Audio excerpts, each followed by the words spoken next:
The holy sword that once shined in the hands of the sword saint was now dumped in a broken corner, completely ignored. Everyone thought it was nothing more than a ruined blade, but that man was willing to spend everything he had just to buy it, because he was the only one who knew how that sword was truly meant to be used.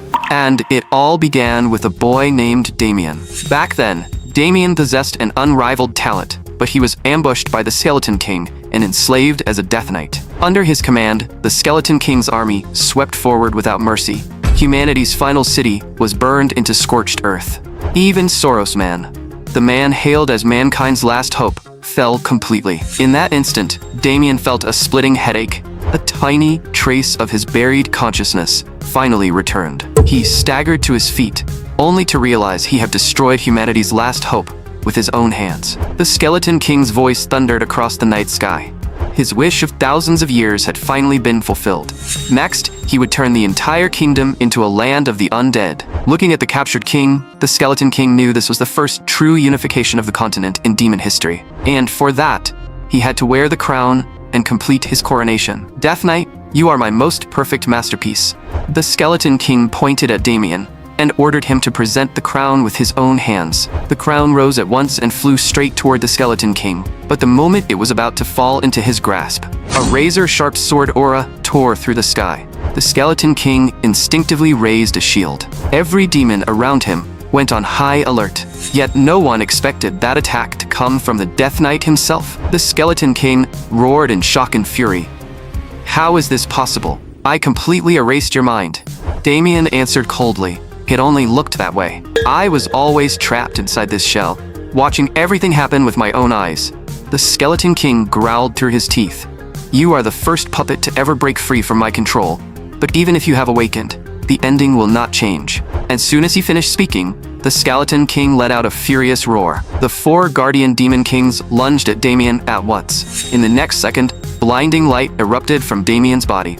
Every incoming attack vanished without a trace. The Skeleton King was horrified to see that the light had not only blocked the attacks, but had also erased the nearby demons entirely. He frantically summoned the power of the dead, and countless bones burst from the ground, surging toward Damien like a tide. Facing that endless undead army, Damien merely raised one hand. Then, he whispered a single command.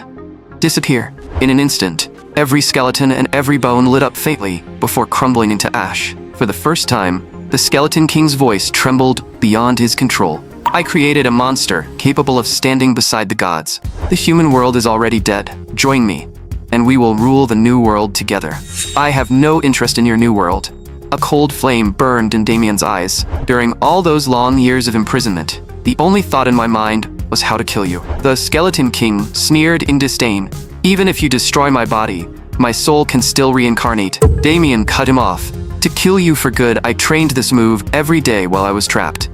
As he spoke, deep blue energy began to coil around his body. A dangerous aura descended, and the Skeleton King finally sensed something was wrong. He turned and tried to flee. Damien shouted, soul-extinguishing slash. In an instant, deep blue light pierced straight through the Skeleton King's body. The Skeleton King froze for a moment. Then he let out a mocking laugh. Ha! How could any weapon in this world possibly kill me? But before he could finish, a terrible pain tore through his soul, as if something were devouring it from within. His body began to fall apart, collapsing in every direction. With an earth-shaking explosion, the Skeleton King and all his ambition shattered into countless fragments of soul, vanishing into the night sky. In the next moment, Damien dropped to his knees. He muttered under his breath, "It's finally over." He had to atone to his family, because those family members had died by his own hands. Filled with endless regret, he drove his sword through his own heart. In a haze, he heard someone calling his name. Damien, why are you sleeping here? When Damien woke again, the first person he saw was his sister, who should have been dead. Damien, it's about to rain. You should hurry home too. He stared blankly at his own palm. This was not a dream. This was a human hand. Was he still trapped under the Skeleton King's control? When he noticed a wooden stick nearby, he reached out and gripped it. The real sensation instantly told him this was no dream. Then he picked up the stick and swung it hard at a stone. The wooden stick shattered at once. Disbelief spread across his face. This was absurd. He had truly returned to the past. But in the next second, the stone made a sizzling sound and suddenly cracked apart. At last, Damien was certain. He had really come back. He remembered it clearly. Back then, he had killed himself to atone. He did not know why this had happened.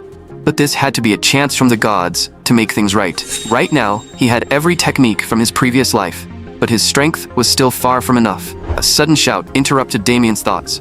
"Young master, I finally found you." The person seemed to be his servant, but too much time had passed and he could no longer remember the man's name. After thinking for a while, he called out tentatively, "Victor, young master, Lady Louise told you to return home." The patriarch seems very angry. He knew he had been a bastard when he was young, but he truly could not remember exactly what he had done. The moment Damien stepped into the house, he was attacked. He dodged on instinct. "Father, have you lost your mind? You brat, are you calling me crazy? Did you forget the trouble you caused at the tavern last night? You're about to ruin this family's entire reputation." For a moment, Damien could not speak. He could no longer remember how long it had been since he last heard his father scold him. His father, his mother, and his sister. His body started trembling uncontrollably. He had missed them so much that tears fell before he could stop them. At last, he had seen his family again. "You brat, what trick are you trying to pull this time?" Damien said in a low voice. "I just suddenly missed all of you." His father, Paul, froze on the spot. Then he immediately hardened his expression. "Don't even think about acting pitiful, so I'll let you off.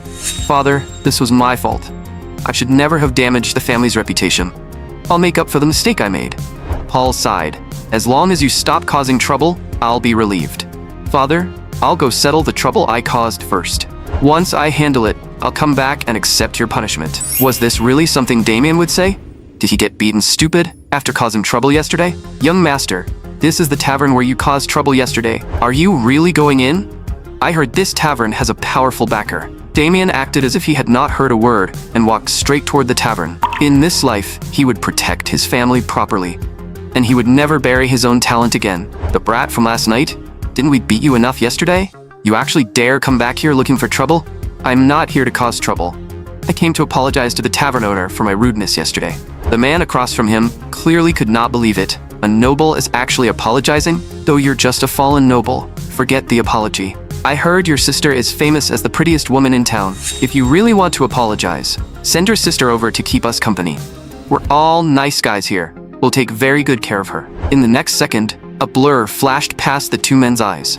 The dagger in Damien's hand was still swaying lazily. One man's hand had already been sliced clean off. The other man went on full alert because he had not even seen how Damien moved. "You should never have insulted my sister." The servant beside him stared in disbelief. Was this really that spoiled young master? The man cursed through clenched teeth. "You bastard. We're members of the Black Snake Gang. No one messes with us and gets away with it." At those words, Damien finally remembered. The Black Snake Gang was a notorious criminal organization in this area. In his previous life, he had been drinking at this tavern when they slapped him with an absurd bill. The moment he objected, they'd beat him half to death. Thinking back on it now, he never should have come here to apologize. The Black Snake Gang member snarled that he wouldn't hold back anymore. Then he lunged straight at Damien, ready to kill him. Damien simply shifted aside and stuck his foot out to trip him. The man crashed to the ground instantly. He never imagined he would be toyed with by a 15-year-old kid. Rage flooded his face as he swore to kill Damien. But Damien had already raised his dagger and spoke slowly. "This is what happens when you insult my family." In just a few moments, both men were knocked to the ground by Damien. "You bastard! Who the hell are you?" A furious roar came from behind Damien. More members of the Black Snake Gang rushed over. The newcomer didn't attack right away. Instead, he asked coldly, "Are you from another gang?" Damien said calmly, "I originally came to apologize to the tavern owner, but now I remember.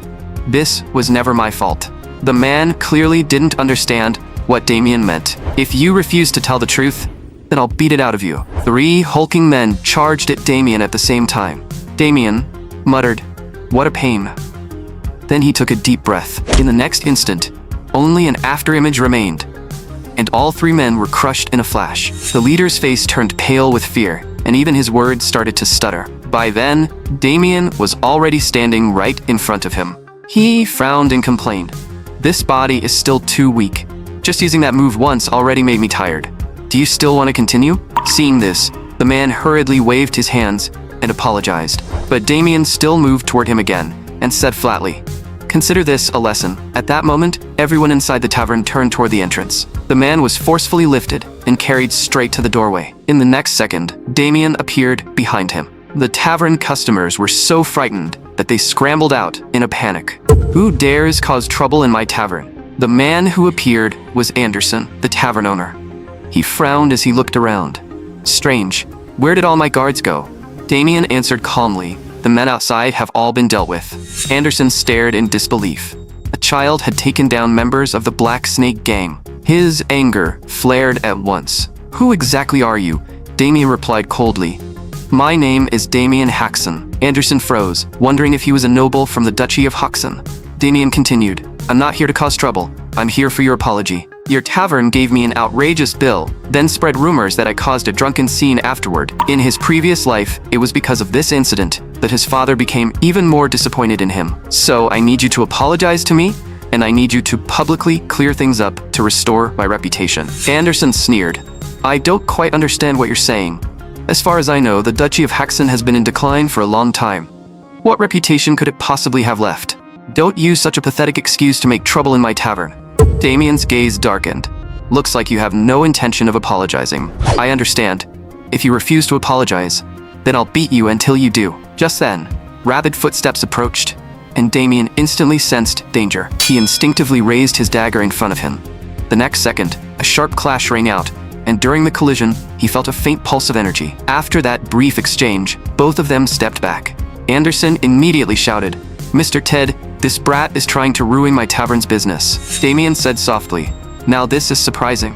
A knight has actually become a tavern owner's hired thug. Why would an honored knight appear in a place like this?" Still, the knightly aura around him wasn't very strong. Every true knight received the blessing of Inaitsi, the being revered as the god of knights. And because of that, knights were divided into 3 ranks: full knights, apprentice knights, and the lowest rank, trainee knights. Anderson said arrogantly, "Mr. Ted is a knight in training, and he has close ties with the leader of the Black Snake gang.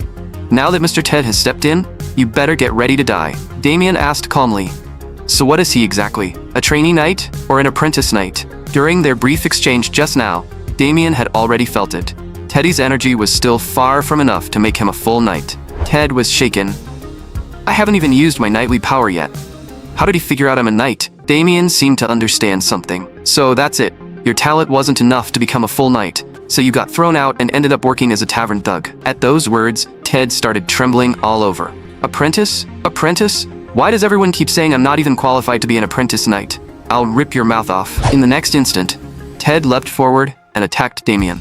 Just as the blade was about to strike, Damien lightly jumped back and avoided it. Ted seized the moment while Damien was in the air and swung again, but Damien still dodged with ease. His attacks came one after another, ending with a sweeping slash. Damien stepped back with emotion, thinking that his current body really couldn't handle a long fight yet. But Teddy clearly had no intention of letting him off. He gathered knightly energy throughout his body, and his speed exploded. A pale blue glow wrapped around his sword. But the moment the blade was about to reach Damien closed his eyes. His mind returned to the years when he had been a death knight. Back then, he had once faced the man known as humanity's strongest assassin.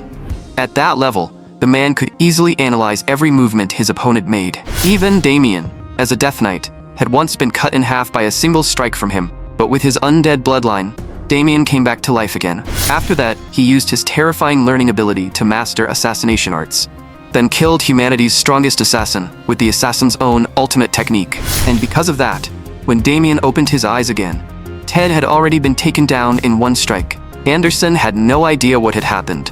To him, Ted looked as if he had suddenly frozen in place, then dropped straight to the floor. He immediately fell to his knees and begged, "I'm sorry, Great Lord Damien, this is all my fault. I don't know how I can make it up to you. This is everything I own. I'm willing to give it all to you as compensation." Damien looked at him calmly. "Since you're that sincere, I'll accept your apology." "Victor, how long are you planning to keep hiding outside?" Victor froze. The young master had known he was hiding outside all along. If he hadn't seen it with his own eyes, he would never have believed that the young master's attacks could be too fast to follow. When did the young master learn swordsmanship? And that much money? Victor had never seen that kind of wealth in his entire life. Suddenly, a blur sliced past Anderson's ear. Damien said coldly, "I accept your apology, but I almost forgot. I still need to punish you. Go tell the leader of the Black Snake Gang that if he dares touch my family, I'll kill him myself." After that, Damien and Victor headed back home. On the way back, Victor looked deeply worried. "Young master, you didn't just beat members of the Black Snake Gang. You even killed the knight they hired." Damien told him not to worry. "Even if we're fallen nobles, we aren't people a gang like that can casually mess with. And even if they do come after us, I can handle them." Victor couldn't help asking, "Young master, when did you learn swordsmanship? I've never seen you train with a sword." Damien answered casually, "I practiced in secret. Of course you never saw it." Just then, a burst of noise came from behind them. His father was running toward Damien in a hurry. "Where have you been all day? Don't tell me you caused trouble again." "Father, don't worry. I only went to handle what happened at the tavern before. Look over there. That's all compensation from the tavern. An entire bag of gold coins." Paul was stunned. "Damien, you aren't joking, are you?" Damien answered calmly, "The tavern owner gave it to me as compensation after apologizing." His father couldn't believe it and immediately turned to Victor. "Is what the young master said true?" Victor had no choice but to explain where the money came from. "The young master is right. This is indeed compensation from the tavern." Victor looked helpless and silently prayed in his heart. "God, please forgive me. How did the harmless young master suddenly become someone who can lie without batting an eye?" The next day, Damien began training without stopping. This body was still too weak, and many powerful techniques couldn't be used yet. Luckily, he had obtained something from the tavern. As he thought this, he took a potion out of his pocket. It was a body-strengthening potion, one of the items the tavern owner had offered as compensation, made by a member of the Alchemists Guild. The moment Damien drank it, his once frail body clearly felt its strength beginning to rise. If he wanted to become stronger, he had to improve his endurance first. He needed to grow back to the level of his previous life as quickly as possible, or he would never be able to guard against the Skeleton King's ambush. Before the Skeleton King created his undead world, Damien had to kill him with his own hands. Only then would he have the power to protect his family. With that thought, Damien threw himself back into training. Meanwhile, deep inside the Black Snake Gang headquarters, late at night, Mr. Ted had entered a fake death state after using a fake death drug. The leader of the Black Snake Gang, Walker, spoke coldly. "We don't need failures in the Black Snake Gang." Someone hesitated and asked, "But Mr. Ted is a knight. Are we really abandoning him?" Walker replied with disdain, "As long as I pay enough, anyone will work for us." At that moment, the awakened Ted shouted in anger, "Walker, are you trying to abandon me?" Walker sneered, "A useless piece of trash like you serves no purpose even if I keep you." Ted flew into a rage. "Walker, how dare you insult a knight?" With that, he lunged at Walker, but Ted never expected dark purple energy to suddenly bind his ankle. The next moment, his entire body was wrapped up and restrained. The leader of the Black Snake Gang looked at the man beside him and asked, "Can he become the first target for our partnership?" The other man answered calmly, "Of course. A useless waste like this can be used however we want." A hidden chant slipped from the man's mouth, and countless monsters emerged from the dark purple energy. Ted was thrown away as nourishment, and his screams instantly filled the entire room. Walker stared in disbelief. This power was even stronger than he had imagined. Then he said in a low voice, "The one who caused trouble at the tavern is a noble. We can't attack him openly, but I want you to deal with him in secret and make him suffer." The man replied quietly, "I'll make him experience true torment." At that moment, Damien was still training without rest, and he couldn't help admitting that the potion's effect was incredible. In just a few days, his physical ability had improved noticeably. But what bothered him was that the Black Snake Gang had made no move at all. Damien had expected them to retaliate quickly. Just then, an abnormal sound came from behind him. Damien's gaze turned cold. I knew they wouldn't be able to hold back. He rushed toward the woods at high speed and shouted, "Come out, you Black Snake bastards." In the next instant, he grabbed the newcomer by the throat. But when Damien looked closely, he realized it was Haxon. Only then did Damien let go and put him down. Haxon gasped and said, "It's only been a few days, but your strength increased this much? I thought I was about to meet my maker." Damien remembered his previous life, when his younger brother had died by his own hand. He immediately apologized. "I'm sorry, I didn't mean to grab you. I thought you were from the Black Snake Gang." Hoxen frowned. I didn't come here to listen to your apologies. Father told me the tavern owner apologized to you. But I heard there was a fight at the tavern and many people were injured. From what I know about you, there's no way you could have done something like that. Hearing that, Damien calmly said that everything he had said was true. But Hoxen didn't believe him at all. There is no way you could have done that. You can't even fight properly. You might fool everyone else, but you can't fool me. We've cleaned up too many messes for you already. Stop doing things that disgrace the family. Damien didn't get angry. Instead, he smiled with relief. Hoxen, you really have grown up. You're thinking about the family now, but you don't need to worry too much. From now on, no one will dare mess with our family so easily. Just then, Victor came running over, panting heavily. Young master, please hurry to the master's room. Something happened. Damien immediately rushed to his father's room. The moment he entered, his father looked at him in surprise.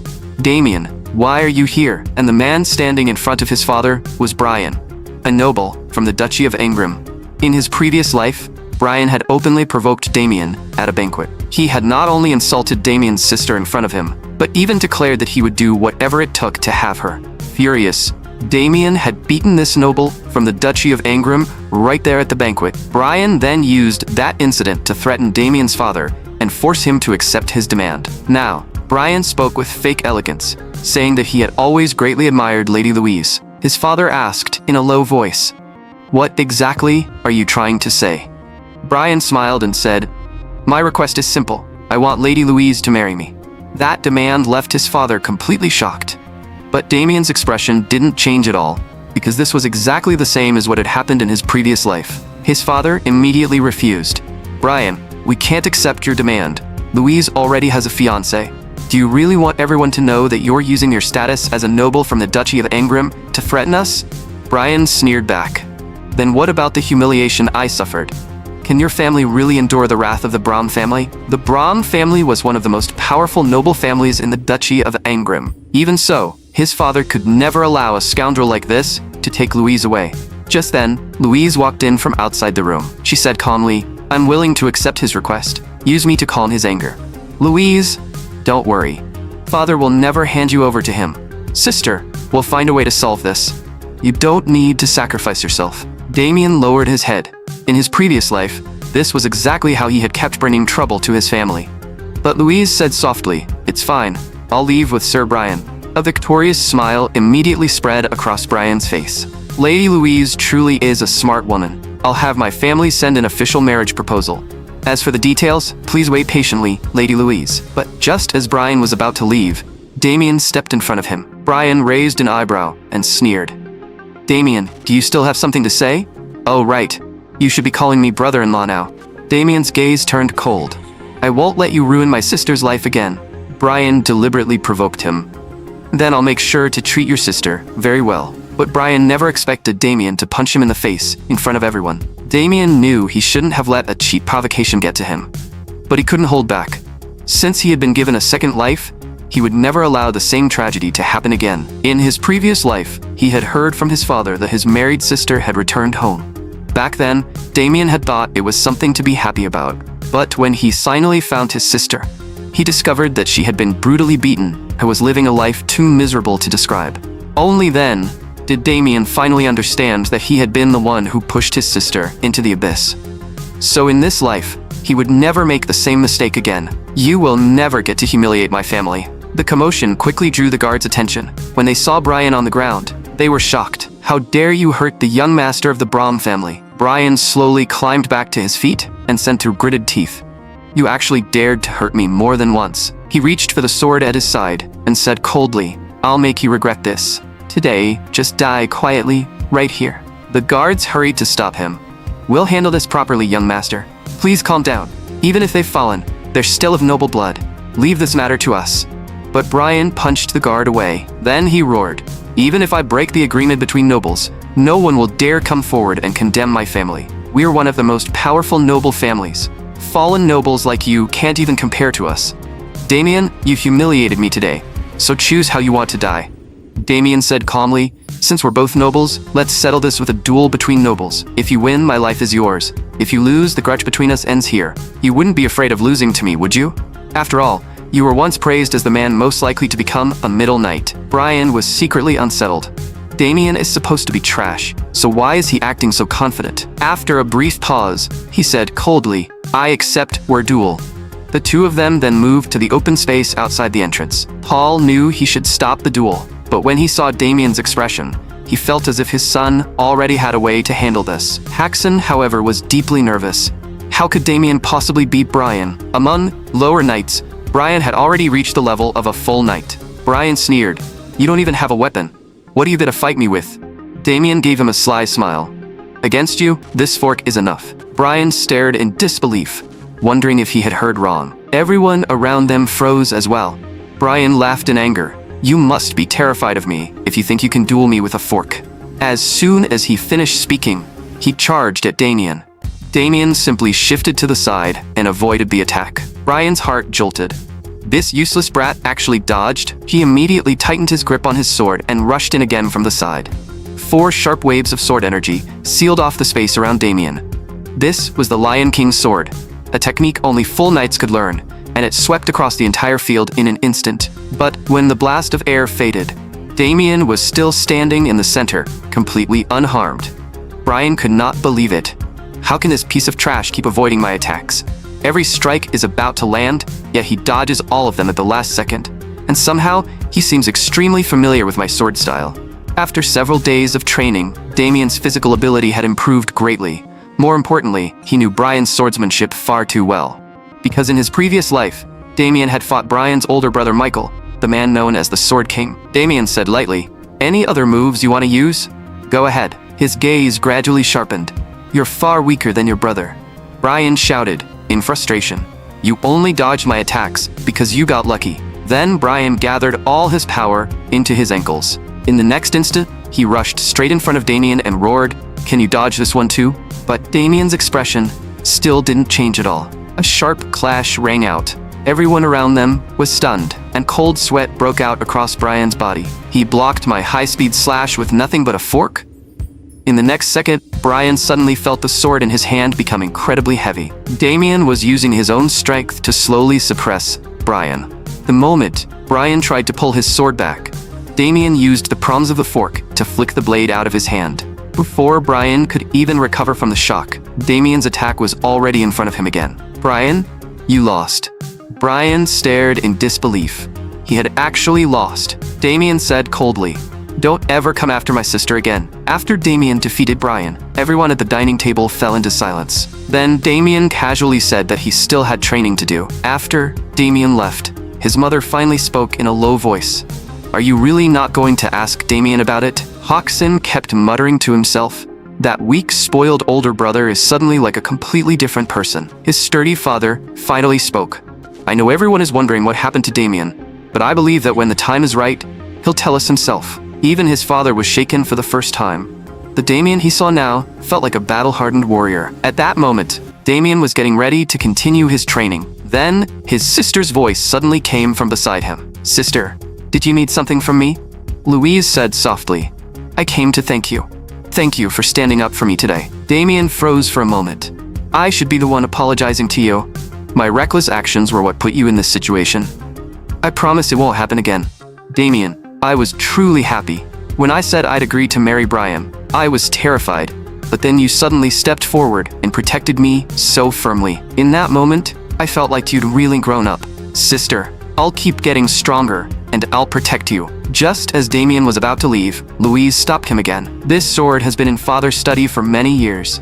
Father asked me to give it to you. The heir of a count deserves to have a real blade of his own." Late that night, outside Damien's home, dark purple energy quietly spread through the air. The guards at the gate began yawning, their eyelids growing heavier and heavier. In the next moment, a figure appeared in the courtyard and muttered, "Looks like everyone is sleeping soundly." Then Louise's door was quietly opened. The figure appeared inside her room. "Just like the Black Snake Gang said, she really is a beauty. In that case, let me enjoy this little prize first." But at that moment, a relaxed voice came from behind him. "I've been waiting for you. What are you trying to do to my sister?" The man's expression changed. "I sensed a strange energy, so I came here. All of you should have fallen asleep. Why are you still unaffected?"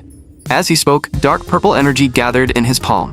"Since you aren't asleep, I'll make sure you sleep forever." Seeing this, Damien quickly dodged to the side. The man's expression darkened. "Who exactly are you? An ordinary person shouldn't be able to resist my power," Damien asked coldly. "You broke into my house, and now you're asking for my name?" The man stared at him. Damien answered lightly, "Correct. Now it's your turn to tell me who you are." Just then, noise came from the guards downstairs. Clearly, the clash from moments ago had woken them up. The man sneered. "Damien, we'll meet again. I'll let you off this time." With that, he turned into a mass of energy and escaped through the window. Damien cursed under his breath. Damn it, he got away. Looks like the Black Snake gang has started moving. I need to be even more alert. Then the dark purple energy left in the room caught Damien's attention. For some reason, that energy felt strangely familiar. The next morning, Damien followed the traces of energy left on the ground, and the trail led straight to a cave in the back mountain. At that moment, the dark mage was filled with excitement. In just one night, the Black Snake gang had gathered all the materials he needed. For a while, he wouldn't have to worry about supplies anymore. But when he thought of the people from the church constantly hunting him, his face darkened again. He absolutely couldn't let the church find him. Suddenly, crisp footsteps echoed through the cave. The dark mage turned around in shock. "Who are you? How did you find this place?" "Wait, you're the Count's eldest son from last night, Damien." Damien said calmly, "You left behind a disgusting scent, so I followed it all the way here." The dark mage couldn't believe it. "He can actually sense my energy fluctuations," Damien asked coldly. "You're the one hired by the Black Snake gang?" The dark mage didn't deny it. Instead, he smiled and said that the more he tortured Damien's family, the bigger his reward would be. Damien's gaze turned cold. "What a pitiful fool.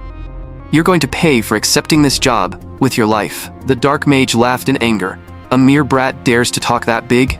With that, he activated dark magic, ready to kill Damien. Damien said flatly, "I don't just kill people casually. Even when that night at the tavern faked his death, I pretended not to notice. But a dark mage who has fallen into darkness is an exception." The dark mage's face changed. "How do you know about that? To hide my tracks, you have to die." In the next instant, waves of dark energy surged toward Damien. But Damien broke out of the blockade in a single instant and rushed forward at terrifying speed. His speed even startled the dark mage. The strike landed cleanly on the dark mage. But, to Damien's surprise, the dark mage's entire body split apart and turned into an energy form. No matter how many times Damien attacked, the man's body would break apart first, then reassemble itself. The dark mage sneered. "For a child, you've done well enough. But the moment you stepped into this place, your death was already decided." From every direction, the aura of dark magic surged in, ready to devour Damien completely. "I placed dark magic throughout this entire cave to guard against the church's pursuit. Now I'll let you taste the power of a dark mage yourself." Countless strands of dark aura twisted together, trying to drown Damien completely. "Just rest peacefully in my cradle and die. Once you're gone, I'll have completed the Black Snake gang's job, and that fat pig walker will pay me handsomely." But while the dark mage was enjoying his own confidence, Damien's voice suddenly came from behind him. "So it's just a decomposition-type curse." The dark mage's face twisted in shock. How is he still alive? In the next instant, Damien tore the curse wrapped around his body apart with brute force. The dark mage shouted in fear, "Why do you know so much about dark magic?" Damien didn't answer, because right now he was even more shocked than the dark mage. The authority power was still inside him. In his previous life, Skeleton King Alced had injected his own necromantic power into Damien's body to create the perfect warrior. The Death Knight already possessed the strongest body, but Alced wasn't satisfied. He wanted to fuse the strongest body with the strongest magical power and create the ultimate Death Knight. That was why Damien had become the proudest masterpiece of Alced's entire life. There was no doubt about it. The power surging in Damien's hand was the authority power. He never expected that this power had returned to the past with him too. Before Damien could think any further, the dark mage attacked again. Damien kicked the attack away with one leg. The dark mage shouted in shock and fury, "Why are you still alive? Tell me how you did it." Damien answered coldly, "Everyone deserves to have a hidden card. Why should I tell you mine? Besides, this man most likely belonged to the Yulan organization." In Damien's previous life, most dark mages had hidden themselves within the Yulan organization. It was an organization that specialized in assassination through dark magic, so Damien had to end this fight quickly. The dark mage gritted his teeth. "I was saving this treasure for when the people from the church came after me. But now, it seems you're worth using it on. It was a bracelet capable of storing an enormous amount of mana. Once the mana inside was released, even the Dark Mage himself could barely control it. In the next moment, the mana took physical form and turned into a monster before Damien. The Dark Mage roared, "Let this hellish power crush you completely." The attack struck Damien head-on. The Dark Mage smeared. Even I'd be reduced to ash instantly if I took that hit directly. But in the next second, a calm voice slowly rang out. "That's some decent power. Too bad, you still know nothing about my ability." Damien's authority power wasn't simple defense. It absorbed mana. At that moment, Damien's entire aura changed, and the mana around him became almost solid. His authority power had absorbed every last bit of the dark mana. The Dark Mage stared in terror. "How can you possess authority power? That's a power only the strongest demons in the depths of hell can have." Damien said coldly, "That's none of your concern. Just understand this. The authority power belongs to me now." At this point, Damien was truly furious, because he had been forced to use the power he hated most, the power given to him by the Skeleton King. In the next instant, the Dark Mage was even more shocked. That was the Ring of Light Blades, a power only a great swordsman at the peak of humanity could use. In the Dark Mage's eyes, Damien was an anomaly, someone who possessed authority power, while also wielding the Ring of Light Blades. When Damien's strike fell, the entire space was torn apart. This was Damien's true power. After killing the Dark Mage, Damien also learned the location of the Black Snake Gang's headquarters from him. Now, he had to wipe out the Black Snake Gang for good. Victor looked confused. "Young master, why are we suddenly going to Hilton City?" "Victor, all you need to do is follow me. You'll understand soon enough." "Young master, that book in your hand looks very strange." "This is the Dark Mage's grimoire. It's extremely important." "Young master, I've been meaning to ask. What's that other thing? It keeps giving off a disgusting smell." Before Damien could answer, the carriage suddenly stopped. "Looks like we've arrived." "Victor, I need you to help me with something. Inside this bag is a human head." Victor froze on the spot. "Young master, that joke isn't funny at all." Even as he said that, he still opened the bag on instinct. In the next second, Victor went completely stiff. He couldn't help shouting, "What in the world is going on?" "Victor, don't panic. Keep your voice down. I'll explain it to you later." Then Damien took out something else from his pocket. "I need you to deliver these 2 items to the designated place. Once you do that, everything we're about to do will go much more smoothly." At the center of Hilton City, in front of the Black Snake Gang headquarters, Damien said calmly, "I heard a gang had managed to build its headquarters right in the middle of the city. I have to admit I'm surprised." Hearing his voice, the 2 men at the entrance turned around. "Who are you? How dare you cause trouble at the Black Snake Gang's door?" Damien answered calmly, "My name is Damien." "What, Damien? Never heard of you." But the one-eyed man beside him suddenly remembered something. "Wait, the guy the boss hired that Dark Mage to deal with was called Damien, right? And you actually dare come to our headquarters looking for trouble?" Then the bald man fired a signal flare. No one offends the Black Snake Gang and gets away with it. In just a few moments, Damien was completely surrounded by members of the Black Snake Gang, but there wasn't a trace of panic on his face. Instead, he said calmly, "Tell me who your leader is, and I may let you live." Meanwhile, at the top floor of the Black Snake Gang headquarters, the governor of Hilton City was meeting with Walker. Standing beside him was Robert, a high-ranking knight. At that moment, Walker was making a dirty deal with the 2 of them. Walker wanted control over the city's entire business network. In exchange, he would pay the governor a massive amount of money, while Robert would protect him. Walker even put on a flattering smile and said, "To have Lord Robert's protection is truly my honor." Robert clearly enjoyed the praise and laughed loudly. "Leave it to me." But Walker was sneering on the inside. "Once I control this entire city, let's see if any of you still dare look down on me." Just then, one of his underlings rushed in from outside. "Boss, we have a problem." Walker frowned in irritation. "Can't you see I have important guests here? What happened that made you panic like this?" With that, he followed the underling out of the room. The underling stammered, "Damien has attacked our headquarters." Walker cursed furiously. "That damn Dark Mage couldn't even handle 1 child. But don't worry, since he dared come to our headquarters, we have hundreds of men here. That's more than enough to tear him apart." But the underling looked completely lost. After drinking the strength potion, Damien looked terrifyingly powerful. In only a short time, dozens of men had already fallen under his sword. When Walker came out to see for himself, he could hardly believe the scene before him. One person is wiping out the entire Black Snake gang? He's only a child. Is he really Damien? The Damien in the rumors was supposed to be a useless, spoiled brat. If things have gone this far, then the dark mage I sent is probably already dead. I have no choice but to ask Robert to step in. After all, he's a high-ranking knight. At that moment, the city guard also arrived and shouted, "Damien has violated the City Peace Act. He is to be executed on the spot." As soon as they spoke, the guards unleashed fire magic at Damien. Damien simply thrust his sword forward and shattered the incoming flames. The burly guard captain immediately increased the force of the attack, clearly aiming to kill Damien right there. Damien spun the sword in his hand, drawing all the incoming flames onto the blade. No matter how much fire came at him, the sword absorbed it all. In the next second, Damien swung his sword back. The absorbed spell was sent straight back at the guards. With just one strike, he wiped them out with ease. At that moment, Damien was still wondering who the leader of the Black Snake gang was. Then, he suddenly felt a cold, killing intent behind him. His body moved almost on instinct, dodging to the side. Damien's expression darkened. "Who's that? That killing intent is sharp enough to make my skin sting." From within the dust, Robert's voice slowly rang out. "I was wondering who dared cause trouble here. I didn't expect it to be nothing more than a 15-year-old child." At that moment, all the guards of Hilton City also arrived at the scene.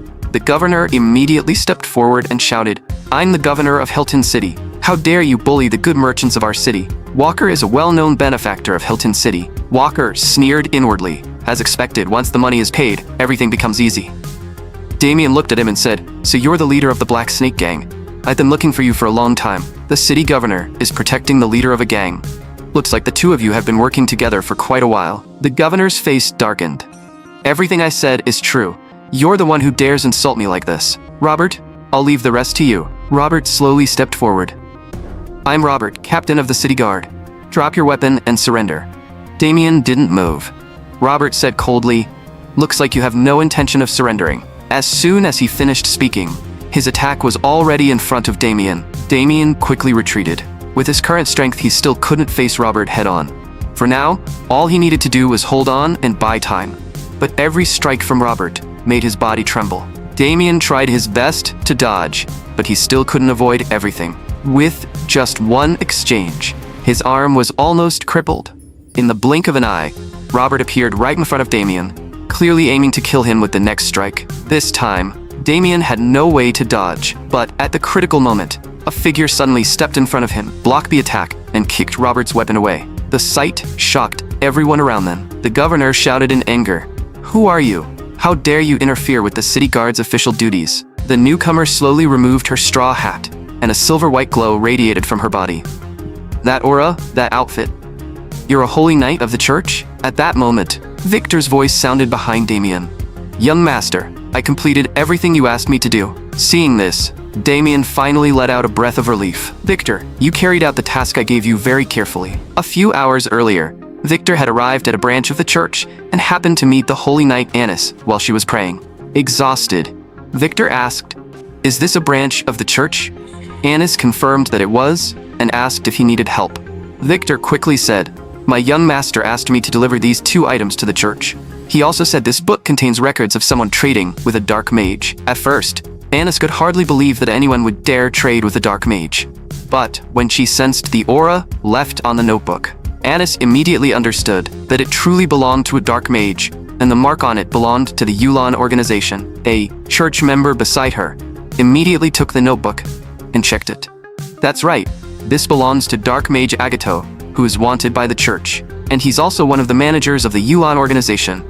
This is unbelievable. Someone actually dared to trade with a cultist." Anis immediately said, "Take me to your young master at once." That was why Anis had appeared here. Now she looked at Damien and asked, "Are you Damien? You look very young. We've received the evidence you provided and will handle the matter properly." The sturdy governor immediately forced a smile. "Of course, we would never interfere with the sacred work of the church."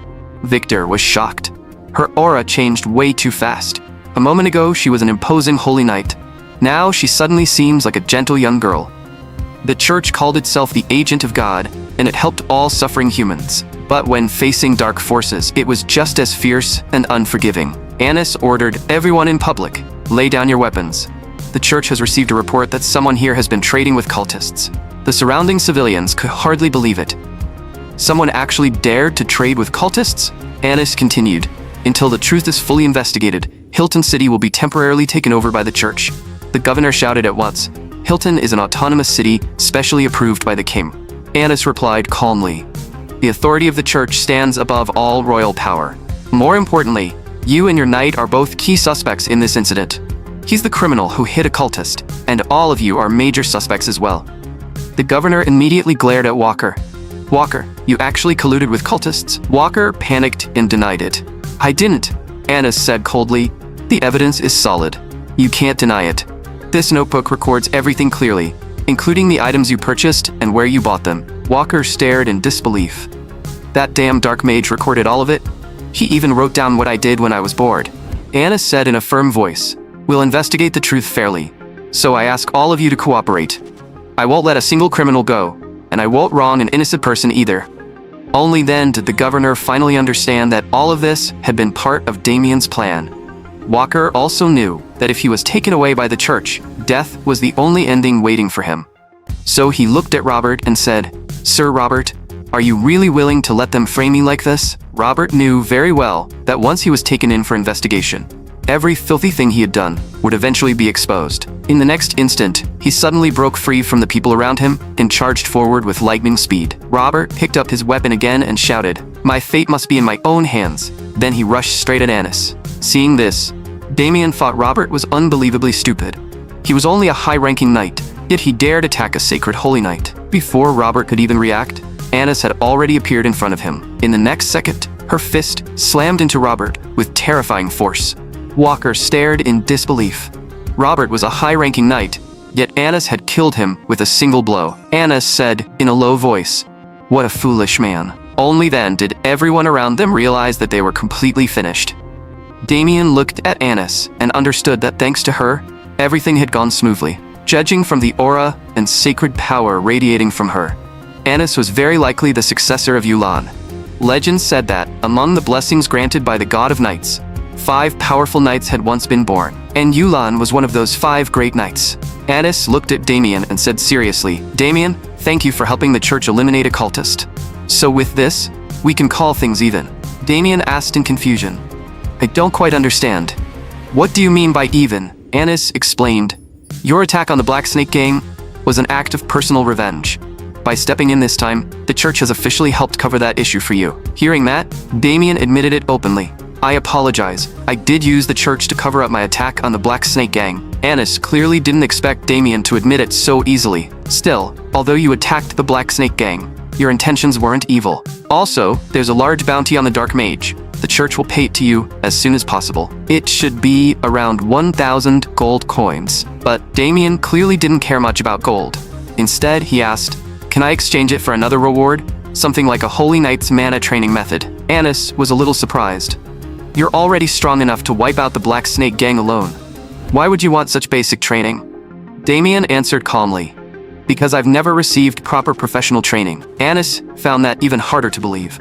With nothing but self-training, his mana had already reached the level of a knight above the middle knight rank. It seems you have a powerful obsession with becoming stronger.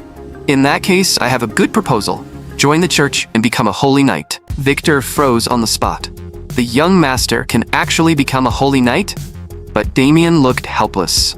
He rejected the offer almost without hesitation. Anis said in confusion, Becoming a holy knight is the ultimate dream of countless people. But no matter how Anis tried to persuade him, Damien kept refusing.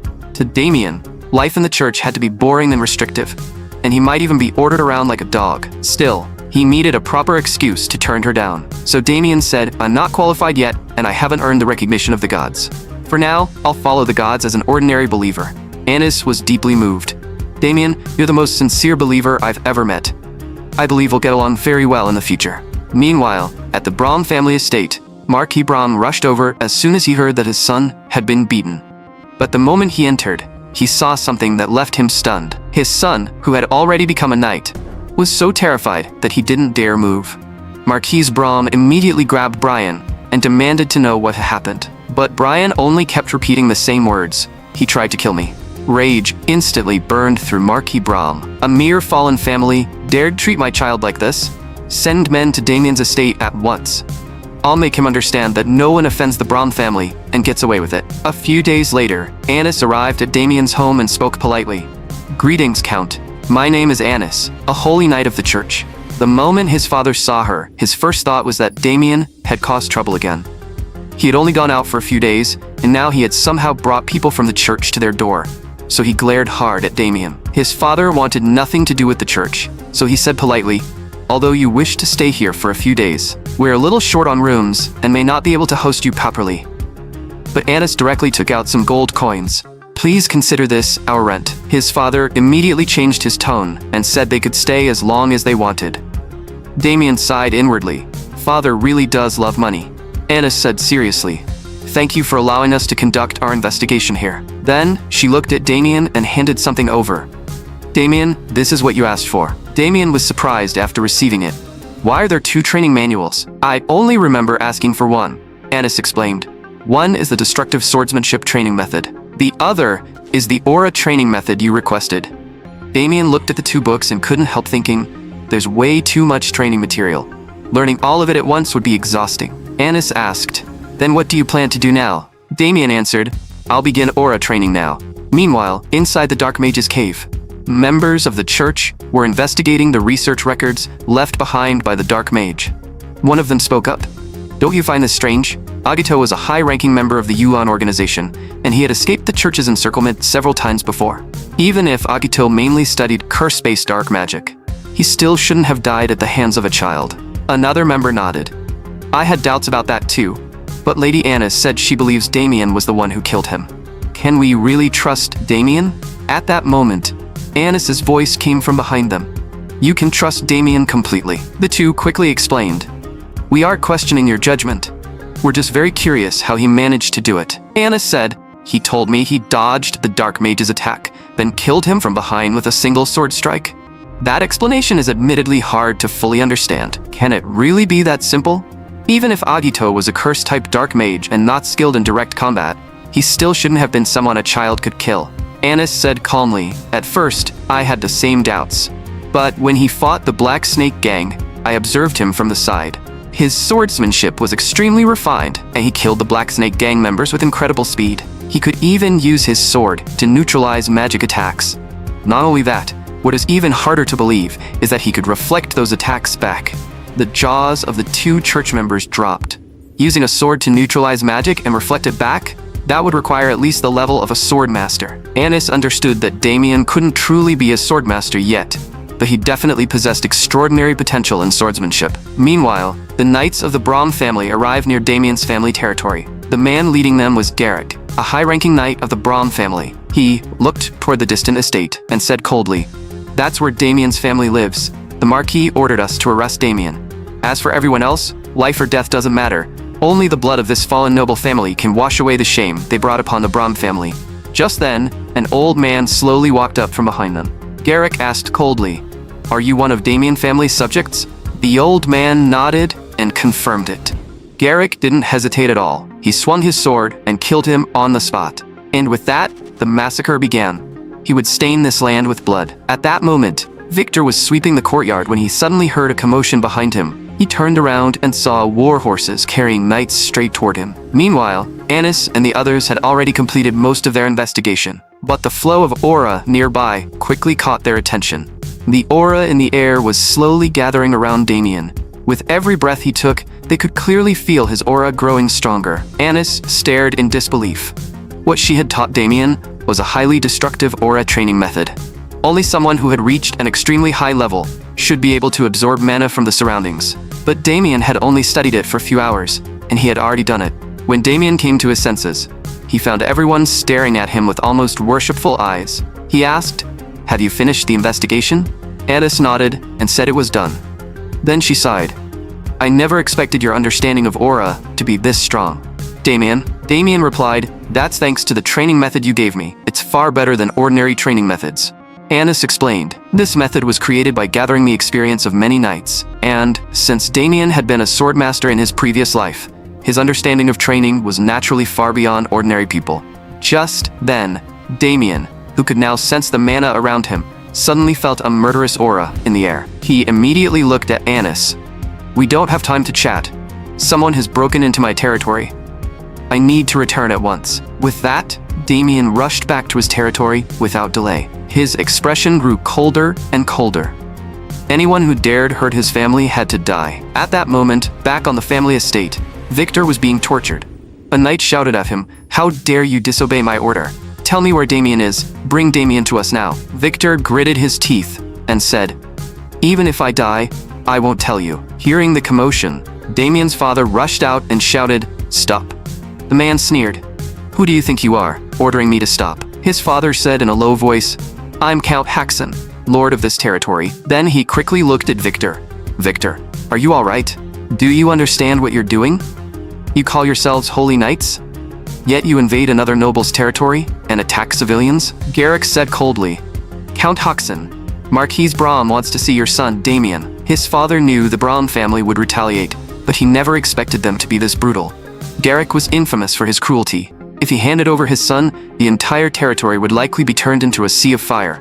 So even if he had to die, as a father, he would never sell out his own son. Garrick looked at his expression and said coldly, "Your face tells me you have no intention of handing over your son. In that case, before Damien appears, we'll destroy everything here first." His father shouted in anger, "Have you all gone mad? Nobles aren't allowed to commit such atrocities against each other.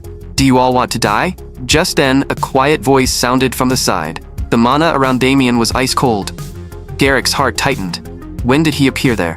Damien ignored him and slowly walked toward Victor. The surrounding knights were so overwhelmed by fear that they didn't dare move.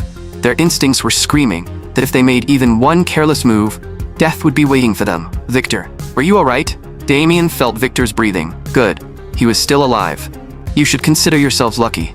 If anything had happened to Victor, all of you would be dead right now." Garrick said coldly, "So you're Damien Haxon, the one who used some cheap trick to defeat Brian?" Damien looked at Garrick with contempt. "Why not try me yourself?" Garrick waved his hand. "Defeat him. Make him kneel before me." A knight immediately charged at Damien, and the attack was about to land, but Damien instantly grabbed his wrist. Then he struck another knight and sent him flying. No one could believe what they had just seen. Before the first knight could even react, Damien had already kicked him away. In less than 1 second, 2 middle knights were lying on the ground.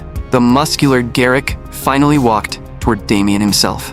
"You're not Damien Haxon." Damien paused slightly, clearly not expecting Garrick to say that. Garrick said coldly, "You must be an assassin sent by one of the Brahm family's political enemies." Hearing that, Damien looked completely helpless. But Garrick was still shouting, demanding to know who had sent him. Damien couldn't help saying, "You should really get your head checked. Your imagination is running wild." Garrick said coldly, "If you refuse to talk, then I'll drag you back and make you talk." Inwardly, he thought that the boy did look strong. But as long as Damien entered his sensing range, he could find an opening. Just half a step more, and Garrick would completely control the rhythm of the fight. Garrick slowly moved half a step forward. Now, he suddenly drew the blade from behind his back and struck at Damien. But, to his shock, the attack he was so sure of was blocked by Damien with ease. Damien smiled faintly. "Your strength isn't enough." The muscular Garrick immediately stepped back. His heart shook. He blocked my attack, and worse, he felt a dangerous aura coming from Damien. No, that has to be an illusion. In the next instant, Garrick unleashed a flurry of high-speed slashes at Damien. But no matter how Garrick attacked, Damien defended with effortless ease. The more Garrick fought, the harder it was to believe. Every single strike was being neutralized like it was nothing. Damien said lightly, "My turn." In the next moment, his strike landed cleanly on Garrick. Garrick tried his best to dodge, but Damien's attacks were becoming harder and harder to see. Then, Damien kicked straight at Garrick. Garrick had clearly braced himself, yet he was still sent flying by the blow. His face twisted with frustration. "I can't lose. There's no way I can lose." With a roar, Garrick charged at Damien again. Damien took one look and recognized it as a knight's finishing attack. The Lion King thrust became like thousands of blades, rushing in from every direction at once. But, in Damien's eyes, the real blade was perfectly clear. He only tapped it lightly, and Garrick's sword shattered on the spot. Garrick stared in terror. How was this possible? Damien seized the opening and drove his sword into Garrick's arm. In the next second, Garrick's arm was cut off. A terrible scream echoed across the entire estate. The young master won. Victor stared in shock, and Damien's father could hardly believe what he was seeing. Damien looked down at Garrick and asked coldly, "You lost. Anything left to say?" Garrick gritted his teeth. "I don't know who you really are, but I've lost. Spare me." Damien's eyes turned cold. "You angered my family and beat Victor, and now you're asking me to spare you?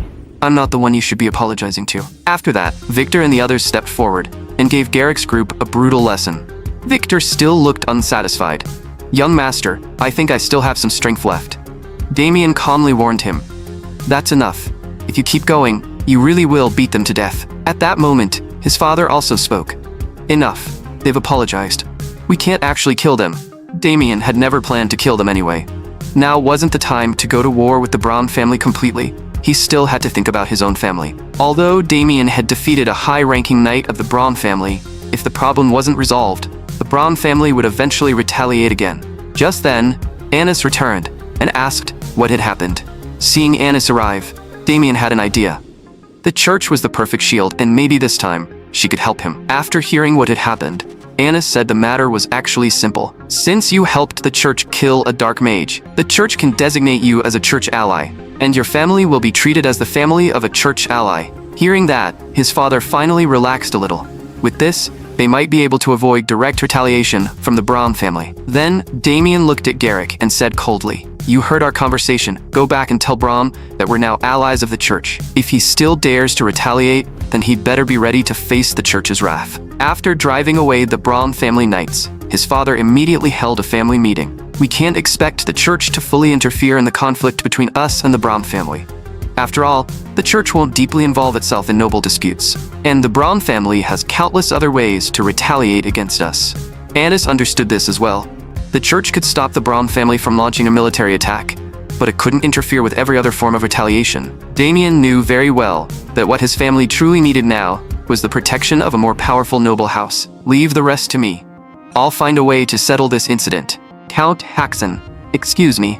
Just then, a servant's voice came from the side. "Someone from the Gold family has arrived." His father frowned in confusion. "We shouldn't have any dealings with the Gold family." The servant quickly explained, "We don't have any dealings with them, but they said the young master wants mortgaged land for a loan, and today is the repayment deadline." "Damien?" His father immediately looked at him. "So you really are still that useless troublemaker after all." At that moment, the Gold family's butler walked in and spoke politely.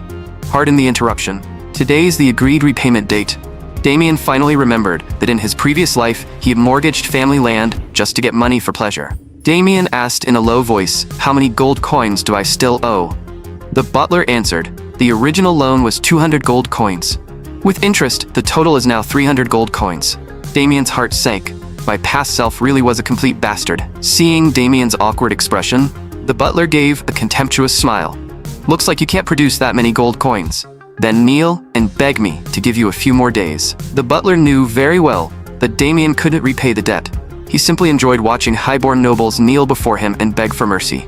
But in the next second, Damien knocked the surrounding strong men to the ground without hesitation. Then he grabbed another one and lifted him up. The Gold family butler panicked. "What do you think you're doing?" Damien said calmly. "They tried to force me to kneel. I'm only protecting myself." Then he walked toward the butler. "Right now, I truly can't produce that many gold coins. So take me to your master.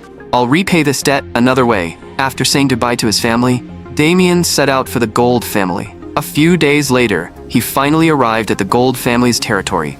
As expected of a duke's estate, it looked incredibly grand. Before long, Damien was brought into a room. The man seated at the head of the room looked at him. "So you're Damien, the youngest son of Count Haxon? My butler told me you were looking for me." Damien said honestly, "I did borrow money from the Gold family, but I currently can't repay it, so I want to settle the debt another way. I'll defeat Michael, the eldest son of the Braun family, for you." The moment he said that, everyone nearby was shocked. "Damien, it seems you know some inside information. At the border between the Gold family and the Braun family, a gold mine has recently been discovered. The two families already had a poor relationship, so several clashes have broken out. And in the latest conflict, Michael, the Sword King, won with overwhelming power. As a result, the Braun family has grown even stronger, while the Gold family has been pushed further into a weaker position. If I can help the Gold family solve this problem, then my debt should naturally be settled as well." Duke Gold looked at him in surprise. You're very confident in yourself. I heard the rumor that you defeated the Brahm family's second son. Damien replied calmly, that wasn't a rumor, it was the truth. Do you really think you can defeat the Brahm family's eldest son? Michael is known as the youngest genius swordsman. Damien said lightly. Michael is strong, but I'm stronger. A knight beside them immediately shouted, we can't trust him. He looks like nothing more than a 15 or 16-year-old child, and Lady Kemily is already searching for powerful swordsmen. No matter what problem appears, Lady Kemily always finds the perfect solution. Hearing that, Damien looked at the man and thought, this guy really knows how to cause trouble. After thinking for a moment, Duke Gold said, my clansman does have a point. Damien, what do you think we should do now? Damien answered calmly, simple. I only need to prove that I have enough strength. Let that knight over there use his strongest attack on me. I won't dodge, and he still won't be able to hurt me. The knight instantly grew furious. A mere child was talking like he owned the entire battlefield. But Duke Gold nodded. I accept your proposal. After that, the two of them went to the training arena. Victor looked completely confused. Weren't we here to repay a debt? Young master, why are you suddenly fighting again? And the other man looks extremely angry. Young master, what exactly did you do? The knight said coldly, we can begin. I'll make you regret looking down on me. Damien only urged him on. Hurry up. I'm starting to get sleepy. The knight gritted his teeth. Don't regret this.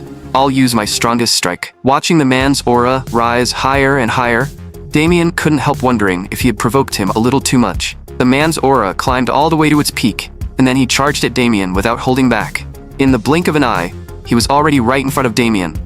Damien quickly placed his blade before him. A sharp clash rang out. The instant they made contact, Damien's sword shattered into pieces. The strike continued straight toward Damien's chest. After being hit, Damien was forced backward. Everyone watching was shocked by the sight. But, in the next moment, Damien forcefully stopped his retreat. The knight couldn't believe it. A child had really blocked his strongest attack, and the recoil had almost injured the knight himself. Damien looked up and asked, does this count as proof? Duke Gold sat frozen in place and muttered, incredible.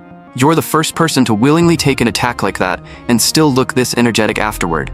Then, Duke Gold announced, Damien Haxon has proven his strength. No one is allowed to object anymore. Damien smiled faintly. With his current strength, he had already reached the high rank level.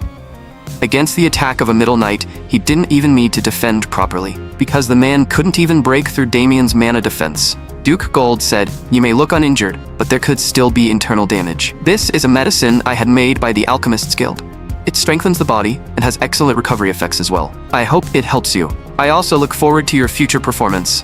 Damien replied calmly, I'll do my best to serve you, Duke. After that, Damien went to the Gold family training ground. As expected of a Duke's training ground, every piece of training equipment was fully prepared. Just then, a voice sounded from behind him. Are you Damien Haxon? Damien turned around. Who are you? I don't think I know you. The man said, my name is Palmond. I was invited by the Duke to take part in the duel. These two beside me are my brothers. This duel concerns the survival of the Gold family, so don't drag us brothers down. We are about to start training. You can leave now. Damien said lightly. I heard this duel will be a 3-match duel. I'm curious to see how strong the Duke family's knights really are. But, in the next moment, Damien was completely speechless. Their movements were nothing but flashy tricks. To put it bluntly, it was all empty show.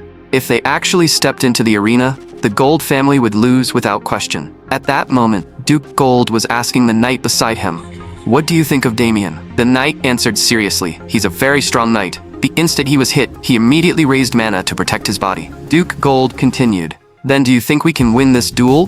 The knight said in a low voice, it'll still be difficult.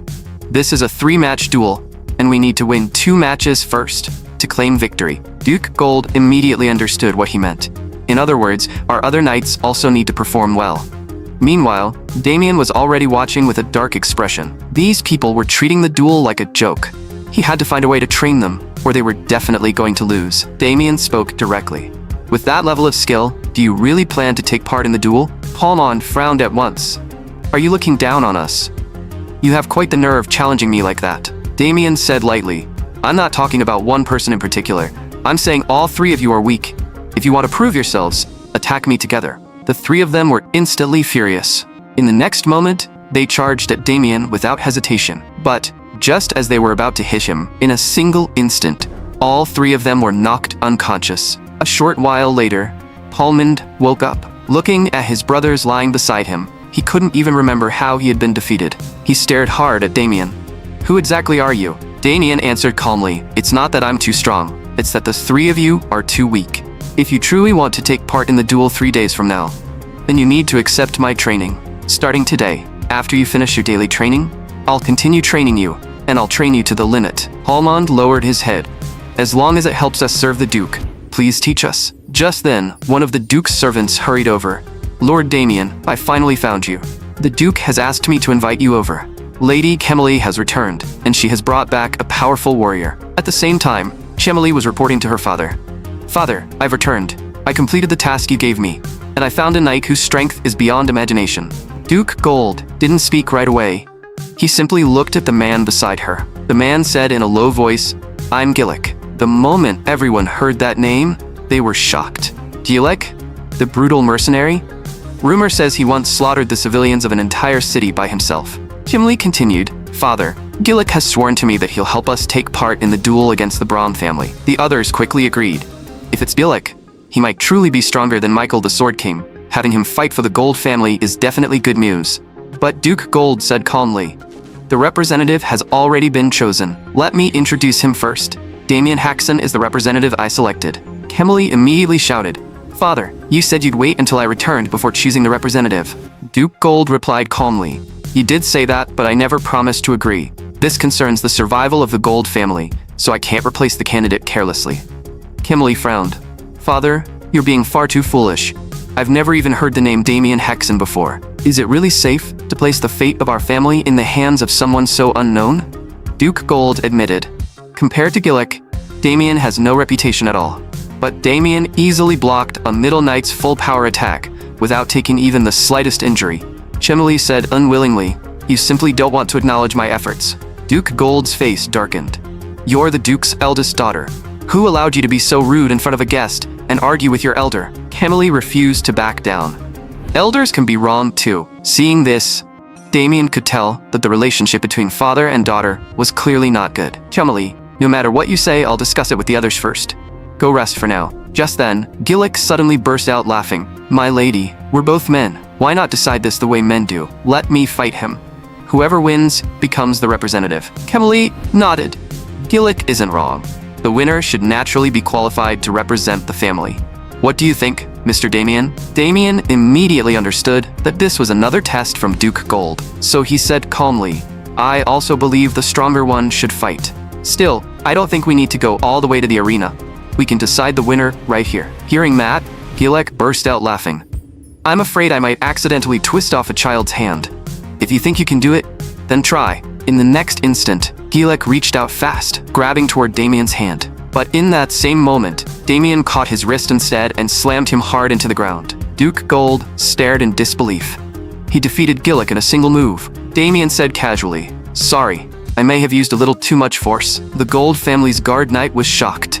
The moment Gillick was about to grab Damien, Damien used his arm to redirect the motion. Then he turned Gillick's own momentum against him and threw him down. That level of technique wasn't something an ordinary child could have. Gillick slowly got back to his feet. "You dare humiliate me like this? I'll kill you." But just as Gillick was about to rush at Damien, his body suddenly froze in place, completely unable to move. The guard knight said coldly, "You dare draw a weapon in front of the Duke? If you want to die, this old man can grant your wish." Under the pressure of that aura, Gillick was swallowed by fear. Damien thought to himself, as expected of the Duke's guard knight, "This old man is the real deal." The guard knight continued, "You're a guest brought here by Lady Chimley, so this time, I'll forgive the crime of drawing your weapon before the Duke. But remember this is the first time and the last." Duke Gold clapped his hands. There was a small interruption, but the result is already clear. "Chemily, you saw it yourself. Choosing Mr. Damien is the best decision." The knight, Shivo, immediately spoke up. "This is unfair. Mr. Gillick must be exhausted from traveling. If both of them were in their best condition, Mr. Gillick would definitely win. More importantly, Mr. Gillick specializes in weapons, not bare-handed fighting." Hearing that, Chemily immediately agreed. "We need a fairer dueling environment." Duke Gold said in a low voice, "Stop trying to make excuses. This was an overwhelming gap in skill. Father, I can't accept The result of this match. Kemily, be quiet. This is a battle tied to the survival of our family, not a place for you to act recklessly. After hearing her father's roar, Kemily finally realized she had gone too far. Father, I'm sorry. I shouldn't have acted that way. At that moment, Damien spoke. Duke, may I interrupt? I'm willing to accept Lady Kemily's proposed duel. After all, this concerns the survival of the Gold family. Damien had already shown overwhelming strength, yet he still agreed to another duel. Duke Gold didn't understand why, but he still nodded in approval. Victor was just as confused. Young master, why did you agree to it? Damien said calmly. I have my reasons. Then he stopped walking. So this is the blacksmith the Duke mentioned. It turned out Duke Gold had specially ordered a weapon to be made for Damien. The blacksmith said respectfully. The swords ordered by the Duke have been completed. These were all made for Lord Damien, so please choose whichever you like. As expected of a Duke, there were many types of swords available. But just then, a sword in the corner caught Damien's attention. The muscular blacksmith explained, that sword was made by my master. It was originally commissioned by a swordsman under the Duke, but because of an emergency, he never came to take it. Damien asked, what material is this sword made from? The blacksmith thought for a moment. It should be Echo Steel. Echo Steel can resonate with the user's mana and use that resonance to attack the enemy. Damien said without hesitation, I'll take this one. Then he injected a trace of mana into it, and in the next moment, a layer of mana covered the blade. But just as Damien was about to leave, someone stopped him. The maid bowed respectfully. Lord Damien, she said. I'm Lady Kemily's maid. Lady Kemily invites you to meet her. Damien replied lightly, I have nothing to discuss with your lady. But the maid continued. My lady said she has something Lord Damien wants. Damien thought for a moment. Lead the way. I'd like to see what your lady is planning now. Before long, Damien arrived at the door to Kemily's room. The maid bowed and said, my lady is waiting for you inside. The moment Damien entered the room, he noticed a familiar scent. Kemily sat inside and said softly, Damien, I've been waiting for you for quite a while. Damien had no interest in wasting time, so he asked directly, what do you want from me? Kemily didn't bother hiding her intent. I have only one request. Withdraw. Damien said lightly, you don't seem very confident that Gillick can win. That's why you came to ask me to step down. Kemily sneered. Gillick can deal with you easily. I simply don't want him wasting unnecessary energy before the battle against the Brahm family. Damien asked, since Lady Kemily personally invited me here, what do I get if I withdraw? Kemily said, fame, status, money. Whatever you want, I can give it to you. That attitude is really unpleasant. Damien replied calmly, Duke Gold has a much better advantage when it comes to those things. Kemily's face darkened. If my father dies, I'll be the one to inherit the dukedom. Now go tell him you're giving up the representative position. Damien smiled. I refuse. Kemily was shocked. How can you refuse me? A faint, amused smile appeared on Damien's face. It seemed she really was surprised. Why wasn't I affected? Because the moment I entered, I smelled something familiar. This is puppet strings, a type of dark magic. Anyone who smells it will unconsciously obey commands. But Damien's authority power had perfectly absorbed the dark mana. Lady Kemily, I have nothing else to discuss with you. We'll meet in the arena. Kemily hurriedly said, tell me what you want. I'll satisfy any demand. Damien answered calmly, right now, I don't want much. I only want my family to be happy. Kemily's gaze darkened. Your family matters that much to you, does it? Since polite words don't work, I'll talk to you another way. If you refuse to withdraw from the duel, I'll send people to kill your family. The moment she finished speaking, Damien grabbed Kemily by the throat. I don't care who you are. If you dare touch my family, I'll kill you without hesitation. The knights who heard the commotion rushed in and shouted, release Lady Kemily. In the next instant, Damien vanished from where he stood. In the blink of an eye, he had already appeared behind the two knights. The two men froze in shock, because thin cuts had appeared on their necks. Damien spoke slowly. These are only small cuts. If you use medicine now, your lives won't be in danger. Kemily, remember this. Never think about going after my family. Otherwise, next time I'll cut your throat. The maid rushed over and asked anxiously, Lady Kemily, are you all right? Kemily couldn't believe it. She had actually been threatened by Damien instead. She shouted in anger, Maston, get out here. A voice soon answered, my lady, what happened? Kemily demanded through gritted teeth. Why didn't the dark magic potion work on Damien? You said that once he smelled it, he'd be under my control. Maston explained, a very small number of people have magic resistance. Perhaps he resisted it because of that. Chemily snapped. I don't care what the reason is. Your Yulan organization must help me become the Duke. The reason I came back this time was to take the dukedom. In the room, Chemily was completely consumed by rage, but she had no idea that Damien had been standing on the rooftop the entire time, listening clearly to every part of their plan. After returning to his room, Damien fell into thought. He had never expected to encounter members of the Yulan organization here again. In truth, he had already sensed a dark aura from Gillick's presence. He simply hadn't expected Chemily to truly be working with dark mages. Damien had no intention of warning the Duke in advance. He would use tomorrow's battle to make the dark mage reveal himself. The next day, at the duel arena, Gillick's presence really was intimidating. Someone couldn't help whispering, "Gillick looks incredibly strong. Do you think Damien can really win?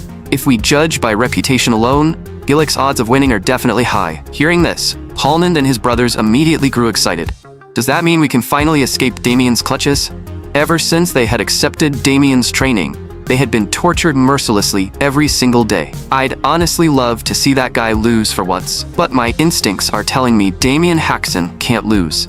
Gillick looked at Damien and sneered, "I'm honestly surprised. I thought after one night, you'd be scared enough to run." Damien answered lightly, "You really talk too much." Seeing this, the referee spoke. "It seems both of you are full of confidence. Then now, it's time for your battle. The duel begins." Gillick grinned viciously. "Yesterday, I only lost because I was careless and gave you an opening. Today, I'll make sure to torture you properly." A barely noticeable dark power quietly spread over Gillick's body. In the next instant, he rushed toward Damien with terrifying speed, cutting through the air. Damien showed no panic at all. He simply raised his sword slowly in front of him. Then Damien lightly flicked the blade with his finger. Gillick's giant axe could no longer move even an inch forward. Gillick's face changed in shock. What happened? It feels like an invisible wall of air is blocking me. A powerful surge of mana suddenly erupted from Damien's body. Gillick instinctively stepped back. He could not believe it. If he had been even 1 second slower, something terrible might have happened. Now, chills were crawling all over his body. Chemily was stunned as well. Why does Gillick look like he's struggling so much? Duke Gold was slightly surprised, but then he smiled. That ability looks oddly familiar. At that moment, Gillick only wanted to end the battle quickly, so he decided to win with speed. Damien kept pouring mana into his sword, then flicked the blade with his finger again and again. New bursts of mana exploded across Gillick's body. Gillick couldn't even see where Damien's attacks were coming from. Before he could think it through, Damien's continuous attacks were already pressing down on him. Gillick roared, "You bastard! If you have the guts, fight me fair and square." Damien said lightly, "What a stupid man." This is the true Moonblade art, a technique created by the Sword Saint that fuses swordsmanship and mana into a single attack. In front of Damien, Gillick was being beaten one-sidedly. Before long, streams of black aura began leaking from Gillick's body. The sight shocked everyone around them, because that black aura was actually being vomited out by Gillick. Seeing this, Damien smiled faintly. "Finally showing your true colors." Chemily immediately grew terrified and cursed inwardly. That idiot. After spitting out the dark magic, Gillick's body began aging rapidly. In only a short while, he had turned into an old man. This was the result of dark magic draining his life force. Duke Gold looked completely confused. Why did Gillick turn into that? Damien explained, "This is what happens when someone uses dark magic." The dark magic strengthened his body and power. Everyone around them was shocked. Someone actually used dark magic. Duke Gold looked at Damien. "Mr. Damien, you don't look surprised. Did you already know?" Damien nodded. "I knew yesterday, but I wanted to catch the person behind it before telling you." The Duke was stunned. "Are you saying someone else is behind this?" "Yes, Lord Gold. The mastermind has already infiltrated the Duke's estate, and the person colluding with the dark mages is Lady Chemily." Hearing this, Chemily immediately panicked and shouted that she knew nothing about it. Duke Gold flew into a rage. "How dare you bring dark mages into the Duke's estate?" Then, Duke Gold shouted, "Soldier, seize him and everyone connected to Lady Chemily." Chemily was completely terrified. If she was arrested, every part of her plan would fall apart. She immediately screamed, "Where are my guards? Protect me." In the next moment, the guards on both sides clashed. Duke Gold suppressed his fury and ordered coldly, "Hilke, arrest Lady Chemily." The old man behind him bowed his head. As you command, facing the chaotic battle. Hilki simply walked forward slowly. Chemely's guards shouted, "Lady Chemely, run! We'll hold him off." Hilki said in a low voice, "You think you can hold me off?" The old man slowly drew his sword. His movement looked incredibly slow, yet Chemely felt the very air trembling around her. She instinctively crouched down in confusion. The sword energy looked so slow, but in the next instant, it surpassed the speed of sound. The two guards in front of her were cut down instantly. Hilki spoke calmly. "Lady Chemely, please surrender." Only fear remained in Chemely's eyes, and she screamed, "Shivo, save me." Hearing her call, Shivo froze for a moment. Lady Chemely had always treated him well. He couldn't simply watch her be taken away. In the next moment, Shivo made his choice and stood in front of Chemely. Damien shook his head slightly. "What an idiot." Hilki said coldly, "Shivo, you've contributed greatly to the Duke's family. Are you truly going to oppose the Duke? The Duke has always valued you. Are you really going to betray him for dark mages? If you insist on doing this, I'll have no choice but to kill you here." At those words, Shivo finally regained a trace of reason. He slowly knelt down and gave up resisting. Even as Chemely was taken away, she kept calling for her father and insisting that she was innocent. Duke Gold said coldly, "You useless fool. You nearly destroyed the entire Gold family. If the church learns of this, the entire Gold family could be purged. Lock Chemely in the dungeon." Damien smiled faintly. She had colluded with dark mages and even tried to target his family. Someone like that had to be removed completely. With Damien's help, the dark mages hidden inside the Duke's estate were exposed. But no matter how they interrogated the others afterward, everyone connected to Chemely claimed they had no idea what had happened. They only remembered smelling a fragrance before their minds became hazy. Damien stopped the questioning. "Don't continue interrogating them. They were also controlled by dark magic." Chemely wanted to expand her influence, so she used dark magic to control them. Hilki slowly looked back and sighed inwardly. "Lady Chemely, why did you do this?" In Chemely's eyes, everything was her father's fault. From beginning to end, she only wanted her father's recognition. She only wanted to hear him say, "I'm so proud of you, my daughter." But no matter how hard she tried, her father was always harsh toward her. In his eyes, she even saw disgust. "If you hated me that much, why did you bring me back to the Duke's estate in the first place?" At that moment, a guard's voice sounded behind her. "Lady Chemely, here's your food for today." Chemely understood that she couldn't give up like this. She picked up the food and silently swore that she had to survive. However, the guard beside her revealed a cold look. Meanwhile, Damien had just finished training when Victor ran over. "Young master, you're back. The Duke wants to see you." The scene shifted. Duke Gold personally poured Damien a glass of wine. "Damien, try this. It's my favorite wine. It isn't very expensive, but to me, it tastes the best." In only a short while, Duke Gold was already a little drunk. To Damien, the Duke didn't look like he was simply enjoying wine.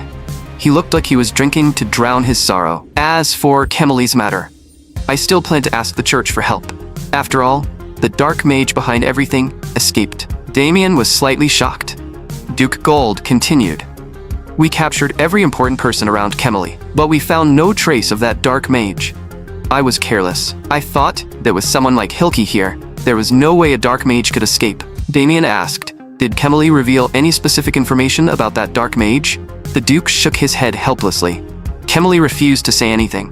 "The old Chemely wasn't like this. This is all my fault. Chemely's mother was a commoner. When I was young, I met her mother while hunting outside, and that was how Chemely was born. But I'm a Duke. How could I possibly marry a commoner? So when the mother and daughter came looking for me, I drove them away. Until one day, several years later, I suddenly wondered how they were living, so I sent people to investigate. Only then did I learn that Chemely's mother had died in a plague. Chemely was the one who survived, so I brought her back to the Duke's estate. I don't even know why I did it, but I know Chemely always wanted to become my family and earn my recognition. But I'm a Duke, and countless political enemies are always watching me from the shadows. I deliberately kept Chemely at a distance because I only wanted her to live the most ordinary, noble life possible. That should have been enough." The Duke gave a bitter laugh. "It seems I really drank too much today. I've said far too much." Just then, a servant's voice suddenly came from outside the door. "Something happened, Lord Gold." The Duke's expression changed. "What happened?" The servant trembled as he spoke. "Lady Chemely, she took her own life in prison." Duke Gold stared in disbelief. "How could this happen? Kemily had chosen to end her own life. Ever since Kemily's death, Duke Gold had locked himself in his room for 3 full days. Every sign suggested that Kemily had indeed taken her own life. On the surface, everything seemed to be over. But Damien knew a much bigger problem was closing in. Based on how dark mages usually operated, there was no way they would simply flee in a panic like this. Meanwhile, after hearing of Kemily's death, Shivo could only numb himself with alcohol, repeating over and over, "This is my fault. I should have protected you with my life." Shivo vaguely remembered the first time he met Kemily. Back then, Kemily had held flowers in her arms and asked carefully, "If I give these flowers to father, will he be happy?" From that moment on, Lady Kemily had entered his heart. Now, all Shivo had left was endless regret. He would never see Lady Kemily again. "Mr. Shivo, are you all right?" A voice suddenly came from behind him. Shivo turned around, his expression freezing for a moment. "Why are you here?" In the next second, he slammed the maid against the wall. "You knew Lady Kemily was dealing with dark mages, so why didn't you stop her? And now you dare appear in front of me. Aren't you afraid I'll kill you right now?" The maid said quietly, "I came to ask you to avenge Lady Kemily." Shivo froze. "Avenge her? What are you talking about?" The maid continued. "Lady Kemily didn't take her own life. She died because she couldn't endure the torture in prison." Shivo's voice trembled. "What do you mean by that? Do you have any proof?" The maid lowered her head. "Mr. Shivo, I have no proof. But I saw Lady Kemily's body with my own eyes. She was covered in wounds." Hearing this, Shivo completely broke down. He couldn't even imagine what kind of suffering Kemily had endured before her death. The maid continued, "The Duke must be trying to hide the truth, that they killed Lady Kemily, so they used suicide as an excuse. Mr. Shivo, please, help Lady Kemily. Take revenge on the Duke. Let's work together and destroy the Gold family." The scent of the dark magic, puppet strings, quietly drifted into Shivo's body. Because of his overwhelming grief, Shivo had no defenses at all. The maid revealed a cold smile. "Mr. Shivo, I look forward to seeing you avenge Lady Kemily. I never expected it would be this easy to control a middle knight. Normally, this magic would never work on a middle knight." The maid laughed softly. "But right now, Mr. Shivo is completely drowning in grief. Kemily is the greatest weakness in his heart. If he ever learns that Kemily's death was actually caused by us, he'll break down even further. One more thing. Do we really need to go after Damien Haxon?" The other person answered coldly. "Through our informant inside the church, I learned that Agito was killed by Damien. More importantly, his existence has already interfered with that lord's plan. The dark mages were plotting against the Gold family, and this time they were determined to kill Damien." Damien knew nothing about this. At that moment, he was still training his mana. Behind him, 3 shadows had already been watching him for 3 full hours. Suddenly, a gust of wind made the candles around him flicker. In the next instant, the shadows attacked Damien from the side, trying to take him down in one strike. But Damien vanished from where he stood at the same time. When he appeared again, he was already behind the ambusher. The attacker reacted quickly and blocked Damien's strike. But he never expected Damien's blow to carry several hundred pounds of force, sending him flying instantly. They had been so careful with the ambush, yet Damien still noticed them. Paulman looked unwilling, but that single hit had already left his body nearly unable to move. Damien said lightly, "You made me wait too long. You actually crouched behind me for 3 hours before making a move. I told you that you could ambush me at any time, but so far, not one of you has landed a single hit." Paulmond looked hopeless. "So today, we're getting another round of hellish training." But Damien said they wouldn't train for the next 2 days. Paulmond couldn't believe it, and the others asked in confusion if they really didn't need to train. Damien confirmed it. Paulmond immediately looked delighted. He had thought they would be tortured all day again, but the training was actually cancelled. Damien said, "There are only 2 days left before the duel with the Braun family. For these 2 days, you need to rest properly. But don't celebrate too soon. While you rest, think carefully about the combat methods I've taught you recently." After thinking for a moment, the group was even more confused. Over the past few days, Damien had mostly just beaten them up. It didn't feel like he had taught them any techniques. Seeing their expressions, Damien sighed. It seemed they still didn't understand that his training had never been simple attacks. He had been teaching them by blending technique into real combat. Then Damien looked at Paulmond and smiled with satisfaction. At least one of them seemed to have understood something, and Damien himself was looking forward to facing Michael again. Several days later, on the Great Plains, Duke Gold said, "Looks like we arrived late. Damien, what do you think of the Braun family army's presence?" Damien answered calmly. They're a highly trained army.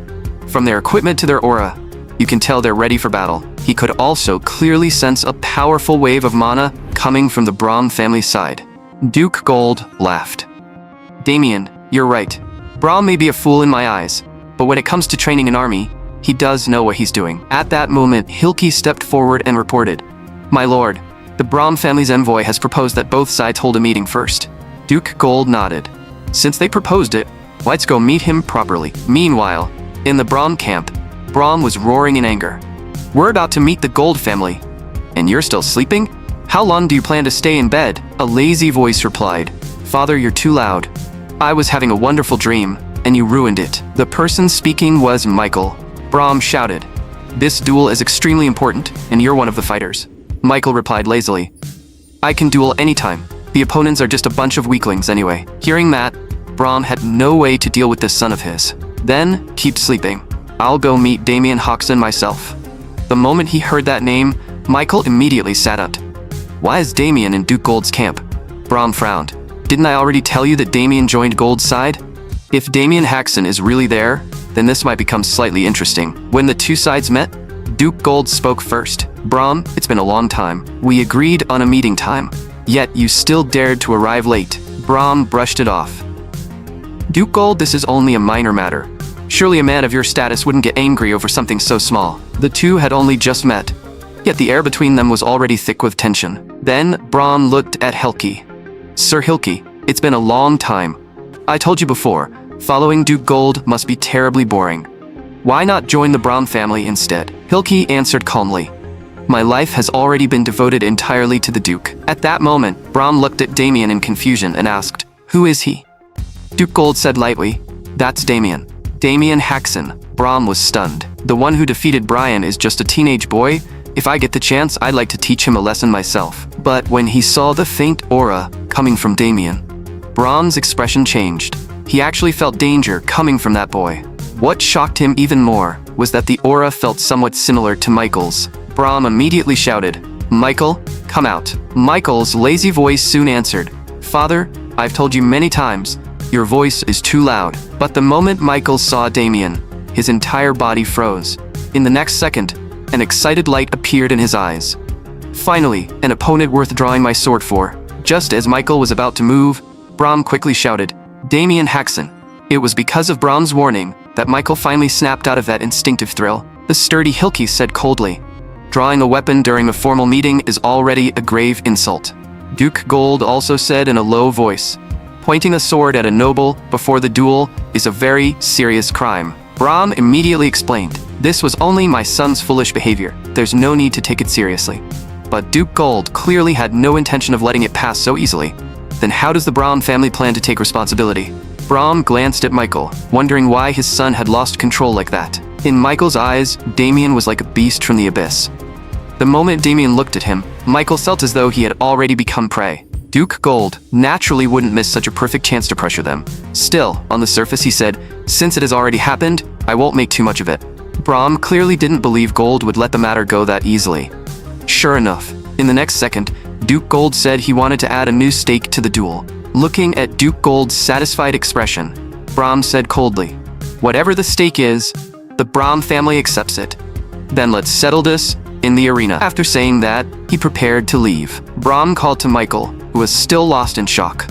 We are leaving. Seeing Braum suffer a loss, Duke Gold was in an excellent mood and said with a smile, I'll see you in the arena. After Braum had gone, Duke Gold looked at Damien. Michael wasn't drawing his sword at me. Why did he draw it at you? Damien said casually. I have no idea why he reacted so strongly. In truth, Damien was slightly surprised as well. Michael had already developed a sixth sense for battle. Meanwhile, Michael looked back and stared hard at Damien. Braum asked in a low voice, Why did you draw your sword just now? Do you know that doing so violates a taboo among nobles? Michael said, Father, you saw it too. When Damien Hoxton saw me draw my sword, he smiled, as if he already knew I would do it. Hearing that, Braum became even more shocked. But in the next moment, excitement returned to Michael's face. I've never met an opponent who made me look forward to a fight this much. Braum could hardly imagine it. This was the first time in Michael's entire life that he had shown such an expression. Michael then said, "Father, I apologize. I got a little too excited. How was the trouble I caused resolved?" Brahm said coldly, "Don't worry about it. No matter what stake gold adds, the final victory will belong to the Brahm family." Before long, the duel officially began. The first match was extremely important. That fight would determine the morale of both armies. Just as Duke Gold was considering the order of fighters, a voice suddenly came from behind him. The man who appeared was Sebas Vincent. He said, "Mr. Damien should be saved for Michael. As for the first match, I can recommend someone." Damien glanced back at Palmond and his brothers, thinking that as long as Vincent didn't recommend those three, it would be fine. So Damien said, "I agree with Sir Vincent's proposal." Sir Vincent gave him a grateful look. Then he said seriously, "The fighter I recommend for the first match is my son, Fabian." Fabian said seriously that he wouldn't let his father down, and that he would win the first match for Duke Gold. People had heard that Vincent's son was also an extremely talented warrior, so everyone hoped he could bring the Gold family their first victory. But at that moment, Damien's expression sharpened slightly, because the fighter sent by the Brahm family was a knight named Ronald. Fabian looked at the man before him and spoke in a firm voice. "I'm Fabian, a knight serving the Gold family. State your name." The man answered calmly, "My name is Ronald. I'm only a commoner." At those words, Fabian instantly grew furious. A mere commoner dares to take part in a battle between knights? In the next instant, Fabian vanished from where he stood. A blur shot straight toward Ronald. The soldiers watching from outside the arena were all stunned. Knight Fabian's speed was terrifying. In the blink of an eye, his blade had already come crashing down toward Ronald.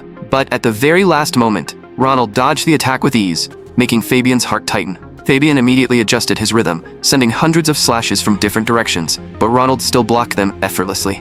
Only then did fear finally appear on Fabian's face. He realized that he and his opponent weren't even on the same level. All he could do was keep using the reach of his long blade, trying to force a hit on Ronald. But Ronald drew the sword from his back and swung it from the side. The movement looked slow, yet it was as fast as lightning. Fabian froze. In the next second, his arm was sent flying. Duke Gold hadn't even reacted before Fabian was defeated in an instant. Ronald spoke slowly. "I don't care whether you're a noble or a commoner. The only thing I want is victory." Seeing this, Brahm laughed proudly. Victory will always belong to the Brahm family. And, just like that, Fabian lost the first match. Even though Damien had known this match would be difficult, he hadn't expected the opponent to be this brutal. At that moment, Duke Gold stared hard at the Brahm family's side, clearly not expecting them to strike so ruthlessly. For the sake of victory, the Brahm family had truly abandoned all restraint. "Damien, what should we do for the next match?" The soldiers behind them all believed Damien should go next. Damien said calmly, "I'll follow the Duke's arrangement, but if I go now, there'll be no one left to defeat Michael in the final match. As for the second match, I can recommend someone for the Duke." Duke Gold immediately grew curious. "Who?" Damien looked at Palmond. "You're next. The second match is yours. Think carefully about my training. You can win this round." Duke Gold hesitated. Palmond isn't an especially outstanding knight. But Damien said, "I've already trained him. The current Palmond can win this match. Please trust me, Duke." At that moment, Palmond was trembling with fear. He had no idea why Damien wanted him to fight. The image of Fabian's shoulder being cut off was still fresh in his mind. He was still young, and he had no desire to become one-armed. The man across from him sneered, "So you're the Gold family's knight? You look completely unreliable. My name is Shu. State your name." But Palmond acted as if he hadn't heard him at all. He only felt certain that he couldn't win. Shui said in disappointment, "How boring. I thought Damien Hexen would be the one fighting, but the Duke actually sent a coward like you.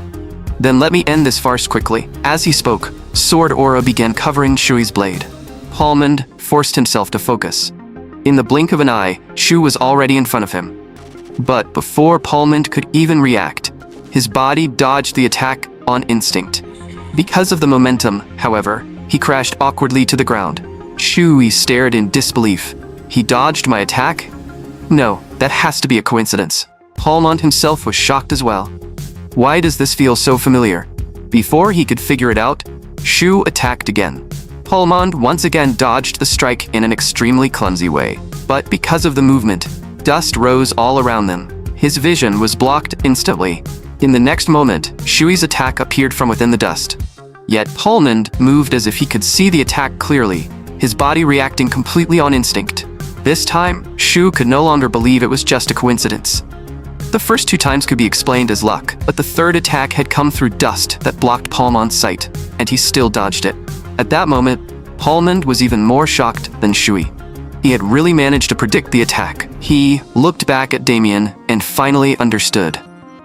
"Is this why you believed I could win?" Damien looked at Paulmond with a faint smile. "Looks like you finally understand." During their previous training, he had constantly used the Brahm family's Lion King sword to beat Paulmond down. After countless rounds of real combat training, Paulmond's body had developed muscle memory against the Lion King sword. So, even when he couldn't see the attack, his body would still move on instinct. Now, when Paulmond looked at Shu's sword technique, he realized the man was actually slow. These attacks only looked fast. Compared to Damien Huxon, they weren't on the same level at all. Paulmond caught the opening in Shu's attack and silently thought, "Thank you, Damien.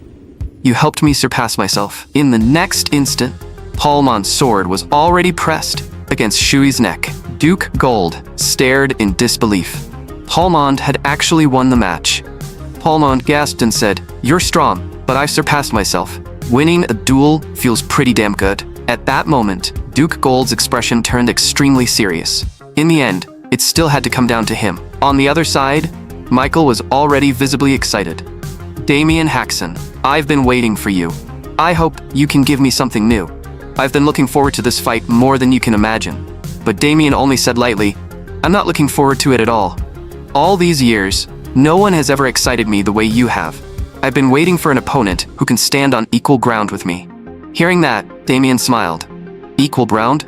Are you joking?" In the next moment, Michael rushed in with overwhelming sword intent. He shouted in excitement, "Damien Haxon, don't disappoint me." After losing, Shui asked Brahm to execute him, saying he had brought shame to the Brahm family. But Brahm said, "You did your best. Your opponent was simply stronger than you. Besides, there's nothing for you to worry about. We still have Michael, and Michael has never lost." Shui fully agreed with that. Michael's strength had already gone far beyond their understanding. After that, Brahm told Shui to rest. Watching Shui leave, Brahm knew very well that Shui had been much stronger than his opponent. Yet, no matter how Shui attacked, Paulmond had dodged perfectly. The Lion King sword had always been passed down only within the Brahm family, yet somehow, its secrets had been exposed. At that moment, Michael's body was trembling uncontrollably. For the first time, he felt his heart race. For the first time, he had found someone who seemed capable of standing on the same level as him. He had to defeat Damien and keep victory with the Brahm family. Michael had learned swordsmanship from his father since childhood. The first time he held a sword, he was filled with excitement. No matter how difficult the technique was, Michael only needed one glance to learn it completely. He had an almost obsessive devotion to swordsmanship, and he had always wanted to see more powerful swordsmen in the world. But after endless battles, Michael gradually became numb and lost his drive. He had once looked forward to fighting famous knight swordsmen, only to find them unimaginably weak. Little by little, swordsmanship became boring to Michael because he couldn't find a single opponent who could truly fight him. Until he saw Damien. Just standing in front of him, Damien made his body tremble with excitement. "Damien Haxon, this is the opponent I've dreamed of. Don't disappoint me. You're the only one who has ever made me feel like we could fight as equals." But Damien only gave him a dismissive smile. "Fight as equals? Are you trying to be funny?" As soon as the words fell, Michael crossed the distance to Damien in a single breath. But in Damien's eyes, Michael's attack was as slow as a crawling snail. He simply tilted his head and dodged the high-speed slash. Michael smiled in excitement. "Now this is what I call a real fight." Then, he spun his sword and slashed at Damien from the side. Damien merely punched the blade lightly, and the force sent Michael flying backward. Michael was stunned, because he hadn't even seen how Damien threw that punch. Right after that, Damien kicked hard at Michael. Michael hurriedly raised his sword in front of his chest to block. But that single kick still sent him flying several meters back. Yet, there was no fear on Michael's face. Instead, he was smiling with almost fanatical joy. In the next instant, Michael charged in again with gathered power. Countless afterimages appeared at once, moving so fast they were almost impossible to see, as if they had pierced straight through Damien. But, in reality, what Damien left behind was only an afterimage. Michael was stunned. Damien was clearly still standing there, so why did it feel like he had moved countless times? Damien still looked completely relaxed as he watched Michael. So my feeling was right after all. You're the strongest opponent I've met so far. Michael's aura surged even higher, and the Lion King's sword erupted as he attacked Damien head-on. But before he could even get close, a powerful pressure forced him several meters back. Michael muttered, "How is this possible? He's stopping my attack with nothing but his aura." His voice trembled. "Compared to me, you look more like the monster." Then Michael leapt into the air and shouted, "Draw your sword. Show me the real gap between us." Damien said lightly, "Then I'll grant your wish." His hand gently settled on the hilt of his sword. Michael smiled with confidence. "Too late. Even if you draw now, my attack will land first." But in the next moment, cold sweat poured down Michael's body. In his perception, his sword was instantly snapped in two. Damien had only swung once, and Michael had already been cut down on the spot. What just happened? Michael couldn't believe it. Did I lose? Damien Haxon wasn't on the same level as him at all. Outside the arena, Brahm shouted, "Michael, what are you doing? Stand up, draw your sword, and attack." But Michael was completely lost in shock. What just happened? I'm still alive. My head is still attached. He stared blankly at Damien in front of him. Only then did Michael understand how ridiculous his earlier behavior had been. Was everything just now an illusion? But it felt far too real. Then Michael dropped to both knees and said in a low voice, "I surrender." Brahm's face filled with rage. But Duke Gold, as the winner, actually invited the Brahm family to join the celebration banquet. Duke Gold completely ignored Brahm's murderous glare. He laughed loudly and announced, "Tonight there will be all the wine you can drink." Someone had just opened his mouth to thank the Duke. But the next instant, he met Brahm's icy stare and silently shut up. Duke Gold deliberately said, "Brahm, we may have had some conflict before, but it's over now. Cheer up. This is wine I've treasured for decades." Brahm was burning with resentment. Looking at Duke Gold's smug expression only made him even angrier. But he couldn't stop thinking about one question. Who exactly is Damien Haxon? He had made Michael surrender before even drawing his sword. Damien himself was also a little surprised that the Duke had invited the Brahm family to the celebration banquet.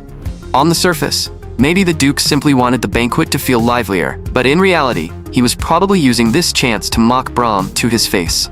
Still, none of this had much to do with Damien anymore.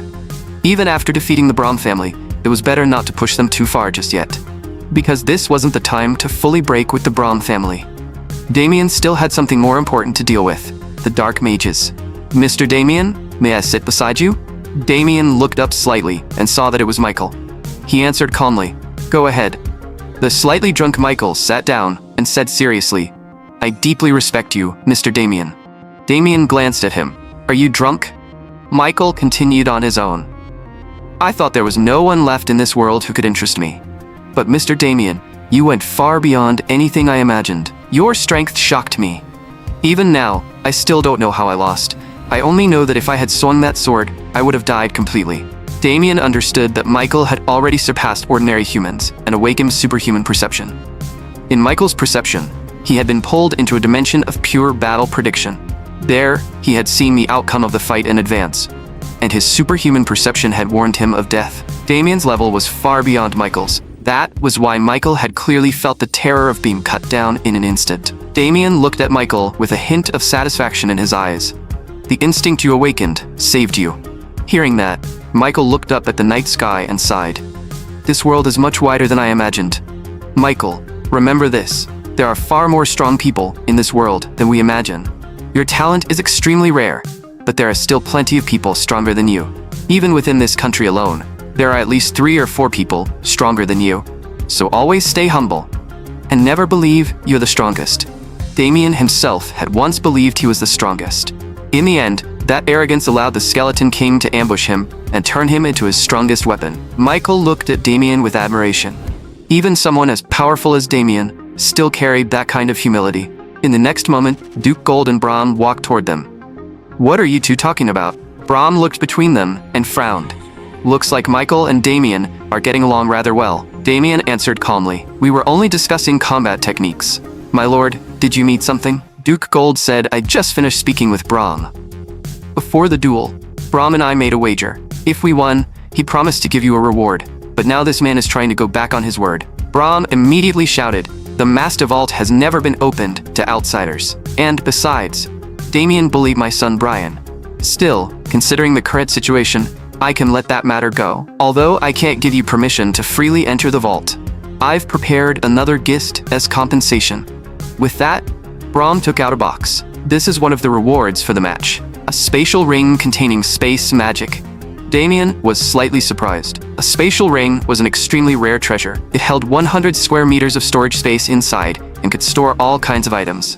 Before Brahm could even finish speaking, Damien quickly took the ring. While Damien was examining the ring in his hand, Brahm continued, "Although I can't let you freely enter the vault, you may choose one weapon from it." Hearing that, Damien thought for a moment. At his current stage, there didn't seem to be anything he especially needed. But in the next instant, he suddenly remembered something. At this point in time, that item should still be inside the vault. So Damien said, "There's actually one thing I want. I want the pitch black longbow in the vault." Brahm looked surprised. "You're clearly a swordsman. Why do you want a longbow?" Damien answered casually. "No special reason. I just want to find a bow as a wedding gift for my younger brother." Meanwhile, far away, Haxon suddenly broke out in a cold sweat. "Did someone just mention me behind my back?" The next day, everyone returned to the Duke's estate. Duke Gold was surprised. "You just got back? And you're already leaving? We were about to hold a grand celebration banquet for you." Damien said he had been away from home for too long and missed his family. Duke Gold sighed. "Damien, no one can stop you once you decide something. But at least wait one more day. You helped me so much. So let me at least arrange guards to escort you home." Damien said he didn't need guards. Duke Gold replied, "I know you're stronger than most people, but at least let me do something for you." Since this was the Duke's goodwill, Damien accepted it. Then he thanked him sincerely and said he hoped he'd have another chance to help the Duke in the future. The next day, Damien hurriedly set off for home with Victor. "Young master, you're finally going back. Thank goodness you solved the debt problem." Hearing that, Damien clenched his teeth. Victor really knew how to hit him where it hurt. "Sir Damien, it'll be dark soon. We should set up camp here tonight." Damien looked at the sky. Traveling late at night was indeed dangerous, so he prepared to eat something and rest properly. The two guards took charge of keeping watch. Victor called out loudly, "Come eat with us. The wilderness isn't as dangerous as you think." The guards thanked him but said they'd handle their own meal later. At that moment, Damien sat in place, slightly lost in thought. He remembered that when he left, Palmond and his brothers had all looked reluctant to part with him. At first, Damien thought they must have eaten something strange. "Why are they suddenly sad to see me go?" But Palmond said seriously, "If it weren't for you, Mr. Damien, I never would have opened my eyes to a wider world." Damien pulled his hand back in disgust and said, "That was the result of your own hard work." Palmond and the others said they'd always remember Damien's teachings. Then, the three of them bowed deeply to Damien. "Mr. Damien, you are our true mentor in life." When Damien came to his senses, he saw Victor still inviting the guards to eat with them. Just then, the two guards suddenly became alert. They looked at each other, both sensing a trace of killing intent. "Sir Damien, we'll check the area first." As soon as the words left their mouths, a high-speed attack came tearing through the air. Damien shouted, "Get away from there!" But before the guard could react, the attack pierced through his body and sent him flying several meters back. Damien was slightly shocked. Why does that weapon look so familiar? Then he stared hard into the depths of the forest. A low voice sounded from the darkness. "Did you think the guards sent by the Duke could protect you?" The spear in the guard's body trembled uncontrollably, then flew backward into the forest. The voice continued, "You can't stop me.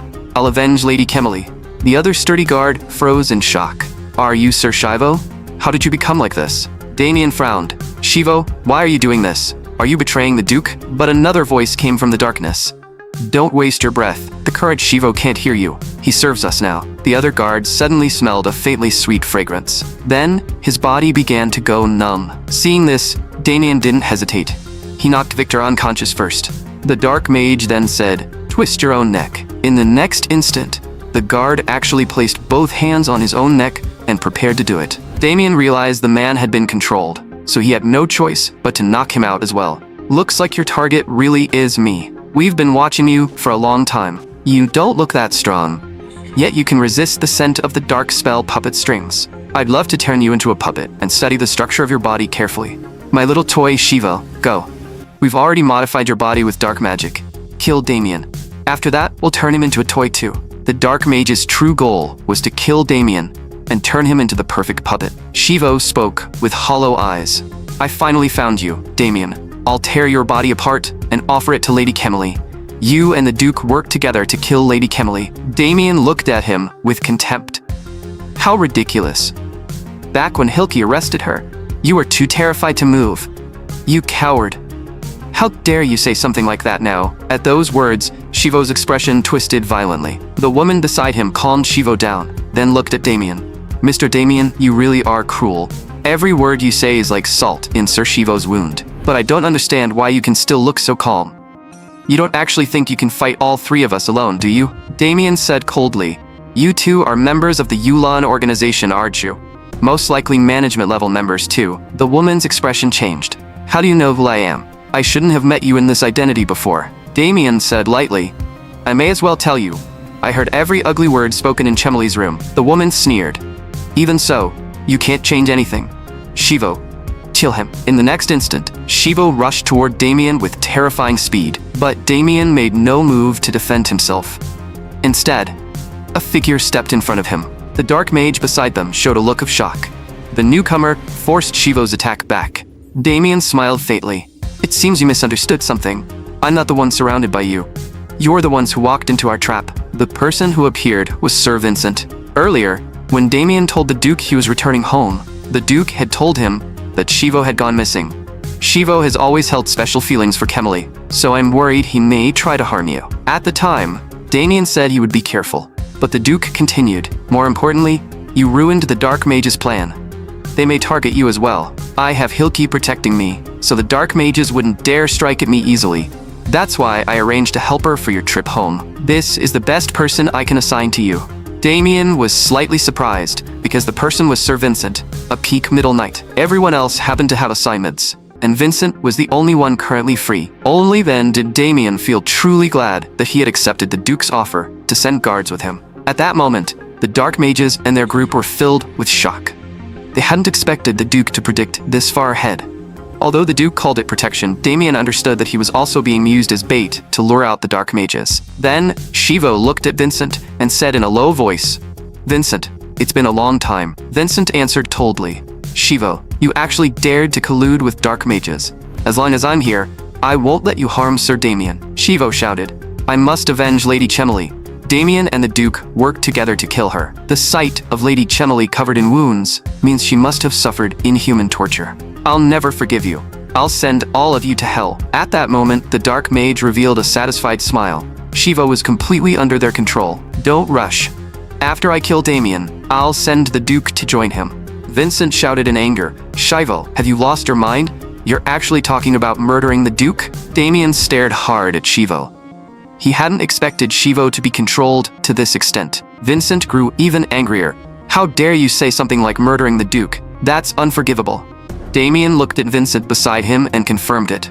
As expected, Vincent had the aura of a peak middle knight, but Shivo showed no panic at all. He simply grabbed the front of his own clothes. Vincent's expression changed. Shivo, you willingly sold your soul and burned your lifespan to increase your strength? Are you insane? You gave your life to dark magic? Shivo's method of increasing his power was different from other dark mages. He had traded away his lifespan, leaving himself only 3 months to live, in exchange for massive physical potential. At that moment, Shivo's aura was rising at a terrifying speed. That power made both Damien and Vincent feel shaken. Had Shivo already reached the high knight rank? Shivo shouted, Don't worry, it'll be over soon. You won't feel any pain. In the next instant, an attack filled with terrifying power swept toward Damien and Vincent. That strike destroyed almost half the forest. But after a long moment, Damien was still standing where he had been. It looked like Shivo had completely lost his mind, and even his attacks had become chaotic. Looking at Shivo's crazed expression, Damien understood that he had to kill him here, or he would become a future threat. Damien was slightly shocked. Shivo's power had clearly surpassed the middle knight level, but he had lost himself to that strength. A power bought by sacrificing his life meant Shivo was beyond saving. Shivo was stunned. How did my attack have no effect? Vincent said, coldly. Shivo, just how much are you looking down on me? You actually used such a crude attack. I'm not some reckless fool who only knows how to charge forward. Then, Vincent looked at Damien.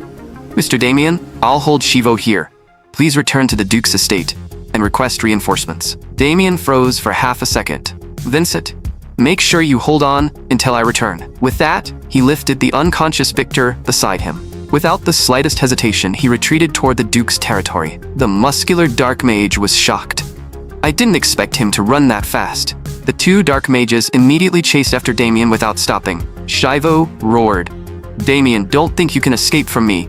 He was about to chase after him, but a sword slash suddenly came from the side. Shivo immediately raised his spear and blocked the attack. Shivo shouted, Vincent, you dare stop me. Vincent said coldly, I'm a knight loyal to the Duke, and you dare speak of assassinating the Duke in front of me? Shivo gritted his teeth and roared. The Duke killed Kemily. You don't understand my pain. In the next moment, a massive explosion echoed through the forest. In the distance, Damien said quietly, looks like Sir Vincent has started fighting. Just then, two afterimages flashed across the sky. In the next moment, the two of them blocked Damien's path. One sneered, you actually abandoned Sir Vincent and ran alone. That isn't a good decision. Besides, with that fat man on your back, escaping is even more impossible. Damien smiled faintly. Do you really think I was trying to run?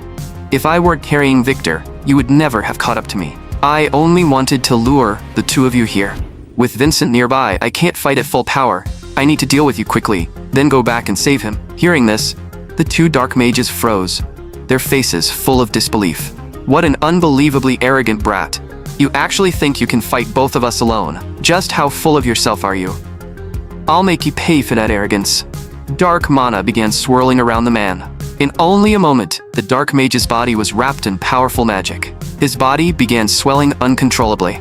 Damien only glanced at him, then couldn't help thinking, dark mages really are monsters. The dark mage grinned. Facing me like this, Damien, do you still think you can fight? I'm Mustum, a branch chief of the Yuan organization. Damien said lightly, I thought you were just an ordinary Yuan organization member. I didn't expect you to be a branch chief. You twisted your body with dark magic. Looks like you belong to the fanatical faction. In the next instant, a high-speed attack came from behind. Damien, that attitude of yours really disgusts me. Damien quickly raised both hands in front of him, but that seemingly casual punch sent him flying several meters back. The dark mage smiled smugly. You can't even block such a simple attack? Damien understood that in terms of destructive power and speed alone, this dark mage had already surpassed the middle knight level. Before Damien could react, countless tentacles lashed toward him. Damien quickly dodged around them, but if he kept dodging like this, he would have no chance to counterattack. In the next moment, he was forced into a corner with nowhere left to dodge. The dark mage grinned. Die here, you damned insect. But just as the attack was about to land, Damien merely raised his hand and the heavy strike was casually deflected. This was an ability Damien had mastered in his previous life. It allowed him to easily strip away an enemy's force and redirect the attack. The attack that should have hit him was guided to the side and slammed into the ground instead. This was also thanks to the large amount of body-strengthening medicine he had taken at the Duke's estate. His body could now support this technique. The dark mage roared, "You despicable bastard! What did you do?" But no matter how he attacked, Damien calmly redirected the force and direction of every strike. Damien said coldly, "I don't have time to keep playing with you." Then he placed his hand over his sword. He whispered, "Sword break, myriad slash." A single attack cut through the dark mage's body from multiple directions at once. A scream of pain rang out. The dark mage's body instantly broke apart. Damien said coldly, "I told you it would be quick. Why is this happening? You clearly look like a low knight. Were you hiding your strength this whole time?"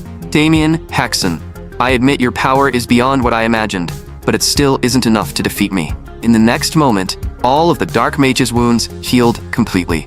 The power of dark magic isn't something someone like you can understand. The dark mage revealed a smug smile. Damien said lightly, "I thought I could finish you off just now. Looks like you might actually make this a little more entertaining." The dark mage froze. "What are you talking about?" Damien answered coldly, "I'm saying you better not die too easily.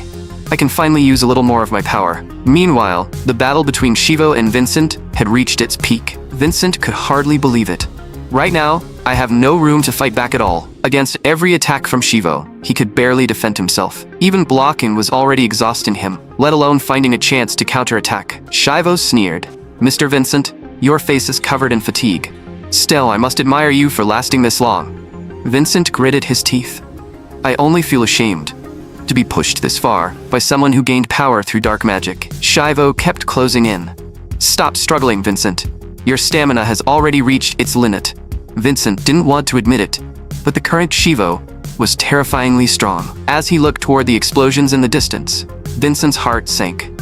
Has Mr. Damien been caught too? On the other side, the dark mage couldn't understand where Damien's confidence came from. He was about to die, yet he still spoke with such arrogance. In the next moment, dark mana began condensing inside the man's mouth. Looking at that violently surging energy, Damien understood that the dark mage wanted to end the battle with this attack. With a furious shout, a compressed sphere of extreme magic blasted toward Damien. But even in front of that violent energy, Damien's expression didn't change at all. He slowly placed his sword in front of him and whispered, "Moonblade art." In the next instant, waves of mana spread outward from the blade. The dark mana sphere vanished the moment it touched those waves. The dark mage's face filled with shock. Impossible. That's absolutely impossible. Before he could recover from his shock, Damien rushed in with lightning speed. In the blink of an eye, the dark mage's body was torn apart again. The dark mage roared, "No matter how many times you cut me apart, I can regenerate." Damien looked at him with contempt. Is that so? In the next instant, countless slashes fell at a speed the naked eye couldn't follow. The dark mage screamed in panic. Faster. Regenerate faster. But soon, fear spread across his face. Why? Why has my regeneration stopped? Damien said coldly. Surprised? Wondering why your regeneration failed? Regeneration requires a massive amount of mana to sustain. The dark mage stared at him in terror. Why do you know so much about us? Damien replied calmly. You aren't qualified to know. I'll let you die without pain. You focused too much on fighting me head-on, and that's why you lost. Suddenly, the dark mage shouted, Rebecca, now, kill him. Another voice rang out.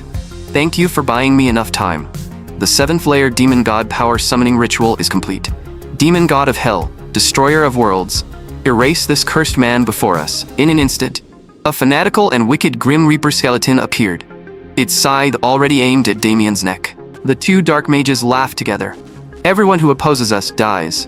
Just as Damien was about to be torn apart, the authority mark appeared on the back of his hand. The terrifying Grim Reaper skeleton suddenly screamed, then vanished completely. The two dark mages froze in place, muttering uncontrollably. How is that possible? Damien sneered. I gave you that much time to prepare, and that pathetic summon was your trump card? The dark mage broke down and shouted, This is the power we've been pursuing. It can kill a high-ranking warrior in one strike. And you call it pathetic? Damien burst out laughing. So that level of power is enough to satisfy you? Then you've never seen anything truly terrifying. The dark mana you worship is nothing more than a low-grade power, parasitic on the Skeleton King's strength. Since both of you are going to die, I'll show you what true dark magic looks like. In the next moment, the bracelet on his wrist released waves of mana like dark lightning. At that moment, Damien seemed like the sole ruler of the darkness. In that instant, the two dark mages felt their senses being completely stripped away, and they screamed in panic. Damien said calmly, With my current ability, I can only use 10% of this power, but I doubt anyone in your organization has ever seen anything like it. Dark Abyss. In the night sky, a black hole that seemed capable of devouring all things slowly appeared. Damien smiled faintly and spoke. Dark Abyss devour. Activate. Crush them completely. At that moment, the two dark mages had no thought of resisting anymore. Their eyes were filled with nothing but terrified despair. As they were crushed, they screamed in horror. How can anyone summon the power of the 9th layer? The moment their words fell, the dark abyss exploded. Damien said coldly, Dying under the dark magic you worship so much is a fitting end. After killing the two dark mages, he heard Victor waking up beside him. Damien glanced at him. Victor, there's something on your face? Victor touched his face in confusion. What's this? In the next second he screamed, It's blood. Then, his eyes rolled back, and he fainted on the spot. Damien looked at him helplessly. Is he really that timid? I only wanted him to wipe it off. Still, now that he thought about it, he had killed the dark mages without asking them for information. Damien didn't want to use this skill, but for now, he had to search for any useful information. He walked to the place where the dark mages had died and began an information search. In the next moment, an information sphere refracted out from the death site. This was an ability Damien had mastered in his previous life as a death knight. By absorbing the remnants of a dead soul, he could obtain information the person had known while alive. Meanwhile, Vincent was still enduring Shivo's frenzied attacks.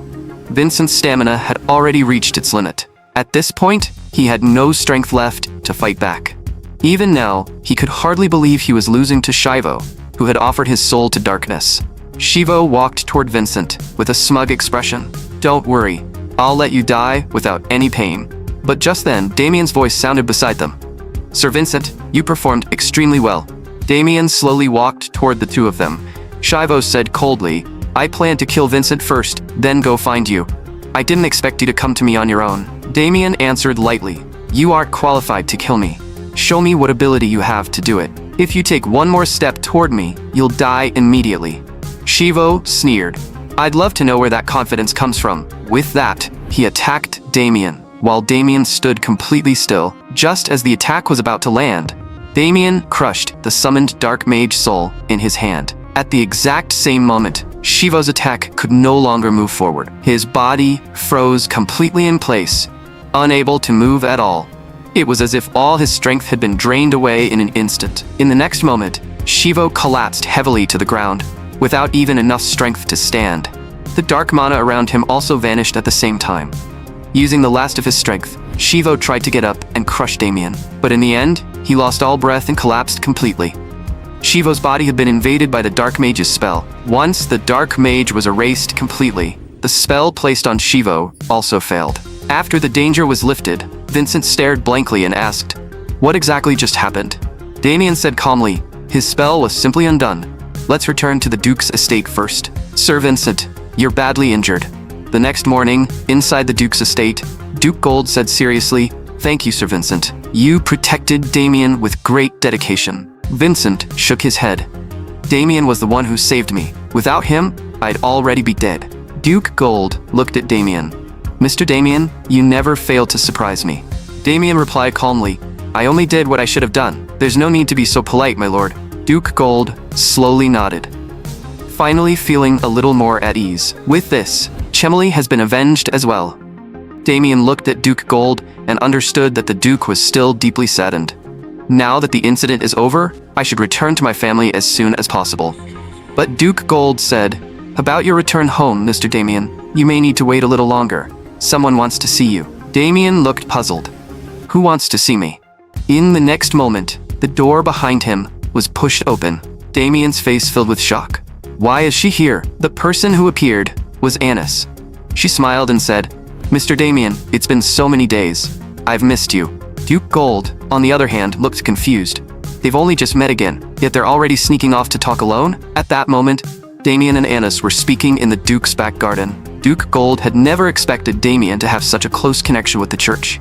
Beside him, Hilki looked helpless, thinking this was not how a duke should behave. But the more Duke Gold watched, the stranger it looked. From the Duke's perspective, it looked like a young man and young woman having a private moment, but they were too far away, so he could not hear what they were saying. In reality, Damien was explaining to Anis how he had killed the Dark Mages. After listening, Anis sighed. "In such a short time, you've already been caught up in so many incidents with Dark Mages."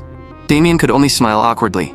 Then he said, "I really didn't expect the church investigator this time to be you." Anis replied, "I heard that Dark Mages had appeared in the Duke's territory, and then I heard you were here too, so I applied to come personally. By the way, when you killed them, did you find out which group they belonged to?" Damien thought for a moment. To avoid making things more complicated, he decided to hide part of the truth for now. They weren't that strong. They were probably independent Dark Mages without an organization. Anis sighed softly. "I thought they might be members of the Yulan organization." Damien asked, "Why are you so fixated on the Yulan organization? Is there a reason?" At those words, Anis clearly became a little flustered. "Actually, I've been searching for a special mage within the Yulan organization. He's an infamous dark mage who once wiped out an entire city by himself. People call him the Corpse Performer." Damien's heart tightened. He had not expected Anis to be searching for the Corpse Performer. Corpse Performer was only his title. Almost no one knew his real name. Once, he occupied a noble's territory and released countless monsters, completely destroying the town. Only after the knights arrived were those monsters finally eliminated. But in the town's central square, countless corpses had been piled together. And the most horrifying part was that words had been formed on the city wall using organs. Those words read, corpse performer. Even now, just remembering that scene still filled Anis with terror. Looking at Anis's trembling body, Damien understood that she still had not told him the real reason she was chasing the corpse performer. He could feel that Anis had an even more important reason. But Damien could not tell her the truth either, because he knew the corpse performer's real name very well. In his previous life, Damien had followed the Skeleton King, and the corpse performer had also sworn loyalty to the Skeleton King. He had become a commander of the Skeleton Army, leading troops on the front lines against humanity. Even in his previous life, Damien had deeply hated that man. Mr. Damien, what are you thinking about? Anis's voice pulled Damien back from his thoughts. Damien only said, I zoned out for a moment. Anis said seriously, if you ever learn anything about the corpse performer in the future, please tell me. Damien nodded. Of course, I'll tell you everything I know for now. Then he said, let's end our conversation here. Damien turned toward the side. Duke, our conversation is over. May I return home now? Duke Gold smiled. Of course. I no longer have any reason to keep you here, Mr. Damien. Meanwhile, at Damien's estate, Haxon looked at Louise and asked, Sister, are you waiting for Damien again? You've been waiting for Damien every day lately. Sister, are you really that worried about him? Remembering Damien's brutal fighting style, Haxon felt that his sister did not need to worry about him at all. Just then, Damien shouted, I'm back. This time, because Damien had helped the Duke resolve the Dark Mage incident, he returned with a massive amount of rewards. His father stared in disbelief.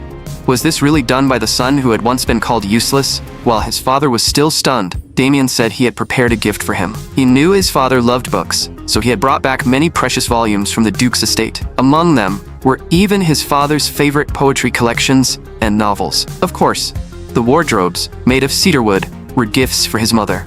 And Damien naturally hadn't forgotten his sister.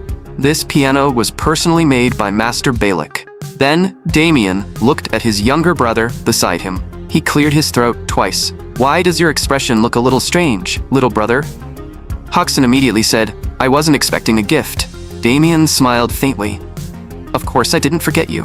He opened his palm toward the air, and it looked as if a gap had opened in empty space. This is my new spatial storage ring, and inside it is the gift I prepared especially for you. Then, Damien leaned close to his brother and whispered, if you give this to your future wife, she'll definitely be happy. If you like someone, then as your older brother, of course I should help you. Haxon instantly panicked and shouted.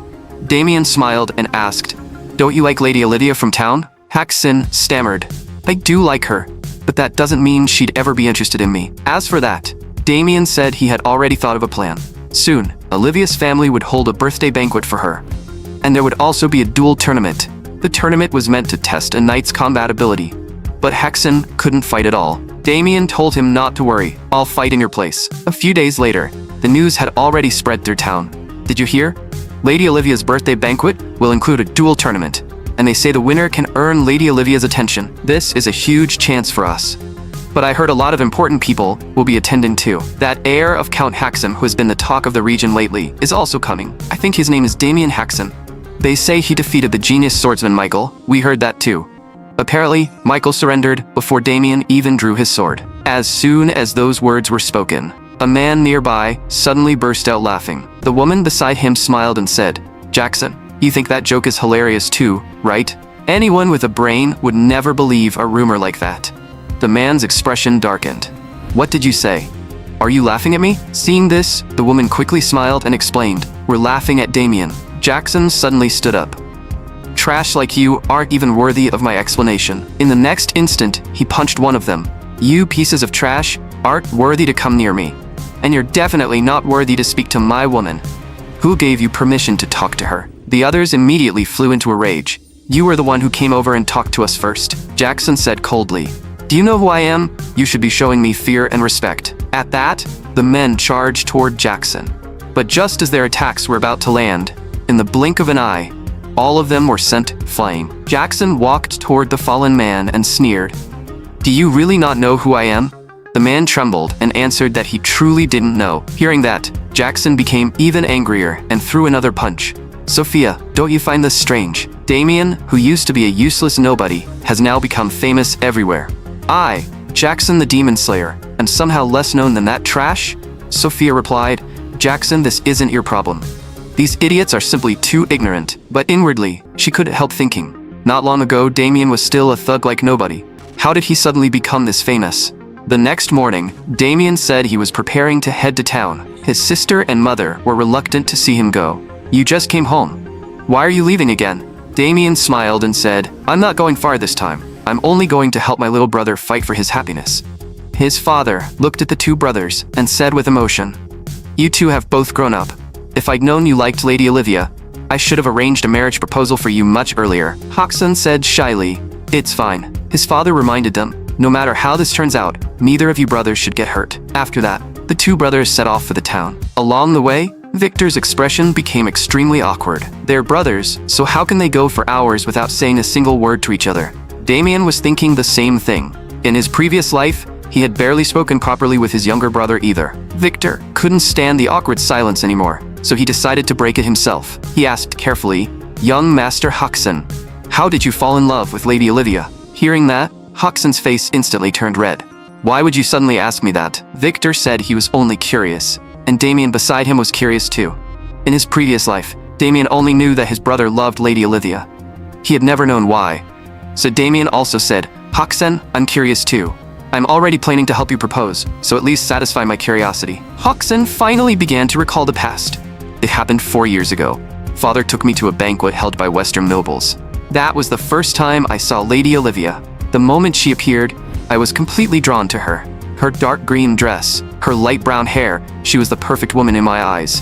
Back then, I kept imagining how wonderful it would be if she became my wife. Hearing this, Damien and Victor both looked shocked. So this guy simply thought she was beautiful? Damien didn't know how the two of them had connected in his previous life, but there was no doubt that their feelings had eventually become mutual. However, Olivia's father had rejected Haksun's proposal. After that, Haksun had spent his days in tears, until Damien became a Death Knight and killed his brother with his own hands, bringing Haksun's life to an end. Damien had never heard of his brother having any other romance. With that thought, he silently swore that he would help Haksun fulfill this wish. Haksun, however, had no idea why Damien had suddenly become so fired up. This town is really far. It took 3 full days by carriage to get here. Is this really a birthday banquet? It feels more like a festival for the whole town. Just then, an old man stopped them and asked, Where are you from? Damien answered, We're members of Count Haksun's family. The old man checked the list. You must be Mr. Damien Haksun. Damien nodded and said he had brought his younger brother with him to attend the banquet. The old man said respectfully, I'm Lady Olivia's butler. Your rooms have already been prepared. You may use this room freely. If you need anything, please tell me at any time. Victor couldn't help sighing. This count is really considerate. He even prepared a separate room for us. An ordinary viscount would never receive this kind of treatment. Damien thought it was probably because his reputation had risen quite a bit recently. No matter. I'll go out and take a look around first. You two stay in the room. Haksun immediately shouted, No way, I made a promise to father. Damien asked in confusion, What promise? Haksun said, If you try to cause trouble, father told me to stalk you. Damien replied helplessly, Just rest. I'm not the same troublemaker I used to be. As soon as he finished speaking, a woman suddenly bumped into him.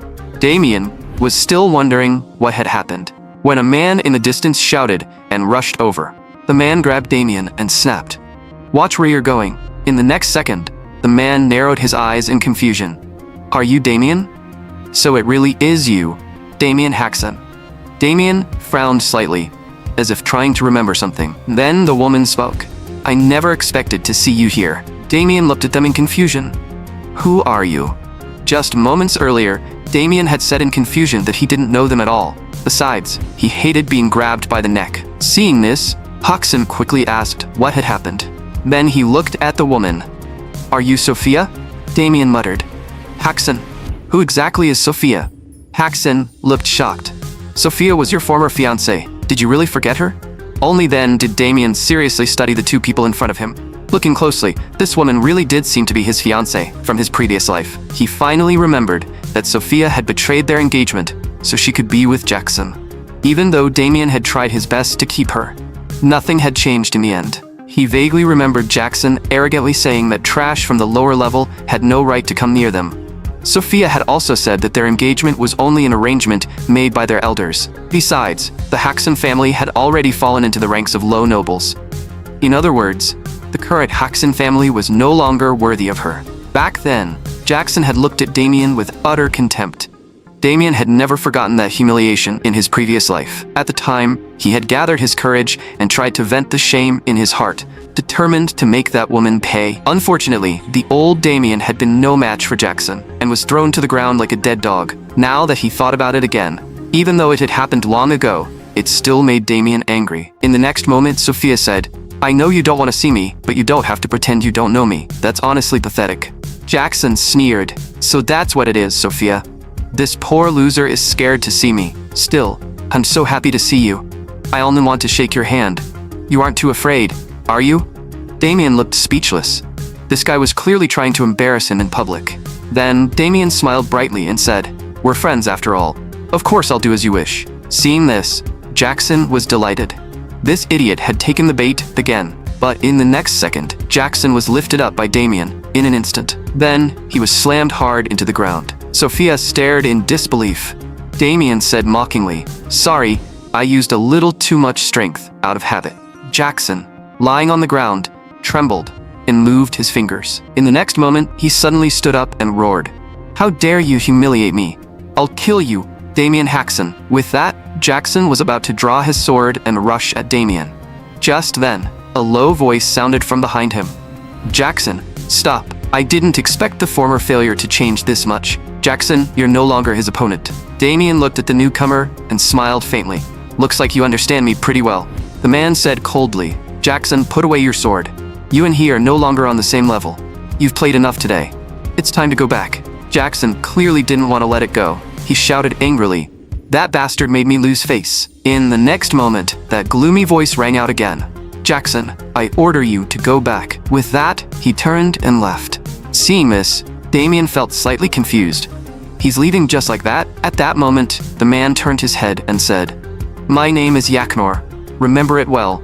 We'll meet again soon, Damien Haxon." Just now, Yaknor had taken Jackson away from Damien. Jackson asked in confusion, "Master, why did you stop me? Someone like Damien is easy for me to defeat." But as soon as he finished speaking, Yaknor grabbed Jackson tightly by the throat. Yaknor said coldly, "Jackson, I told you that after coming here, you weren't to do anything that attracts attention. Did you think my words were a joke?"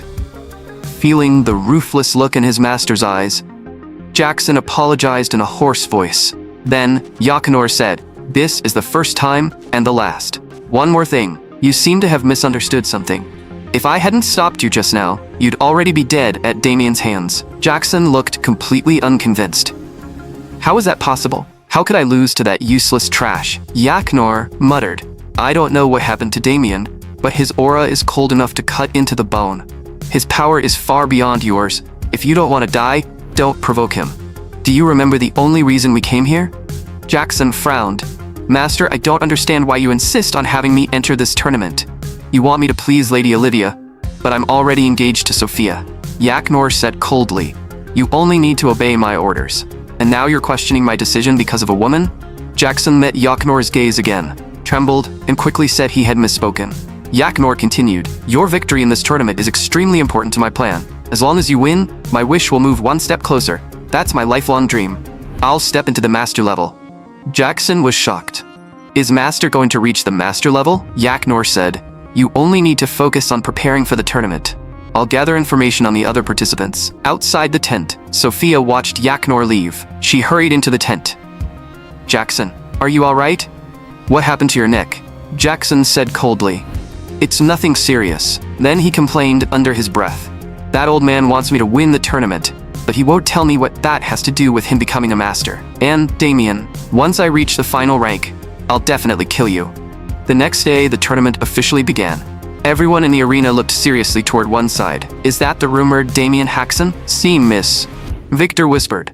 "Young master, your reputation is even bigger than I imagined." Just then, Count Chester stepped forward and welcomed everyone. Today, he would hold a grand birthday banquet for his daughter, Olivia. And the many knights present would fight in this arena. The final winner would earn the chance to have dinner with Olivia. A trace of worry appeared on Haxon's face. Damien glanced at him and silently reassured him. At that moment, Count Chester spoke with some dissatisfaction. "Olivia, I prepared such a grand banquet for you, The least you can do is look a little happy. Olivia replied in a cool tone. I never asked you to do this, father. You're only doing it to show off the family's prestige. Count Chester didn't care. Think whatever you like. For now, just enjoy this feast of battle. The first event of the tournament was the monster hunting match. Every spectator cheered for the fighter they supported, and Damien, whose reputation had recently exploded, was naturally seen as one of the favorites to win. This match would be held in teams. Jackson never expected that he would end up on the same team as Damien. Just then, the gate of a cage beside the arena suddenly opened. In the next moment, everyone stared in disbelief and muttered, "This has to be a joke, right?" A giant monster, over 4 meters tall, appeared before them with a deafening roar. The contestant standing at the front was already too terrified to move, while Damien simply watched in silence. In the blink of an eye, the spot where that contestant had been standing was crushed by the giant monster. Blood scattered through the air and splashed onto Damien's face. A faint smile appeared on Damien's lips. So this is what they prepared. It seems Count Chester has been raising quite the monster.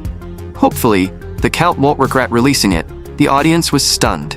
But in the next instant, cheers and tension swept across the stands all at once. Amid the noise, no one understood how a knight had been taken down without even getting a chance to fight back. Olivia was also shocked, her body trembling uncontrollably. But Count Chester said coldly, if a knight can be defeated that easily, it only proves he was pathetically weak. Hearing that, Olivia couldn't hold back anymore. Father, this is only a tournament. Why would you release such a terrifying monster? Count Chester answered.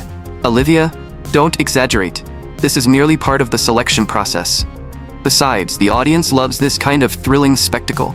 The cheers and shouts from the stands grew even louder. Just then, Jackson rushed out at incredible speed. Jackson knew very well that the first person to attack and defeat the monster would become the true object of the audience's admiration. The wounded giant monster let out a violent roar. The cuts Jackson had made across its shoulder and arm began regenerating at a visible speed. Shock appeared on Jackson's face. How is this possible? Behind him, Damien still stood in place, without moving. Only then did Damien understand. Before entering the duel, every participant had signed a waiver, accepting responsibility for life and death. So this was the trap Count Chester had prepared in advance. Facing the roaring giant monster, Jackson had no choice but to avoid its direct attacks and keep dodging around the arena. Seeing this, his teammates rushed forward to support him. But before one teammate's attack could land, he was caught in the giant monster's strike. In the next moment, his body flew backward like a kite with its string cut. Fortunately, at the last moment, he used his sword to block the fatal blow. While a female teammate drew the monster's attention, another teammate launched an attack from its blind spot behind it. The attacks weren't especially powerful, but they were fast and came from multiple directions in quick succession. With several wounds around its ankles, the giant monster finally lost its balance and dropped heavily to its knees. Seeing this, the man immediately leapt into the air, trying to seize that instant opening and slash down at the giant monster's head. But during that brief moment in midair, the giant monster slammed both hands toward him at terrifying speed. With a short, choking cry, the man was crushed into a pile of flesh. At the exact same time, Jackson attacked from behind the giant monster, using the opening his teammate had created with his life. A wave-like slash came crashing down, and the giant monster's head was cut off instantly. The audience erupted into thunderous cheers. Sophia thought excitedly, as expected of my fiancé. Jackson gasped and said, "Now do you know who the truly brave knight is?" Then he raised his blade and struck the pose of a victor. But in the next moment, he felt a chill behind him. Another giant monster roared and charged at Jackson with terrifying speed. Jackson had no time to think. He instinctively placed his sword behind him to defend. Before he could even understand what had happened, his body was sent flying dozens of meters away. Jackson trembled and said, "I was too careless. I forgot there was another monster." At that moment, Damien spoke. "How embarrassing. 2 little monsters, and you already look this pathetic." As he spoke, the giant monster roared at Damien. Jackson shouted, "Are you an idiot? You're trying to fight that thing alone?" At the same time, the giant monster's attack had already reached Damien. But Damien didn't even move his feet. He simply raised his hand and gave a casual slap, easily neutralizing the terrifying blow. In the next instant, Damien leapt lightly and appeared above the giant monster's head. He used its head as a stepping stone and jumped backward. The giant monster clearly noticed where Damien was, but the moment it raised its head, Damien's attack had already ended. A blindingly fast slash fell, and the giant monster's body was split cleanly in half. Jackson broke out in a cold sweat. It wasn't because Damien had killed the giant monster, but because he hadn't seen how Damien attacked at all. After a brief silence, the audience exploded into thunderous cheers, shouting Damien Haxon's name. The cheers echoed across the entire arena, and even Count Chester couldn't help clapping in approval. Damien Haxon's reputation was clearly not empty hype. In the arena, Damien casually tossed his sword into his storage space and said, "They were only 2 little monsters. Was that really worth getting so excited over?" Hearing this, Jackson froze for a moment. Damien Haxon, that former loser, actually dared mock me like this. I'll make you pay. After the match ended, Count Chester officially held the birthday banquet. At the banquet, everyone's gaze kept falling on Damien with fascination. So that's Damien from the arena? Is that his younger brother beside him? He looks handsome too. Haxon asked curiously, "Where did you find clothes this nice?" Damien replied, "There's a famous clothing shop in the Count's territory called Moonlight Waves. Its clothes are popular all over the country." Then Damien joked, "I spent more than half my savings on them." Hearing that, Haxon quietly thanked him. The heated attention stayed fixed on Damien, and some noble ladies even said Damien was their top choice for a fiancé. Listening to the discussions around him, Jackson angrily crushed the wine glass in his hand. Why is this happening? Why is everyone talking about Damien? I performed well too. So why is everyone only focused on Damien Haxon? Even after the match, he mocked me for taking so long to fight such weak monsters. Then Jackson looked at Sophia. "Don't you think Damien is far too arrogant?" But at that moment, Sophia was staring blankly with dazed eyes, murmuring, "Damien Haxon. Why did I never notice before that he was this handsome?" Just then, an announcement rang through the banquet hall. "Lady Olivia is entering." Olivia entered the banquet hall together with Count Chester. Count Chester said, "Thank you all for attending Olivia's birthday banquet. The contestants in today's preliminary round gave us a brilliant performance. I hope tomorrow's matches will be just as outstanding. Next, allow me to reveal the prize for this tournament's champion." Count Chester glanced at the furnace beside him, then placed his hand into the flames without hesitation. The move shocked everyone nearby. Damien was confused as well. What's he trying to do? But in the next moment, Count Chester's hand showed no burn marks at all. Count Chester said proudly, "This is all thanks to the flame stone." But the moment Damien saw that stone, he froze in shock. That wasn't a flame stone at all. The black-clad man nearby had clearly locked his eyes onto the stone as well. That black-clad man was Jackson's master, Yaknor. He muttered under his breath, "So, it really is here." That wasn't a flame stone. It was a soul gem, also known as the Heart Soul. Count Chester continued, "As you can see, this treasure can grant immunity to fire damage. Even the mages in my estate couldn't identify its true origin. So in the end, they concluded it was a rare flamestone. The final winner of this tournament will receive this flamestone as the reward." Damien could hardly believe it. A soul gem was being treated like some cheap prize. Damien had no interest in ordinary rewards, but the soul gem was different. Count Chester said, "I hope everyone enjoys tonight to the fullest." Then he officially signaled the start of the banquet. For a moment, gentle music slowly filled the hall, and the banquet began. A short while later, a man came before the Count and greeted him. "I'm Friends, eldest son of the Nathan family. I've prepared a special gift for Lady Olivia. This skincare product was made by an alchemist using powdered spirit pills. Even an elderly person could use it and regain skin as soft as a baby's." Count Chester thanked him with a smile, but Olivia showed no joy at all. In the next moment, another man stepped forward and said, "I'm from the Temple family, and I've also prepared a gift for Lady Olivia. This is a necklace made from 7 colored gemstones. They say the materials were obtained by killing hundreds of gem monsters." Count Chester nodded. "We can feel your sincerity. The butler will store these gifts for now." Just as Damien expected, everyone was trying to please Olivia. But the Count's family was extremely wealthy, so ordinary gifts were basically useless. Then Jackson stepped forward. "Honored Count, I'm Jackson, the man who killed one of the monsters earlier." "That's right. I'm Jackson, known as the Demon Slayer. I've also prepared a gift for you. This is a bottle of highly concentrated life essence. Just 1 drop can keep a person full of energy for 3 days." Jackson thought to himself that his master had told him to focus on the Count. As long as he made the Count happy, winning Olivia would become much easier. Hearing about the gift, Count Chester indeed looked pleased. "Olivia, look, this gift is quite good, isn't it?" But Olivia still looked listless, and only gave a perfunctory nod. Then Damien said quietly, "It's our turn." As Damien stepped forward, Jackson looked full of contempt. "What could a bumpkin like you possibly bring out?" Damien smiled faintly. "What Jackson brought out is indeed good, but it still can't move Olivia." "Honored Count, I'm Damien Haxon." At that name, Count Chester immediately grew excited. The Haxon family's reputation had already spread far and wide. Damien said, "That's only everyone exaggerating about me." Count Chester clearly hadn't expected Damien to be so humble, but Olivia had no interest in this kind of praise or the polite exchanges between nobles. Haxon began to worry. Damien calmly said that Olivia would definitely like this gift. "Count, I've also prepared a gift for the beautiful Lady Olivia." Count Chester instantly became interested.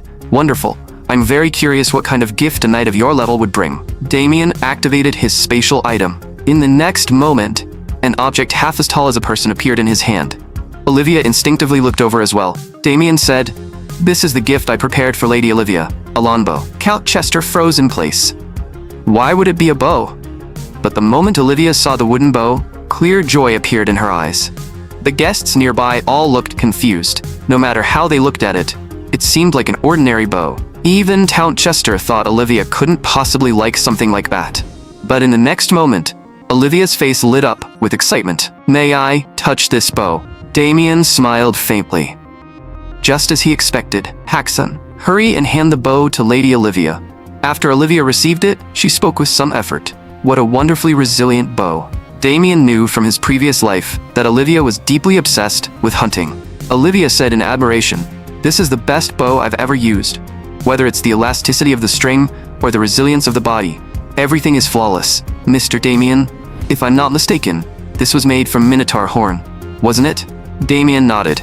"Lady Olivia is correct." Down below, Jackson's expression changed when he heard minotaur horn. Could the material of that bow be legendary minotaur horn? Just then, Olivia noticed the maker's name carved into the bow. She was shocked. Was this made by August, the greatest blacksmith on the continent? Hearing that, even Count Chester cried out in surprise. Damien smiled. "Of course, Lady Olivia.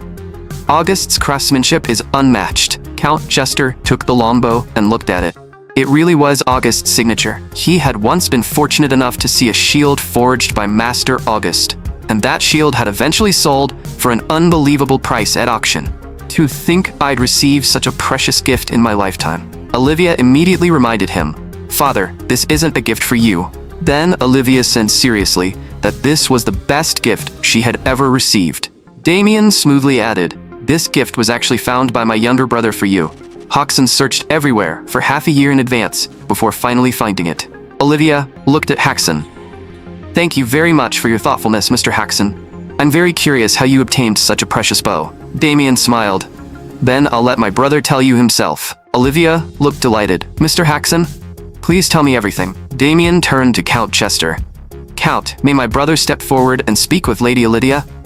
Count Chester immediately replied that there was no problem. Damien patted Haxon. "Stop spacing out. Go on." Haxon nervously stepped forward. "Lady Olivia, it's an honor to meet you. My name is Haxon." Damien smiled faintly. "Today, you're the main character." On the other side, Sophia whispered, "Jackson, it seems Damien has ruined our plan. I never expected him to become this strong, or to make Olivia this happy. At this rate, both the Count and Olivia will favor Damien even more." Jackson gritted his teeth. "We can't just sit here and do nothing. Come with me." "Sophia, you wait here."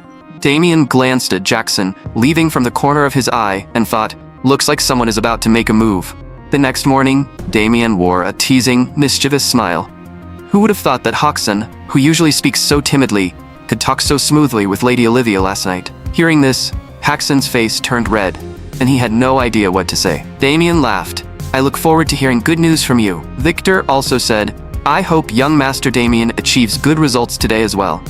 Behind them, Haxon quietly said, "Thank you, Damien."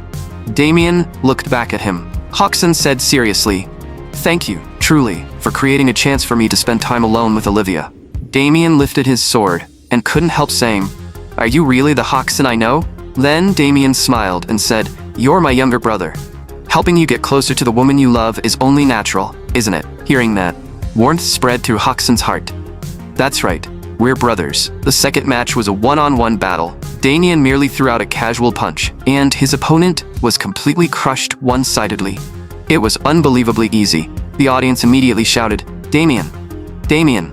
This match put no pressure on Damien at all, and the next round would be the final. Just as everyone was excitedly cheering him on, a cloaked person nearby quietly found Haxon. Haxon was shocked.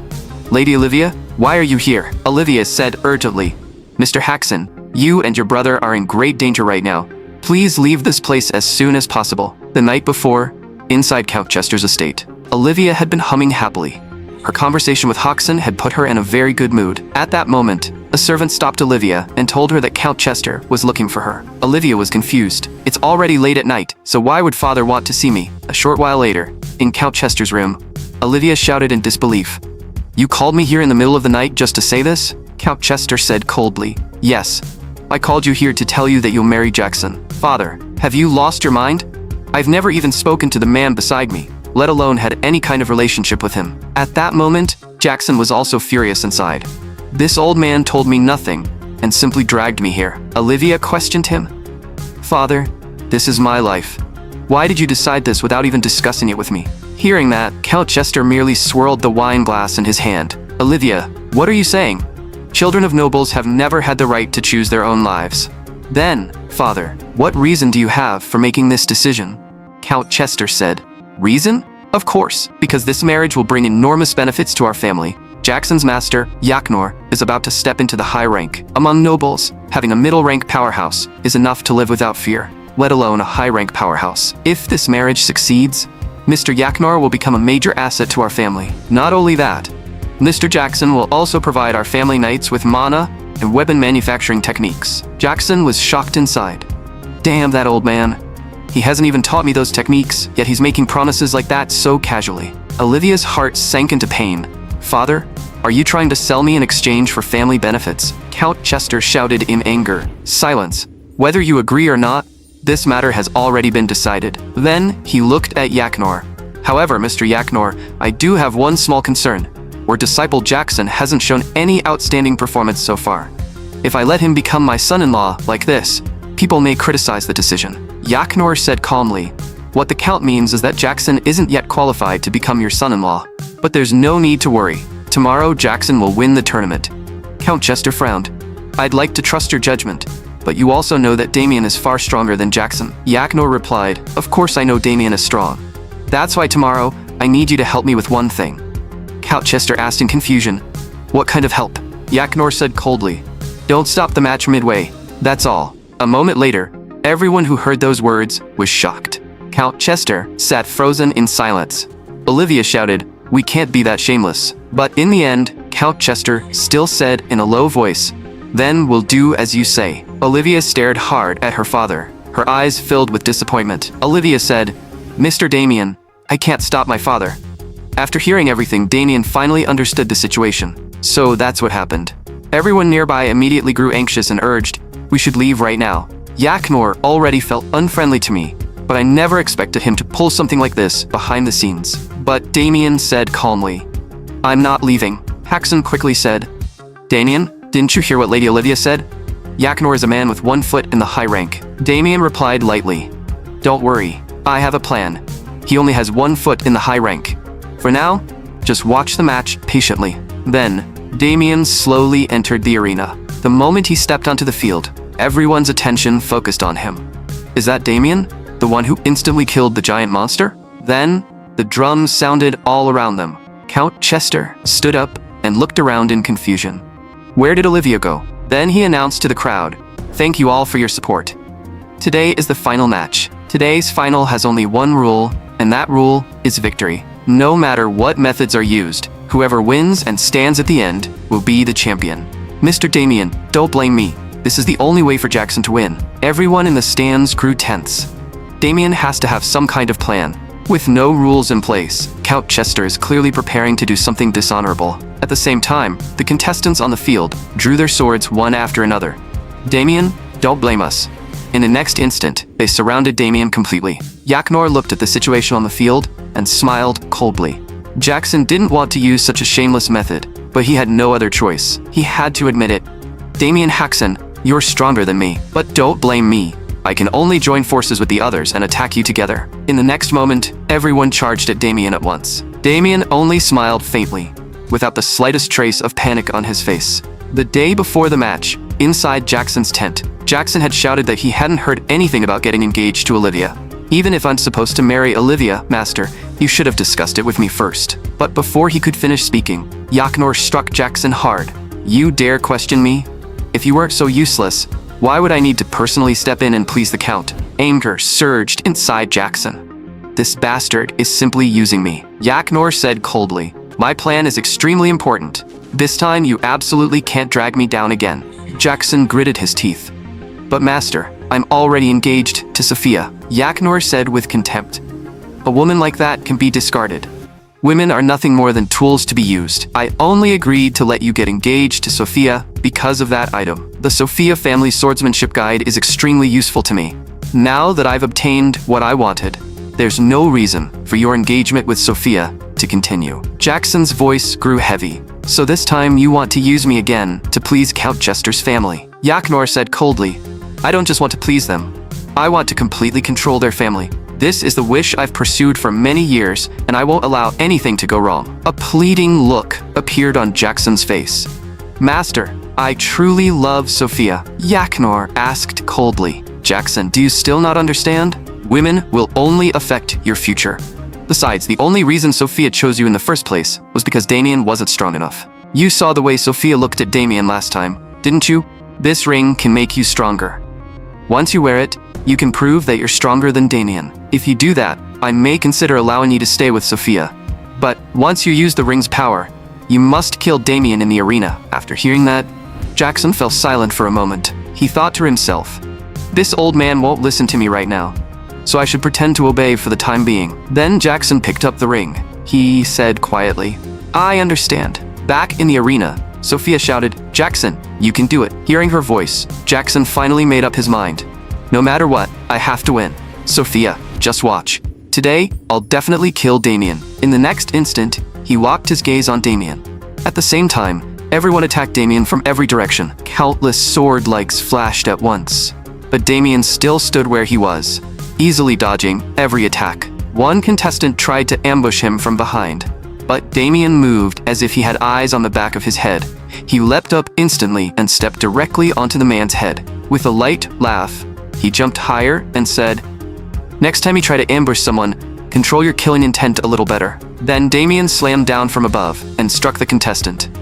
Even Damien himself didn't expect the man to be that weak. Seeing this, Hoxton shouted excitedly from the stands. Damien spoke in a teasing tone. "What's wrong? Aren't you coming? If you don't come to me, I'll go to you. I'm getting impatient." His voice rang clearly across the arena. Jackson was shocked. Damien was facing so many knights, yet he hadn't even drawn his weapon. Had he already reached the middle rank? At that moment, a woman beside him shouted, "I'll show you the swordsmanship of the Acre family." At the same time, a man behind him charged forward with a roar. "For the glory of the St. Rolt family." Hearing that, Damien spoke in an ice-cold voice. "All of you ganged up on me, and you still have the nerve to talk about family honor." Just as the two swords were about to strike Damien, waves of mana suddenly rippled out from around his body. He whispered, "All around vision, activate Moonblade art." In the next instant, every move they made looked as slow as a crawling snail to Damien, and he instantly neutralized their attacks with Moonblade art. Damien stared at them with a blank expression. Damien thought, "They're far too weak. I haven't even used half of my strength. You attacked first. Now it's my turn, right?" In the blink of an eye, several flashes of swordlight tore through the air. The two were struck hard in an instant and collapsed toward the ground. Thunderous cheers erupted from the stands. So this is Damien Haxon's true strength.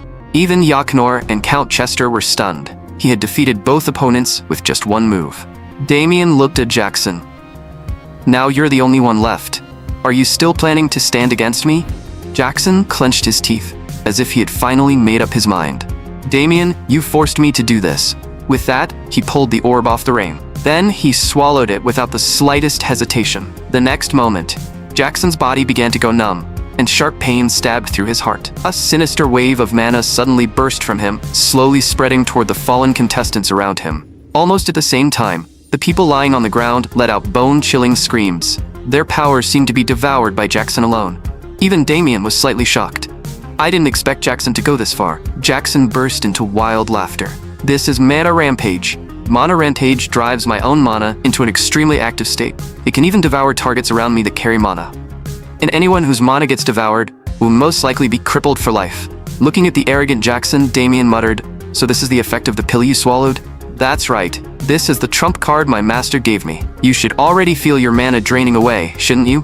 Do you still have the strength to stand there and talk to me? You should be kneeling right now, crawling on the ground like an insect." The mana in the air grew more and more violent, until Jackson had nearly devoured all the surrounding mana. But Damien remained standing exactly where he was. The next moment, Damien suddenly burst out laughing. "Jackson, I thought you had some real trump card hidden away. Turns out this is all you were relying on. I knew you people were planning something. I just didn't expect you to disappoint me this much in the end." Leaning on dark magic like this, Jackson's face changed drastically. "What dark magic? And why are you still standing?" The moment he finished speaking, Jackson was struck head-on. Damien kicked out with terrifying speed, sending Jackson flying like a kite with its string cut. Trembling on the ground, Jackson forced out the words, "Why? Why did this happen?" Damien revealed a cold, vicious smile. "How could low-grade dark magic like that ever work on me?" Outside the arena, Yahello stared in disbelief. The dark magic failed? Is dark magic truly useless against Damien? Damien thought, "I didn't expect them to go so far as to make Jackson taint himself of dark magic just to get rid of me. Once the match was over, he'd make sure those people paid dearly." At that moment, Jackson forced himself back to his feet and swung his sword at Damien again. Damien completely ignored the attack, merely stepping lightly to the side. At the same time, he couldn't help but sigh. "Jackson, you really are a pitiful guy." Hearing that, Jackson flew into a rage. "If Mana Rampage can't bring you down, then I'll defeat you with my own strength." Seeing this, Damien sneered inwardly. "Can you really do that?" Then he slowly raised his sword. The slash looked slow and casual, but its edge was terrifyingly sharp. Jackson was instantly blasted away by the overwhelming wave of mana. He couldn't stop himself from roaring, "How could I possibly lose?" The next moment, sword-light crashed down, and the entire arena began to tremble violently. The raging shockwave swept across the field, forcing the spectators in the stands to shut their eyes. By then, Jackson had already fallen to his knees. The mana inside his body could no longer be suppressed. An ominous surge of mana erupted from Jackson's body, staining the entire sky with a dark purple hue. The sight shocked everyone around him. Almost all the spectators fell into fear at the same time, because that sinister aura was far too terrifying. Damien glanced at it, and immediately understood. As expected, it's dark magic. Jackson clearly used dark magic. Even Count Chester hadn't expected this. A knight used dark magic in my territory. This will definitely draw the church's attention. Count Chester, the spectators are already panicking. At this rate, news of dark magic appearing in your territory will reach the church. Everything had slipped beyond Chester's control. He shouted for the match to stop and ordered the scene sealed off before the news could leak. Damien looked up at the sky, realizing that everything was probably unfolding exactly according to that man's plan. Then he looked toward the spectator stands, only to find that Yahello had already run off. At that moment, Count Chester was furious. "Damn Yahello, I have to pretend I knew absolutely nothing. Right now, there's no evidence proving I worked with him." "Count Chester, where do you think you're going?" Damien had already left the arena and caught up to him. Count Chester forced himself to stay calm. "Oh, Mr. Damien, is there something you need from me?" Damien wore a harmless smile. "Does Count Chester really have nothing to say to me? Why would I have anything to say to you? Something suddenly happened in my territory, and I need to handle it." "Count Chester, if you insist on playing dumb, then I suppose I have no choice." The next instant, Damien instantly knocked down the guards beside Chester. Then he threw a clean punch, stopping his fist right in front of Chester's face. Damien grabbed the Count before he could run. "Count Chester, have you remembered what you wanted to say now? If not, I don't mind helping you remember." After returning to the room, Count Chester scolded Olivia. But Olivia admitted it directly. "Father, I was the one who did it. I told Mr. Damien everything about your plan." Chester was furious. "Olivia, you must be insane. I gave you such a privileged life, and you betrayed me?" Damien cut in. "Count Chester, are you finished? I didn't bring you back here to listen to you ramble about this. The church will come to investigate soon. How do you plan to handle it? If the church finds out that you joined hands with Yahello to kill me, and that dark magic was involved..." Hearing that, Chester's face changed drastically. "Mr. Damien, I truly didn't know they would use dark magic. Count Chester, even if you tell the church you knew nothing about the dark magic, they won't believe you. And even if I don't report you, Jackson knows you colluded with his master. Once the church takes you away, I'm sure you can imagine what their interrogation methods are like. However, I do have some connections within the church. Protecting you from getting dragged into this would be rather easy, but you'll have to agree to a few conditions. First, allow my younger brother to court Olivia. Chester blinked in surprise. Of course, that's no problem. Is it really that simple? Second, announce that I'm the champion of this tournament. Chester immediately nodded. That's only natural. As soon as those words fell, Olivia suddenly spoke up. Third condition, compensate Mr. Damien with 300 gold coins. Even Damien hadn't expected Olivia to make that demand, but he nodded and said, that's not a bad condition. On top of that, Chester could only suppress his anger. He lowered his voice. I'm your father. Are you really going to keep helping an outsider? Olivia continued. I also demand that the Count transfer half of his territory to me. Hearing that, both Damien and Chester were slightly startled. Once Chester snapped back to his senses, he exploded in rage. Are you truly trying to bleed your own father dry? Olivia answered coldly. I've already lost all faith in this family. I'm leaving the family and I'm taking these with me. Olivia, what are you saying? You're leaving the family? Ever since I was born, you treated me like a tool. For the sake of your precious family, you never cared about what I wanted. Standing nearby, Damien felt helpless. This father-daughter relationship was even worse than he had imagined. Olivia looked at Damien. Mr. Damien, these conditions should be enough. If my father has no objections, then let him accept them. Chester was furious, but in the end, he could only grit his teeth and agree. A few days later, Count Chester looked painfully nervous. Damien simply said, don't be nervous. Then Damien told the church investigators that Count Chester was innocent. One of the church members asked in confusion, but we learned from Jackson that he and Yahello joined forces to kill you. Hearing that, Chester quickly shouted, I was only told not to interfere with the match. I had no idea what they were planning. Damien backed him up. And that same night, Count Chester came to see me and warned me to be careful. Mr. Damien, are you saying the Count didn't intend to harm you? The Count and I hit it off right away. If he wanted to harm me, why would he come warn me that night? Chester hurriedly added, I did go to warn Mr. Damien that night, but I truly had no idea they would use dark magic. Damien spoke solemnly. I swear in the name of the God of Knights that the Count is a truly good man. The church member nodded. We've heard the Saintess speak of you before, Mr. Damien. As expected, you're an incredibly upright man. Since Mr. Damien says so, then this must be the truth. Damien lightly patted Count Chester. Now your suspicion has been cleared.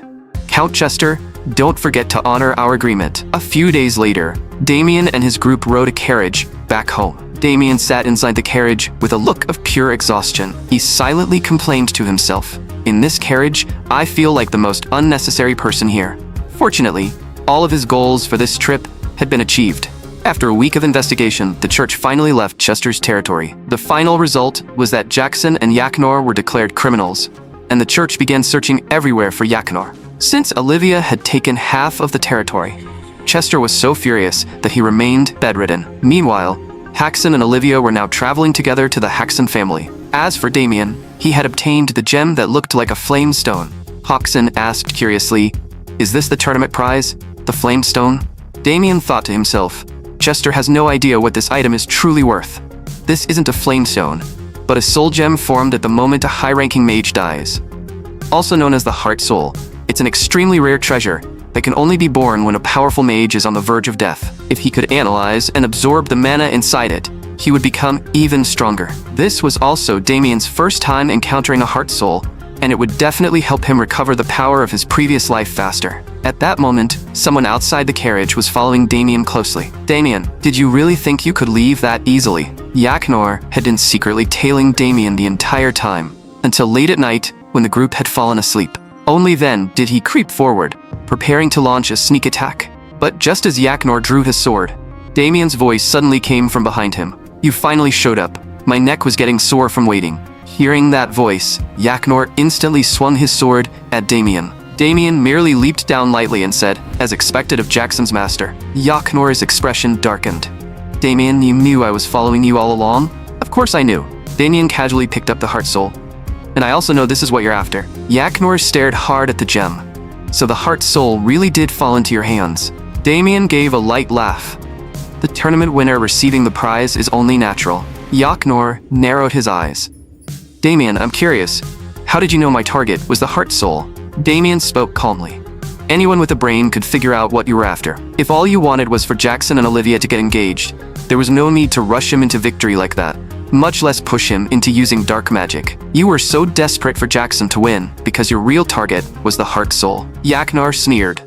Since you figured it out, I won't waste time pretending. Hand over the heart soul. Though I do wonder where that confidence of yours comes from. What makes you think you can beat me? Damien raised his sword. If you really want the heart soul, ask my sword whether it agrees. The moment those words fell, Yaknor attacked with a sword flow as smooth as running water. Damien showed no panic at all, blocking every single strike. Suddenly, Yaknor's blade changed direction and shot straight toward Damien's eyes. Damien quickly guarded against it, then used the force to leap backward. He thought to himself, Yaknor truly is a man with one foot in the high-ranking realm. His attacks are clean, sharp, and completely free of wasted motion. Yaknor said coldly, Damien, you really do surprise me.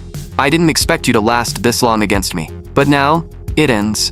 Yaknor's body began to blur, and as he stepped forward, it looked as if an afterimage remained behind him. Seeing this, Damien's expression sharpened slightly. In the next instant, several phantoms split out from Yaknor's body. Yaknor sneered. Damien, aren't you surprised? This is the technique I spent my entire life mastering. Sword Shadow Clone. Each figure is both illusion and reality. With this technique, you'll have nowhere to run. Seeing this, Damien raised his sword and quietly chanted sword magic. The next moment, a blue glow appeared along his blade. That seemingly modest light spread outward, instantly erasing all of Yaknor's clones. Yaknor stared in disbelief. That was the sword shadow clone he had spent half his life perfecting. As if seeing through his thoughts, Damien said calmly, You mean this, sword shadow clone? Yaknor, you're honestly ridiculous. That move did look a little similar to the attack you used to defeat Jackson. But you're proud over a low-level clone technique? Yaknor stared at him in shock. Damien, what do you mean by that? What do you mean low-level clone? Damien didn't answer. In the next instant, he copied the method directly and released Sword Shadow Clone himself. Yaknor was so frightened he could barely speak. Why? Why do you know my technique? This was the clone technique he had spent his entire life mastering. And even he could only summon 3 clones. Damien said flatly, I just copied the way you cast it earlier. I didn't expect it to be that simple. At that moment, Yaknor's mind completely collapsed. The ultimate technique he had spent his life polishing had been learned by someone else in an instant. When he was young, he challenged fighters everywhere and was called the youngest genius swordsman. Until one day, he was effortlessly defeated by a true genius. Back then, he couldn't accept it at all and asked, Why were you able to beat me so easily? But the other person merely shrugged and said casually, You just felt pretty weak. From that moment on, Yaknor finally understood. He wasn't a true genius. He was only a little smarter than ordinary people. After that defeat, he desperately studied every technique he could find. He always believed that as long as he kept getting stronger, he would eventually catch up to true geniuses. In the end, it took him 12 full years to master this technique, but he couldn't accept it. Why could these geniuses fully grasp, with a single glance, the very thing he had gambled his life to obtain? All his resentment surged up at once. Why could all his efforts still never overcome their talent? Yaknor's eyes turned bloodshot as he roared, Damien Haxon, I'll kill you. But before he could finish speaking, a lightning-fast slash had already swept through, cutting off Yaknor's head. Damien said coldly, I don't care how much effort you put in. If you provoke me, you die. In his final moments, the only thing in Yaknor's eyes was Damien's back as he walked away. Even at the moment of death, he still couldn't believe he had been completely powerless before Damien. Just as Damien was about to leave, he suddenly stopped. Almost forgot. Yaknor was a middle-rank knight. He must have plenty of valuables on him. 1 month later, at the Haxon estate, Olivia had completely adjusted to life with Damien's family and felt a freedom she had never experienced before. A maid beside her said in a panic, Madam, please leave these small tasks to us. Olivia smiled and replied, I'm not some pampered vase who can't do anything. Haxon's mother called out from nearby, Olivia, come over and rest for a moment. Olivia looked at her outfit and asked, Mother, are you preparing to go out? Haxon's mother smiled. A guard's wife is pregnant, so I'm going to help check on her. The mother-in-law and daughter-in-law were clearly getting along very well. Olivia reminded her, Mother, you can bring some food to help her recover. Haxon's mother smiled back. Olivia, would you like to come with me? Meanwhile, on the second floor of the estate, Damien's father looked deeply pleased. He couldn't help praising her. Ever since Olivia came to our family, she has managed the entire territory perfectly. Damien also added that even the servants greatly admired Olivia. When you brought her to our family a month ago, I was truly shocked. After all, a count's daughter came to our house with half of her territory's assets and announced she would marry Hexen. But in just 1 month, Olivia has not only fully integrated into our family, she has also managed the territory with ease. Thanks to Olivia, our family's standing in the surrounding area has risen quite a bit. Then his father suddenly changed the subject. Damien, while we're at it, shouldn't you start looking for a partner soon as well? Damien froze. Father, why are you suddenly bringing this up? His father pulled aside a red cloth and shouted, "This isn't sudden at all. The marriage proposals for you have piled up." Seeing that, Damien gave an awkward smile. I think it's still too early for me to get married. Damien, are you joking? Among nobles, there's no such thing as marrying too early or too late. So many outstanding women are interested in you right now. This is the perfect chance. You should know, the old you was such a mess that no one ever came with marriage proposals. Damien fell silent. He thought to himself, it's true. In the past, I really was a bastard. His father continued, Damien, you need to understand. If your younger brother is getting married while the older brother still has no engagement, outsiders won't see that in a good light. Unable to endure his father's pressure any longer, Damien hurriedly escaped. Damien had never expected his father to suddenly bring up marriage. Am I really supposed to get married? In the past, he wouldn't even have dared dream of such a thing. For someone like him, marriage felt far too luxurious. His family's pressure wasn't what truly frightened him. What he needed was a friend who could stay by his side. His path was already paved with corpses. In his previous life, he had committed too many cruel acts. After becoming a Death Knight, he had spent almost every day walking the path of slaughter. Even killing the people of his own territory, he could no longer remember how many innocent lives had been stained by his sword. And he had even destroyed the entire continent. He was Damien the Death Knight. He didn't deserve happiness. For the current him, the most important thing was to eliminate Skeleton King Alsad. All his misfortune had been brought by that monster. Then, Damien took a book out of his spatial ring. The book contained memories that were very useful to him, as well as a completely different training method. It was something he had obtained from Yaknor. Normally, training involved sitting still and absorbing mana, but the method recorded in this book allowed someone to absorb mana while running. The only problem was that absorbing mana while running was extremely slow. If he could combine this method with ordinary training, the results would be excellent. And there was also the Heart Soul. If Damien could fully merge with it, his strength would definitely rise by a massive margin. Just as Damien was about to try training, Victor suddenly shouted from behind him, "Young master, a guest is here to see you." Damien frowned in confusion. Who would come looking for me at a time like this? The scene shifted, and he hadn't expected the visitor to be her. Damien, it feels like we haven't seen each other in a while. I know it's rude to come here so suddenly, but this is truly urgent. Damien asked, what happened that made you rush here to find me? I've run into an extremely troublesome problem, and I had no choice but to ask you for help. After a long investigation, the church has finally discovered the corpse performer's hiding place. Hearing that name, Damien's expression sharpened. The corpse performer? That man is one of Skeleton King Alsad's future right-hand men. Damien, he's the reason I came today. I hope you can help me. I want to eliminate him completely, and the only person I could think of was you. Even if Annis hadn't asked, Damien would have killed that man anyway. Early the next morning, Damien prepared to sneak out of the family estate. He didn't want to spend every day being pressured by his father into marriage talks. Young master, what are you doing? Victor's voice suddenly came from behind him. Young master, it's only a little past 4 in the morning. Where are you trying to sneak off to? If you're going out to train, there's no need to be so secretive. Did you agree to Lady Annis's request? Damien said, Victor, just as you said, I agreed to help Annis. Victor's expression changed. Young master, this time I truly hope you'll refuse. I know your skills are extraordinary, but Lady Annis said, the corpse performer's cave is filled with controlled mages. Even you would have a hard time dealing with that many mages. More importantly, the master would never agree to let you take part in something like this. Damien clicked his tongue in frustration. What a hassle. I'm sneaking out precisely because I know father won't agree. Victor, just pretend you never saw me. Young master, I can't let you leave. I won't allow my master to go somewhere that dangerous. With that, Victor stepped directly in Damien's way. But before he could say anything else, Damien had already knocked him unconscious. Damien caught him and sighed. Victor, you really talk too much. Also, when I get back, I'm definitely making you lose weight. You feel heavier again. Victor, you don't need to worry. I know the corpse performer's methods better than anyone. After all, in my previous life, I worked alongside him for many years. If I can weaken Skeleton King Al-Sad's future forces ahead of time, how could I pass that up? I'm leaving, Victor. Wait for me to come back. With that, Damien turned and quickly left the estate. Mr. Damien, it's a pleasure to meet you. My name is Magta. I'm a second-rank Holy Knight of the Church.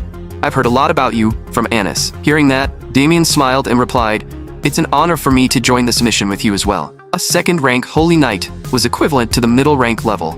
Magta continued, "I honestly thought Mr. Damien wouldn't take part. After all, this mission is to subjugate that brutal corpse performer." Damien said calmly, "If it were anyone else asking, I might have refused. But this request came from Anis, so I couldn't turn it down. Besides, I hate dark mages too." Magta immediately turned to Anis and teased her with a grin. "Anis, did you hear that? Damien just can't refuse your invitation." A shy blush instantly appeared on Anis's face. Anis cleared her throat. "I should explain the mission details first, but before that, I want to give you this sword." Damien looked puzzled. "Why are you getting me this sword?" But the moment Damien drew the blade, a surge of holy aura suddenly burst out. Surprise flashed in Damien's eyes. "Impressive. This is a holy sword," Magta explained. "Mr. Damien, Anis invited one of the finest blacksmiths on the continent to forge this holy sword. Not only that, she also asked the church's divine mages to enchant it." Damien could clearly feel the blessing of holy power. Even the fatigue in his body was slowly fading away. Magta laughed from the side. Anis begged the Pope for 3 whole days before he finally agreed to have this holy sword made and gifted to you, an outsider of the church. The church has never handed a holy sword to an outsider before. Anis looked as if her thoughts had been exposed, and quickly shouted, "Magta, stop talking." But Magta couldn't resist teasing her further. Who would have thought the saintess of our church could make that kind of face? Damien put away the holy sword and said sincerely, "In any case, Anis, thank you for the gift." Anis quickly replied, "Mr. Damien, you're being too polite. I should be the one thanking you for agreeing to help me." Damien nodded. "Then let's get back to the point.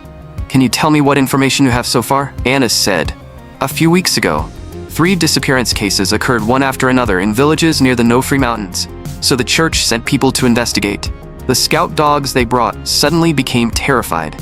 After that, faint whispers began coming from deep within the mountains. At first, the church members in the mountains thought they were hearing things, but the voices gradually became clearer. When they followed the voices, they found a massive black shadow standing in the forest. But once the team members got closer, they could hardly believe what they saw. It was a monster created by the corpse performer from ordinary civilians. Because of that, the church was able to locate the corpse performer's hiding place." Hearing this, Damien frowned deeply. He thought to himself, "Something feels wrong. The corpse performer has always been careful about hiding his tracks. Yet this time, one of his test subjects suddenly escaped and was discovered. It all feels far too convenient." The church also suspected it might be a trap. Damien asked, "If you suspect it's a trap, the church is still sending people to investigate?" Anis nodded. "Yes, the church still decided to send personnel. In fact, this time, elite forces from 3 churches have been gathered for the operation." Damien didn't understand. The combined strength of 3 churches should be enough to rival an entire kingdom. So why do you still need my help? Anis lowered her voice. "Because of me. I truly want to take part in this mission. At first, my teacher, the Pope, wouldn't allow me to join. But after I kept begging, he finally agreed." Magta added, "Anis and I joined at the last minute. Under the condition given to us, we had to find a reliable companion before we were allowed to continue the mission. I was already prepared to drag Anis back to the church by force if Mr. Damien refused." Anis looked at Damien with a serious expression. "Mr. Damien, the most important reason I want to join this mission is, the church once organized a large-scale subjugation before, but in the end, everyone died at the corpse performer's hands. When I arrived at the scene, only one holy knight was still barely alive. Before he died, he told me an unbelievable secret. Even Damien found it hard to believe, because the holy knight's final words were that a traitor was hiding among the subjugation force. In truth, the corpse performer had been shocked after Damien killed the corpse fusion. Hidden in the darkness, he whispered in excitement, 'Wonderful. Damien must be the perfect experimental material. I must have him. My master, please wait just a little longer. I'll soon deliver the perfect gift to you. But before that, allow me to entertain Damien properly.' At that moment, 2 people behind him questioned Dalinth. 'Why did you expose our location? Don't you know those holy knights are building a fortress outside?' Dalinth said coldly, There are only 3 members of the Yulan organization left here. You don't need to ask me why. I'm simply carrying out that lord's orders. By the king's command, we must first weaken the church's active forces. One of them couldn't help snapping back. You're still talking about the king? How long has it been since the king sent us any orders? Dalant's expression darkened. Are you questioning the king? Who gave you the nerve to doubt him? If I use dark mages to create golems, do you think his majesty will be pleased? The two froze. Dalant, what are you suddenly mumbling about? The next instant, a figure appeared behind them and attacked both of them at once. Dalant ordered coldly, I'm about to begin the golem modification. Take those 2 to my laboratory. The only answer he received was the golem's low, guttural murmur. Dalant had completely sunk into his own world. He kept whispering, I'll succeed soon. I'll turn Damien into the strongest weapon and present him to Skeleton King Alsad. The next day, outside the entrance to Dalant's hideout, the commander said in a solemn voice, to ensure this operation succeeds, everyone must fulfill their role. We, the Blizzard Holy Knights, will break in as the vanguard. Sanis will lead the others through the middle section, while Anis and her group will defend the rear. The division of roles was very clear, and it was a solid arrangement. Each person's position had been assigned according to their abilities. Magta said regretfully, Damien, what a shame. We were actually placed in the rear group, so we won't get to kill many dark mages. One of the Blizzard Holy Knights looked at Damien. Mr. Damien, we'll open the path and fight at the front. I hope the rear unit can conserve as much stamina as possible. Mr. Damien, I saw your strength with my own eyes yesterday. Everyone acknowledges your ability, but I still can't fully trust you. In my eyes, you're still an outsider, so I'll be keeping an eye on your movements as much as possible. Anis immediately snapped. You're still treating him like an enemy? How infuriating. Damien felt a little pleased. Anis was actually standing up for him. Damien thought to himself, still, the real priority is finding the spy hidden in the group.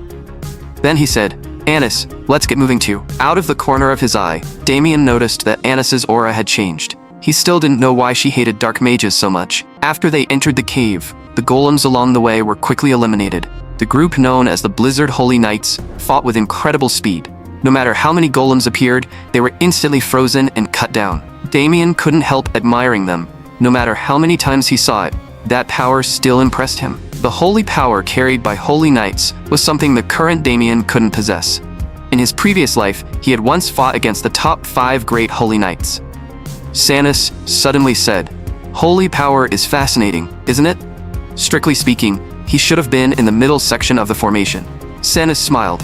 The Blizzard Holy Knights are strong, no doubt. They're just a bit arrogant. They all saw what you did yesterday, yet they're still guarding against you this much. Sanis smiled and said, Mr. Damien, you're far too gentle with golems made by dark mages. If it were me, I would chop them to pieces. Hearing that, Damien felt helpless. Were all followers of the 5 great holy knights this fanatical? Sanis continued, Mr. Damien, yesterday I saw your incredible swordsmanship and those cold eyes of yours. You're practically the most devoted believer a holy knight could ask for. Would you consider joining our team? Damien refused again. At this point, he had lost count of how many times he had turned down the church's invitations. Sanis still didn't give up. Mr. Damien, you're strong, but your mana capacity is your weakness. Join us, and we can help raise your mana limit. If you join our team, every dark mage you kill will earn you a chance to receive a holy blessing. Damien asked, You mean increasing my mana capacity through holy blessings? I'll pass. After all, he already had the heart soul. The problem of lacking mana would soon be solved by his own hands. Facing Sanis's endless invitations, Damien could only say, I'll consider your offer sometime in the future. Magta snickered from the side. Anis, if you don't make a move soon, Damien is going to get stolen away. Anis immediately snapped back. Magta, don't say nonsense. Sanis still refused to quit. Mr. Damien, why do you keep rejecting me? You're going to break my heart. Why don't we find somewhere private to talk? Maybe then you'll change your mind. In the next instant, Damien immediately summoned the holy sword. Without the slightest hesitation, he slashed. The sight left Anis and Magta in disbelief.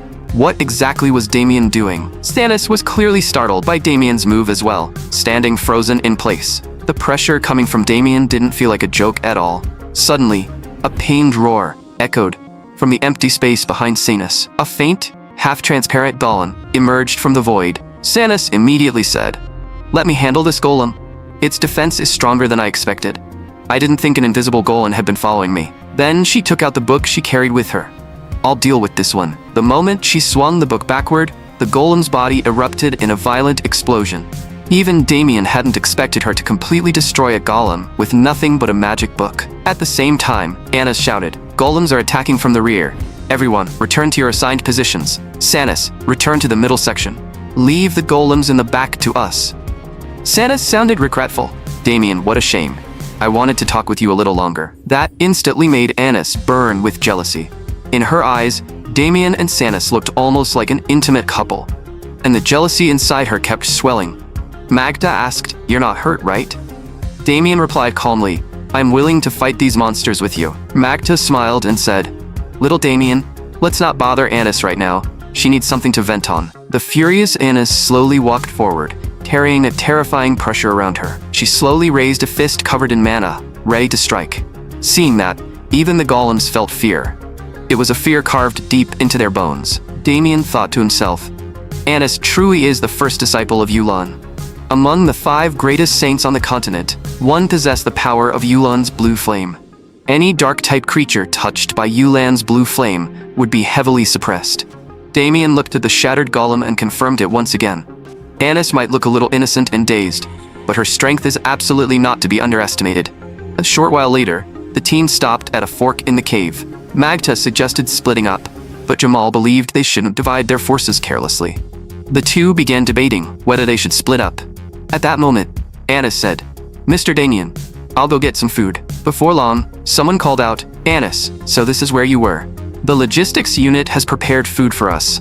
Anis accepted the food and thanked them properly. Then she handed one portion to Damien. "Mr. Damien, you should take one too, even though I don't really like you." After saying that, she huffed and walked away from Damien. To preserve their stamina, they had to remain in peak condition at all times so they could deal with the corpse performer. Anis murmured, "I've waited so long for this day." Damien thought to himself, "It seems I wasn't imagining things." Anis clearly had a deep obsession with the corpse performer. Damien asked, "Anis, can I ask why you're so fixated on the corpse performer?" Hearing that, Anis looked slightly flustered. "Damien, why are you suddenly asking that? Do you remember? I once told you the corpse performer wiped out an entire town. The truth is, I was the only survivor of that town." Damien thought to himself, "I never expected Anis to have such a past." Anis continued, "On the day the corpse performer invaded, my older brother, a knight, had returned to town. Every time he came back, he would tell me stories about fighting dark mages. But that night, he couldn't tell me any stories. The corpse performer attacked the town, and my brother hid me away. He told me not to make a sound until someone found me. That was the last time Anis ever saw her brother. By the time the church knights arrived to rescue anyone, the entire town had already been destroyed. She later learned from the rescuing knights that the one responsible for everything was the corpse performer. From that day on, I swore I would become a holy knight and eliminate the corpse performer with my own hands." Standing beside her, Damien quietly made up his mind. "I'll definitely help Anis finish this." A little later, Magda returned with a smile and said Jamal had agreed to split up and explore. Different personnel would be sent to investigate each of the 5 cave entrances. Damien was a little surprised. "That's rare. I didn't expect that Blizzard Holy Knight to agree with you," Magda explained. Jamal was against it at first, but this time, Sanis also believed checking one cave at a time would waste too much time. Jamal is an excellent leader. He's just a little too cautious. I've known him for years, and he's always been this careful. At that moment, Jamal shouted, "Gather up." He announced that the operation would be divided into 5 groups, and each group had to explore its assigned cave as quickly as possible. Once the investigation was complete, they were to regroup with the other teams immediately. "On this expedition, we must defeat the dark mages." But the moment those words fell, a bone-chilling laugh echoed through the entire cave. In the next instant, the ground collapsed, and everyone fell downward. Damien muttered, under his breath, "What kind of trick is this bastard trying to pull?" Even Damien was surprised. The drop was far deeper than he had expected. If an ordinary person fell from here, they would have been smashed into paste. He glanced at the scattered holy knights around him. These holy knights had lives as stubborn as cockroaches, so he didn't need to worry about them. Damien thought to himself, thinking it over carefully, did the corpse performer really dig such a deep trap just to ambush us? Corpse performer, you really haven't changed. You still love these petty little tricks. A moment later, when Damien landed, he realized someone had already arrived before him. Sensing movement behind him, the man clearly hadn't expected to end up in the same place as Damien. Damien looked at the pale yellow glow surrounding Jamal and recognized it as the divine recovery spell unique to knights. As long as the user still had a breath left, it could slowly heal their injuries. Jamal also looked helpless. Of all people, he had ended up with the person he disliked most. Damien said calmly, "I don't remember doing anything to make you hate me. Why do you have such a problem with me? Since you dislike me that much, we might as well split up." Jamal clearly hadn't expected Damien to be so decisive. But at that moment, Jamal's expression suddenly sharpened. Without the slightest hesitation, he thrust his spear toward Damien's side. The instant the spear pierced the empty air, a pained growl from a golem rang out. Jamal said in a low voice, "Damien, this is a dark mage's lair. We have to move carefully." Damien had already noticed the golem's trick. He only wanted to test whether Jamal would step in. So he asked, "I remember you hate me. Why did you save me?" Jamal immediately said, "I wasn't saving you. I just didn't want Anis to be sad." Damien finally understood. "So you like Anis?" Having his feelings exposed, Jamal blushed and shouted to cover it up. "Don't talk nonsense. Follow me." Damien looked at him speechlessly, thinking, "This guy is way too easy to read." At that moment, Damien suddenly sensed a trace of danger. At the same time, a humanoid golem appeared above Jamal's head, radiating an aura that sent chills down the spine. In a single breath, the golem's attack shattered the entire ground. Fortunately, Damien sensed the danger and pulled Jamal back at the same moment. Jamal looked terrified. "What the hell is that?" "That aura is horrifying," Damien said seriously. "That's a high-grade golem. The corpse performer has a habit. The stronger a golem is, the closer its form becomes to a human." Jamal froze. "Damien, are you saying that thing is an advanced golem?" Once that was confirmed, Jamal instantly charged toward the golem. He had come here to defeat every dark creature in this place.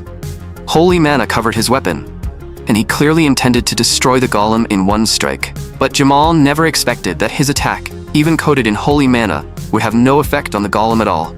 It was the first time he had ever encountered something like this. Before Jamal could think any further, the golem was already in front of him, its silent fist smashing toward his face. In the blink of an eye, Jamal was sent flying like a kite with its string cut, crashing hard into the stone wall above. Damien said softly, "You're not a match for that golem." Jamal spoke in disbelief. "Why? Why is my holy mana completely useless against it?" Damien's body trembled slightly, but it wasn't from fear. It was from a faint surge of excitement. He could finally begin weakening Skeleton King Alset's forces for real. Then, he summoned the Holy Sword. In the next instant, Damien charged toward the golem at terrifying speed. He moved like lightning. Before the golem could even react, its body was torn apart. Just as Damien had expected, the golem's core was hidden deep inside its body. As long as that core was ripped out, the golem would completely lose its ability to move. Damien thought to himself, "This core is exactly what Skeleton King Alsad granted to the corpse performer. I've seen it more than once in my previous life." The golem, robbed of its core, let out a scream of pain. Damien's expression sharpened. Countless slashes fell in an instant, shredding the golem into pieces. Golem blood stained Damien's hand, while the core was gripped tightly in his palm. The Holy Knight beside him stared in shock and fear, because Damien was far more terrifying than he had imagined. In that Holy Knight's eyes, the aura around Damien was chillingly cold. Damien tossed the core to the Holy Knight. "Send this back to the church later. The church will be able to analyze why holy mana was blocked by it." In his previous life, the church had too little information, which caused countless holy knights to die in battle. But in this life, facing Skeleton King Alset's power for the first time made Damien feel strangely excited. Damien reminded him, "Don't just stand there. Don't forget to send it back to the church." Hearing that, the Holy Knight answered respectfully, "I will follow Mr. Damien's instructions." "Mr. Damien, the space inside this cave is far larger than we expected." While the two were talking, the scene ahead made them both stop in their tracks. Stannis shouted excitedly, "Mr. Damien, I'm over here. I didn't expect you two to still be alive." Damien answered coldly, "So it really was you. I knew something felt off about you." The Holy Knight beside him couldn't believe what he was seeing, because Damien saw Jamal being held captive by Stannis. When Stannis saw Damien arrive, she immediately said, "Jamal suddenly attacked me. We have already captured him." "Are you saying Jamal was the hidden traitor?" The Holy Knight couldn't believe it at all. He even stepped forward to explain. "The Dark Mages must have done something to him," Stannis replied. "If you don't believe me, you can take us to the church for judgment." Damien looked around, feeling an indescribable sense of wrongness. He looked at Sanus. You're saying Jamal suddenly attacked you? Jamal is a knight at the peak of the middle rank. If he had truly fought you, this cave would have collapsed already. And you look weaker than Jamal. Tell me, how exactly did you capture him without a single injury? The only reasonable explanation is that you are the real traitor. Hearing that, Sanus merely revealed a sly smile. Then she said, people who are too smart usually don't live very long. As she spoke, her attack was already flying toward the Holy Knight in front of her. Caught completely off guard, the Holy Knight took a brutal punch straight to the face. Sanus smeared. Jamal was sent flying just like that too. You and Jamal are both far too weak. Neither of you deserves to become the heir of a faction. I will make my faction the ruler of the entire church, Damien asked coldly. And once your faction controls the church, what do you plan to do next? Sanus answered as if it were obvious. Reform, of course. The church is far too soft toward heretics right now. Once I become the ruler, everyone who opposes reform will be executed. We will reshape the rules. Damien stared at her coldly. I can't believe you would kill your own comrades for such a hollow reform. Sanus smiled. No one will know what happened here. They will all die during this dark mage operation. And that includes you, Damien. The moment she finished speaking, 2 knights behind her charged at Damien. Damien showed no panic at all. Looks like I'll have to disappoint you. Those 2 alone aren't enough to keep me here. Damien swung the simplest slash, and the 2 holy knights charging with overwhelming momentum were instantly knocked out of the air. Sanus stared in disbelief. Those 2 were genuine top-tier knights. Before Sanus could process what had happened, Damien's attack was already in front of her. In the blink of an eye, his sword was about to pierce Sanus' throat. But in that instant, Damien suddenly sensed danger. Sanus chuckled. Mr. Damien, why did you stop attacking? Damien thought, it's exactly as I judged. If I had advanced even half a step farther, I would have been torn apart in an instant. As Sanus swung her weapon, Damien immediately retreated. That seemingly simple slash caused the surrounding stone walls to collapse in the next moment. Sanus' weapon possessed terrifying defensive power, and its offensive power was just as fearsome. Thinking back to how Sanus had used her ability earlier, Damien realized her power was likely the enhancement ability of the Book of Oaths. The Book of Oaths could strengthen the user's power, including a full boost to all attributes. Sanus smiled. Damien, you've noticed it too, haven't you? My ability can enhance all of my attributes by more than 30 times. The current you has no chance of winning against me. Damien knew the Book of Oaths very well. After all, in his previous life, he had fought against the 5 great saints. The Book of Oaths was the signature magic of one of the 5 great saints. In his previous life, that saint had used this ability to drive back an army of dark mages. Sanus continued provoking him. Mr. Damien, I heard you crushed that golem with overwhelming force earlier, so why are you running from me now? With a 30-fold enhancement, Sanus' mana had reached a terrifying level. Damien thought to himself, right now, all I can do is stall for time. Against the current Sanus, I truly don't have a good way to respond. In the next moment, Damien's expression sharpened. It seemed he had no choice but to risk trying that method. Damien suddenly pressed his hand hard against the area around his heart. The heart soul embedded beside his heart began releasing a dangerous wave of mana. Seeing this, Sanus froze on the spot. Why had Damien's aura suddenly become so violent? Sanus had no idea what Damien had done. She could only feel his mana rapidly filling up.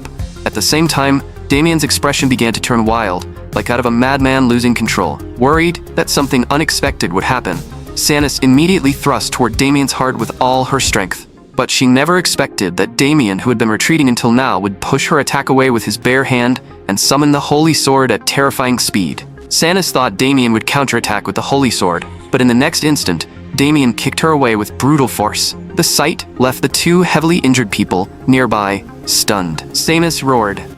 Damien, what did you do? Why did your mana increase so much all of a sudden? It feels like you could break through and become a high-ranking mage at any moment. Damien said coldly. You don't need to know what happened. All you need to know is that it's my turn now. Meanwhile, on the other side, Anis had been injured from the fall. Magta asked with concern, Anis, are your injuries all right? Magta hadn't expected the corpse performer to have set a trap for them in advance. Ordinary knights had already died here because of that trap. Just as the 2 were discussing what to do next, a low, hoarse voice suddenly sounded beside them. There are quite a few experimental materials on the ground. I didn't expect 2 holy knights to still be alive. But that doesn't matter. Now that you've met me, you'll be dead soon as well. Anis said coldly. What nonsense are you talking about? Who exactly are you? The man chuckled. You're asking who I am? You don't even know what the person you came to kill looks like? Anis's pupils shrank. Are you the corpse performer? The man slowly replied. That's right. I am the corpse performer you've been searching for. In that moment, Anis's heart was instantly filled with rage as she glared at the man before her. Damien thought to himself, I was forced to use the heart soul ahead of schedule. It's a treasure formed from the life's work of a high-ranking mage, and it instantly restored my mana completely. With the heart soul's support, I no longer have to worry about lacking mana. This sudden change left Sanus unable to believe what was happening. Damien said coldly, Originally, I planned to use it after everything was over, but you forced me to take the risk and absorb it early. Fortunately, nothing went wrong this time. Sanus, now it's time to deal with you. In the next instant, Damien was already in front of her, and a seemingly slow punch sent Sanus flying. However, on the other side, Anis had already fallen into a bitter fight. She could hardly believe that the corpse performer's power had already surpassed what the church could handle. Anis and Magda attacked the humanoid golem together, but they couldn't deal any effective damage. The humanoid golem's attacks and speed were both far beyond what they could handle. At first, Anis and Magda could barely hold on, but when they tried to use holy mana to destroy it completely, the holy mana they released vanished in an instant. And at that very moment, the two of them were completely forced into a disadvantage. Anis stared in disbelief. Why is this happening? Why does our holy mana lose its effect against it? However, the golem had no intention of giving Magda time to think. Without the slightest hesitation, it charged straight at her. Magda knew very well that this wasn't an enemy they could handle right now, so she shouted, Anis, run, find the others, and fight together with them. I'll hold this golem back. Don't hesitate. If this keeps going, we'll all die here. The corpse performer sneered. Your name is Anis, right? Do you really think you can escape?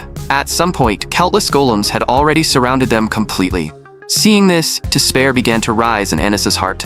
Am I really going to die here this time? But the corpse performer smiled. Anis, I won't kill you that easily. You're excellent experimental material. I'll turn you into a tool that satisfies me. Anis felt true despair. She couldn't run. More importantly, that humanoid golem could resist holy mana. The corpse performer was clearly pleased with the look on Anis's face. A golem that can resist holy mana. This is my greatest masterpiece. Are you ready to give up? Let me take you to my laboratory. Anis was filled with bitter resentment. She thought, the enemy I've been searching for is right before my eyes. The murderer who killed my brother is standing right there, yet I can't take my revenge. The corpse performer suddenly asked, Did you just say, revenge? Anis gritted her teeth. I am the survivor of Palmer Village. My family lived in Palmer Village. Hearing that, the corpse performer paused in thought, as if trying to remember whether he had destroyed such a village. Anis roared, You demon, you don't even remember what you did? You destroyed my village completely. You even brutally killed my only brother, the Holy Knight. Hearing that, the man finally seemed to remember something.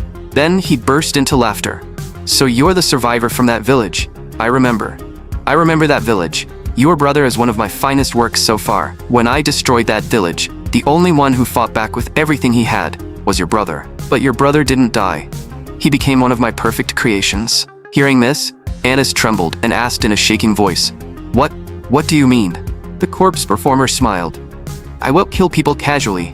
I revive them and turn them into undying bodies. Now let me show you your brother again. Then he walked toward the humanoid golem behind him. This is your brother. It's been a long time since you last saw him, hasn't it? Anis couldn't stop trembling.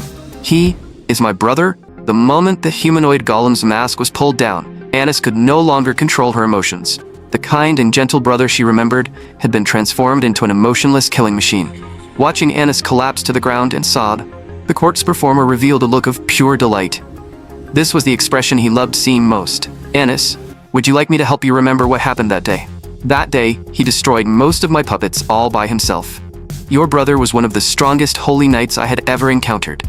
Even I couldn't defeat him right away, so I told your brother that if he surrendered, I would spare all the villagers. And that foolish brother of yours actually believed me. In the end, he willingly gave up his own life. Thanks to that, I obtained my most satisfying experimental material. Of course, I killed all the villagers anyway. You holy knights are truly stupid. You'll believe even the simplest lies. The rage in Anis's heart erupted completely. I will never forgive you.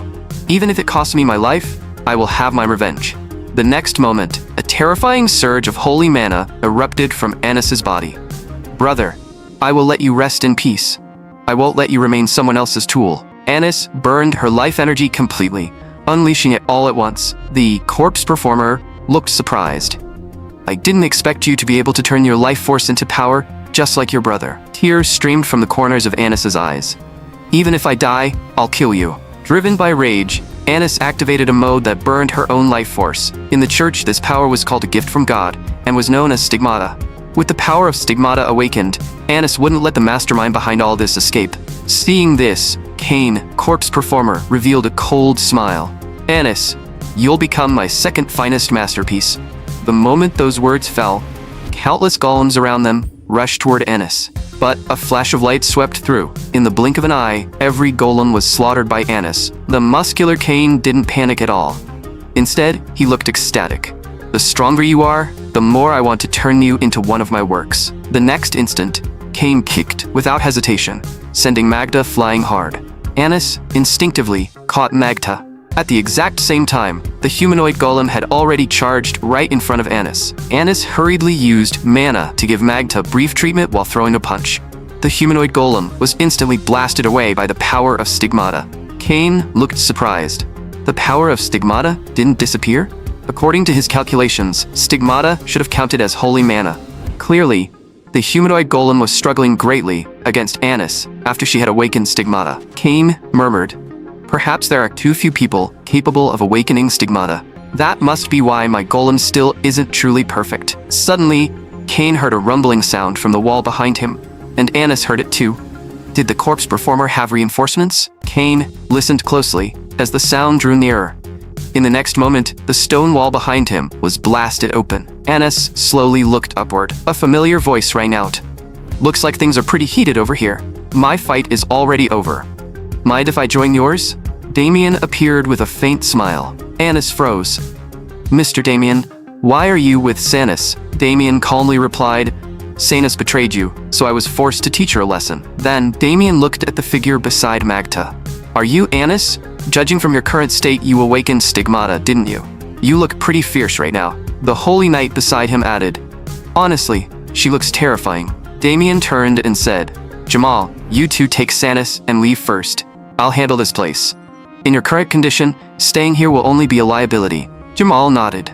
"Damien is right. If we stay here now, we'll only drag them down." "Damien, I'm sorry.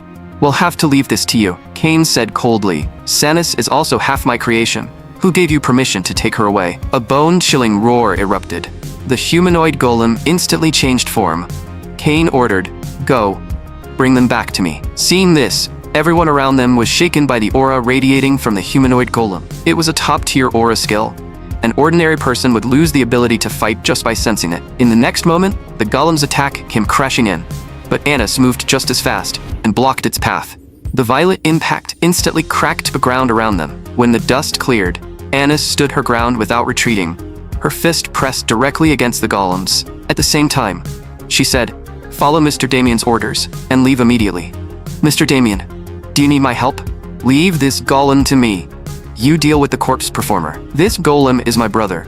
I want to set him free with my own hands." Hearing that, Damien was surprised. He thought to himself, "I didn't expect the humanoid golem to be Anis's brother. It seems he was captured by Cain back then and eventually turned into his puppet." Damien said coldly, "Cain, your taste is still as disgusting as ever." However, Cain had no intention of paying attention to Damien. He shouted, "Don't let those holy knights escape." He immediately summoned a golem mount and gave the order, "Capture the fleeing holy knights." Seeing this, Damien's gaze turned cold. "You're actually ignoring me?" Just as Damien was about to chase after him, the humanoid golem quickly broke away from Anis and tried to stop Damien. Without the slightest hesitation, Anis attacked the golem again. "Mr. Damien, leave the golem to me. Hurry and chase the corpse performer." Damien didn't hesitate at all and rushed forward at terrifying speed. Just as Cain was about to catch up to the fleeing holy knights, Damien had already appeared within a foot behind him. The moment the holy sword flashed, the body of the golem mount Cain had summoned was completely cleaved apart. Because of this sudden turn, Cain crashed hard to the ground. Before Cain could react, Damien continued by kicking him brutally. "After all that effort, I finally caught you." Cain revealed a twisted, sick smile. "Do you really think you found me? I've actually been waiting for you for a long time, Damien said coldly. Waiting for me? Right now, your life is in my hands. Tell me, where is the mastermind behind all this hiding?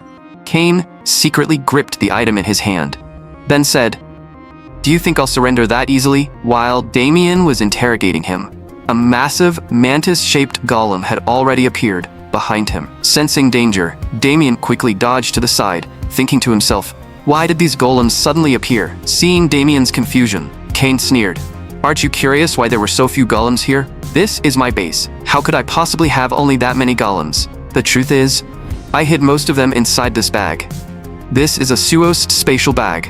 It can hold a large number of monsters and keep them with me as protection. Their power can't compare to Anis's brother, but both their numbers and strength are top tier. Damien thought to himself, I didn't expect Cain to have a spatial bag hidden as a defensive measure. Still, these monsters alone can't stop me. Cain smiled. I never expected these monsters to kill you. If they can drain your mana, that's already enough for me. Once your mana runs dry, I'll turn you into my finest masterpiece. Then, Cain waved his hand. All golems captured Damien at once. Seeing this, Damien's expression also turned serious. He thought, with the heart soul greatly increasing my mana, I should be able to use that move now. Then he summoned his personal longsword and the holy sword. The moment the two blades touched, waves of sound began rising from low to high. As the monsters closed in, the moonblade art triggered by the holy sword swept across the entire field in an instant. Cain looked shocked. How is this possible? How could the monsters I spent so much time creating be erased in an instant? Damien gave a light smile. Looks like your backup plans aren't enough. Did you think you were the hunter? From the very beginning, you were only prey in my plan. Hearing this, Cain's face filled with fear. Damien's strength had completely exceeded his expectations. Trembling, he tightened his grip on the spatial bag in his hand. This trump card wasn't complete yet, but he had no other choice. In the next moment, countless streams of purple smoke poured out from the spatial bag and wrapped around Cain. Cain hissed, Damien, you forced me to do this. I never thought anyone would push me this far. The moment those words fell, Damien felt a horrifying pressure. The mana radiating from Cain had already reached the level of a high-ranking mage. Damien thought to himself, I never expected this bastard to transform himself into an undead golem as well. On the other side, Anis was fighting her brother. Even though she clearly understood that the being before her was no longer the brother she once knew, Anis still couldn't bring herself to strike him down. But Anis also knew, only by truly destroying this golem can I set my brother free. Carrying those conflicting emotions, Anis continued clashing head-on with the golem. Every time she struck the golem's body, it felt as if she could hear her brother's pain. To finally free her brother, Anis once again raised the power of Stigmata and slammed it into him. The holy power of Stigmata instantly wrapped tightly around the golem. The golem trapped inside seemed to let out a low roar, calling her name again and again. Anis, Anis. Seeing this, Anis froze in place. Is that my brother calling me? Tears were already streaming down her face, uncontrollably. The golem looked at Anis with an almost pleading expression. In that moment, she could almost see her brother's agonized face, begging her to kill him. Anis slowly walked forward. Her tears completely broke free as she choked out, Brother, I'll set you free. In the next instant, the holy power contained within Stigmata completely swallowed the golem. Anis could only endure the pain as she punched again and again, putting an end to her brother with her own hands. The brother inside the golem seemed to finally be released. Anis, thank you. A hoarse voice came from the golem's mouth. Anis gently held the golem that had once been her brother. It's all over now. Your soul was trapped and driven for so long. It must have been agonizing. The next moment, an incredibly familiar voice sounded. Anis, you've grown up. Thank you, my little sister. From now on, I won't be standing behind you anymore. You have to live well. Goodbye, my beloved sister, Anis. Damien was shocked by this transformation. He thought to himself, this is my first time seeing Cain in this form. In his previous life, Damien had always stood on the front lines as a Death Knight, so Cain had never needed to fight deep in the battlefield himself. Because of that, Damien had never seen Cain reveal his true trump card. After his demonic transformation, Cain gathered terrifying mana filled with destructive power. He attacked Damien directly without the slightest hesitation. Damien could only dodge. He thought, judging from his mana aura, Cain has clearly fused with more than one type of creature. Just as Damien dodged the mana attack, Cain's main body followed up immediately. trying to stop Damien into pieces. But when the attack landed, Cain felt no impact at all. Just as Cain had expected, Damien had sidestepped the attack and was already charging in with his sword. A clean and rapid slash struck Cain's right arm without mercy. Yet in the blink of an eye, Cain's body regenerated again. Damien thought in shock. I didn't expect Cain to possess not only monstrous mana, but also such terrifying regenerative ability. The moment Cain recovered, he swung his mana wings at Damien. Damien landed and immediately retreated without hesitation. In Cain's eyes, Damien was already prey in his grasp. He desperately wanted to obtain such perfect material. Feeling the nearly endless mana inside Cain, Damien thought to himself, I can't hold back anymore. At the same time, Cain's mana smashed into the ground nearby, shattering the area. Cain laughed wildly. Are you surprised by my greatest trump card? This is the masterpiece of my entire life. At that moment, runes slowly surfaced on Damien's hand.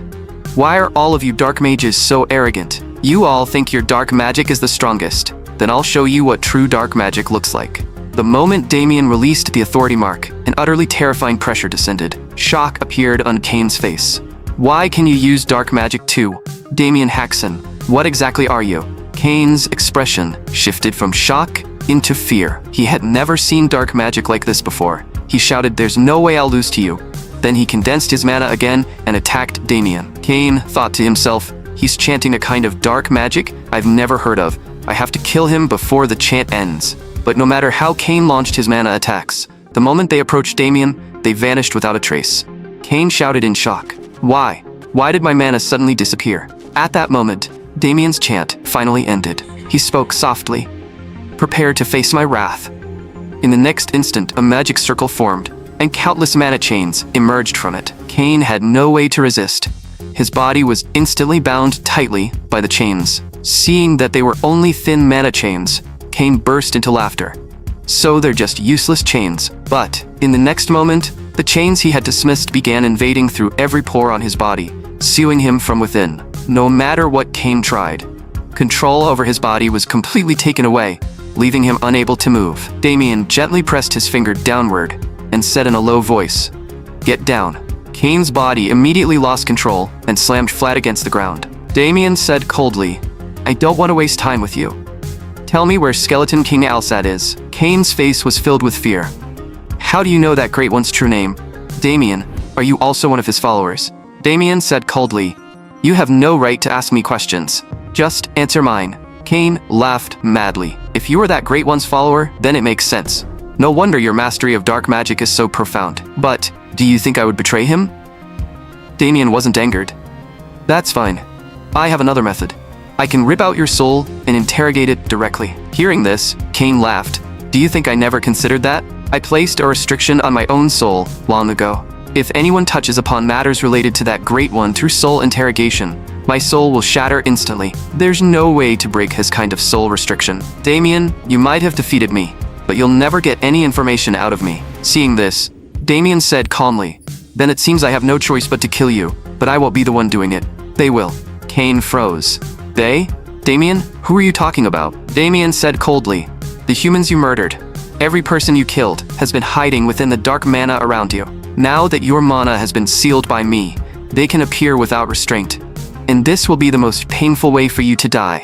The dead will devour your soul completely, until nothing remains." Cain screamed in agony. "Damien, you can't do this." Damien said coldly, "These are the sins you committed. You should have known this day would come." In the next instant, countless souls swarmed Cain and began devouring his soul. At that moment, inside Cain's laboratory, a figure sat cross-legged at the center of a magic circle, occasionally muttering low sounds. Damien had completely destroyed Cain's body.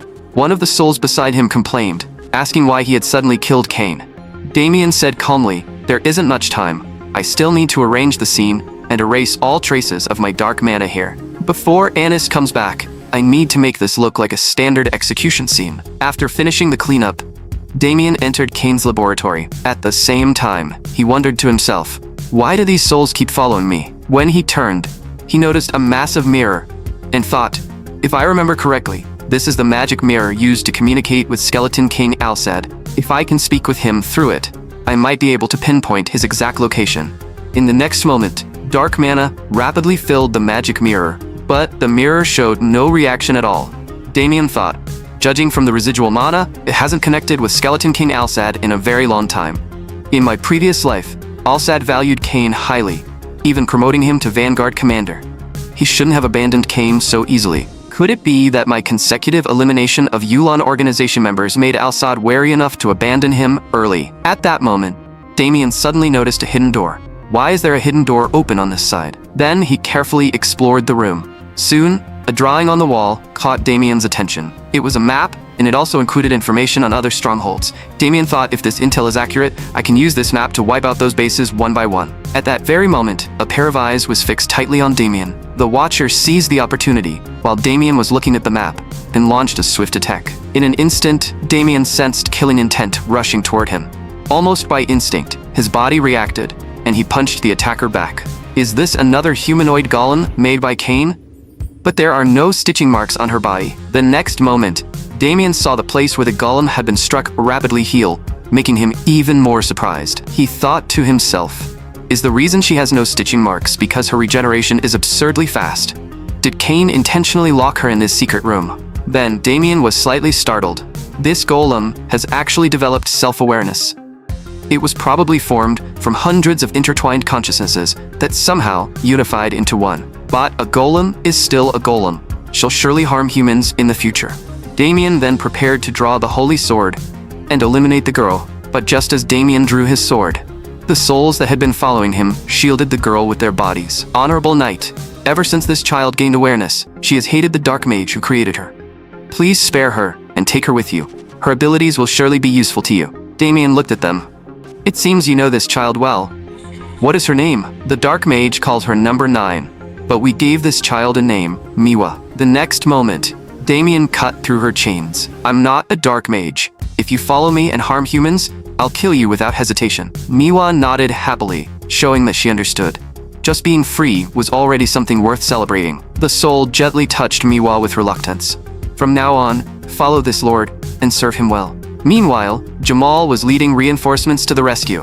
On the way, they encountered Damien and Anis, and learned that the battle had already ended. Seeing them, Jamal could hardly believe it. Damien, you really killed the corpse performer? As for Sanas, the church took her away to stand trial. Magda's injuries were also gradually recovering. Many of the holy knights, who should have been wiped out in Damien's previous life, had survived this time. Damien said, Anis, I should get going. Anis looked puzzled. Aren't you coming back with me first? Damien replied, I still have other things to do. Besides, I left home without permission, so father is probably furious right now. Anis said, Mr. Damien, once you finish your business, could you come to the church? This time you helped the church subjugate a dark mage, and even uncovered a spy hidden within the church.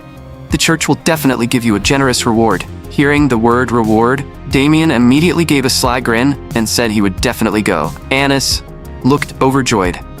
Damien, thanks to you, my brother can finally rest in peace. Damien knew to himself that Anis had been the one most deeply affected by this operation. Because of the tremendous pain she endured, her stigmata has fully manifested. This also means the war between humanity and the dark mages is fast approaching. But with humanity's current strength, they aren't nearly enough to fight Skeleton King Alsad. I have to weaken Alsad's forces as much as possible, in advance. Then Damien picked up the map. The locations of the strongholds were clearly marked on it. In the Yulan organization headquarters, in the Ralm West Mountains, someone asked in panic, what exactly has been happening lately?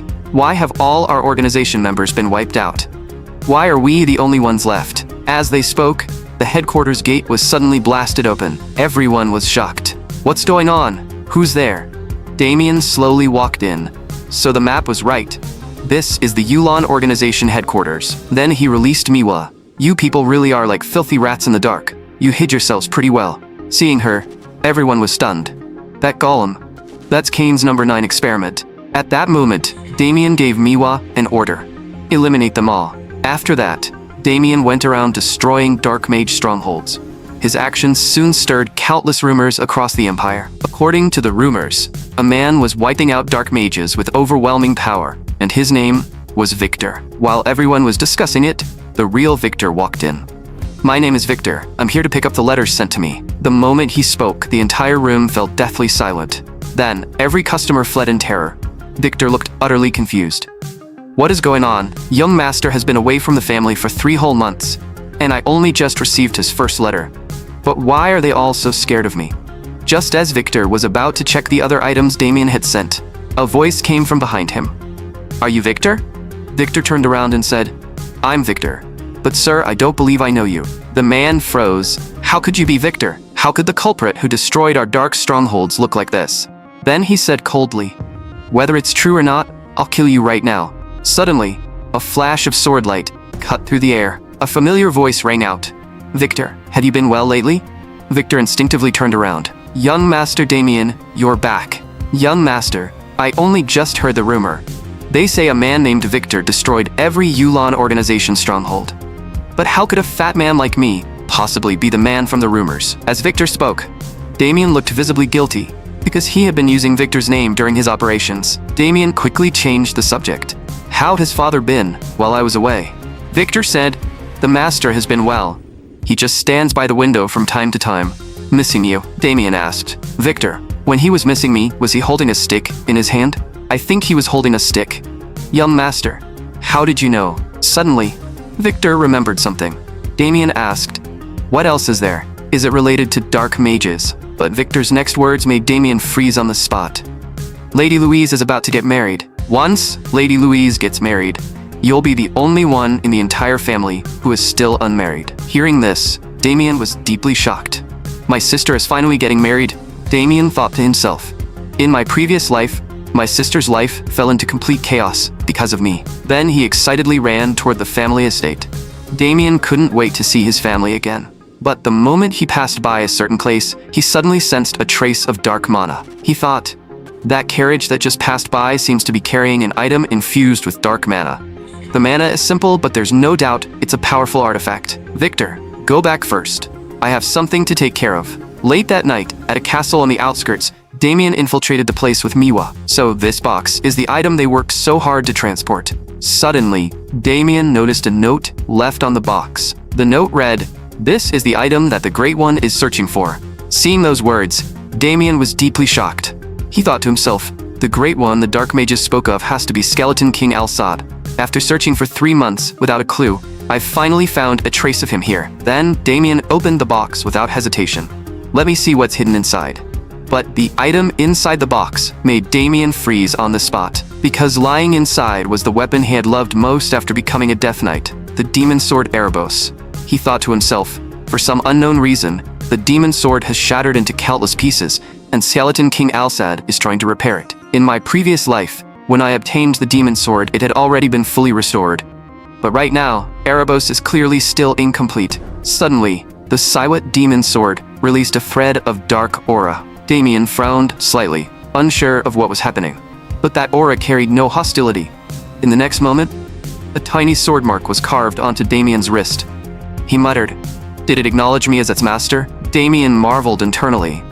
Even in my previous life, it took me half a year to earn the demon sword's recognition. Could it be that even though I've reincarnated, this magic sword still remembers me? Just as Damien was thinking, a voice suddenly came from behind him. Did your family never teach you not to touch other people's things? A sudden attack sent Damien flying. Then the attacker saw Manhwa beside Damien. Are you Victor, the one who's been attacking dark mage strongholds with a doll lately? Damien immediately said, Manhwa, don't act rashly. She isn't someone you can handle. The person before him was Slala, the administrator of the Empire's largest dark organization. Slala sneered. I didn't expect you to have investigated me. In that case, you should know what my ability is. Damien knew very well. With my current strength, I can't face a true high-ranking dark mage head-on. I wasn't prepared to encounter someone of this level so soon. His mind raced. Should I use dark mana to escape? At that moment, a lazy yawn came from behind them. Seeing this, the surrounding dark mages instantly showed fear. When did I fall asleep? The man said while rubbing his eyes. I'm asking you people a question. Where the hell is this place? Damien instinctively turned his head and was shocked. Why is he here? Did the noise from the fight just wake him up? The man casually pinched Manhwa's chin and smiled. This little kitten looks pretty feisty. Then, his expression suddenly sharpened. If I'm not mistaken, that's Slala over there, right? Slala was stunned. I used a full month's worth of confusion potion. How did this man wake up so quickly? At the same time, the blue-haired man leaped forward. You actually tried to kidnap me? Do you have a death wish? Do you know who I am? With one simple and casual punch, his mana instantly flooded the entire tassel. Damien was shocked. As expected of the strongest mercenary leader on the continent, a superhuman with half-dragon blood. At that moment, Slala shouted. He just woke up. His strength is still weakened. Subdue him now.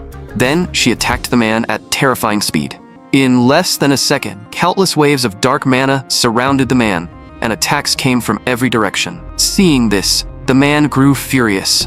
Even trash like you dares to insult me? The moment those words fell, the once arrogant Slala was instantly crushed. Damien couldn't help but marvel. As expected of him, master-level fighters are as fragile as toys in his hands. The man spoke with disdain. If I hadn't thought you were pretty back then, I would have wiped you out long ago.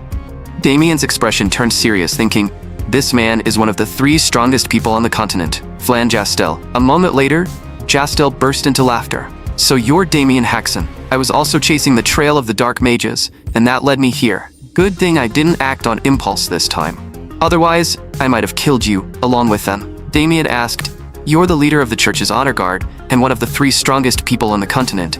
Why were you brought here? Jastel answered as if it were obvious. Because that dark mage earlier was beautiful. I was planning to have some fun with her. Damien smiled awkwardly, suddenly remembering that in his previous life, Jastel had more than 100 wives. In that previous life, it had taken Damien 7 whole days of grueling combat to finally kill Jastel. Damien thought to himself, but why would Skeleton King Alsad want to kidnap Jastel? And this incident even involves the demon sword Erebos. Damien desperately wanted to examine Slala's soul immediately. But with Jastel present, he couldn't make a move. At that moment, Jastel said, so they finally sensed my mana fluctuations and found me. Meanwhile, somewhere else, Skeleton King Alsed was continuously creating golems. He kept muttering, wonderful, wonderful.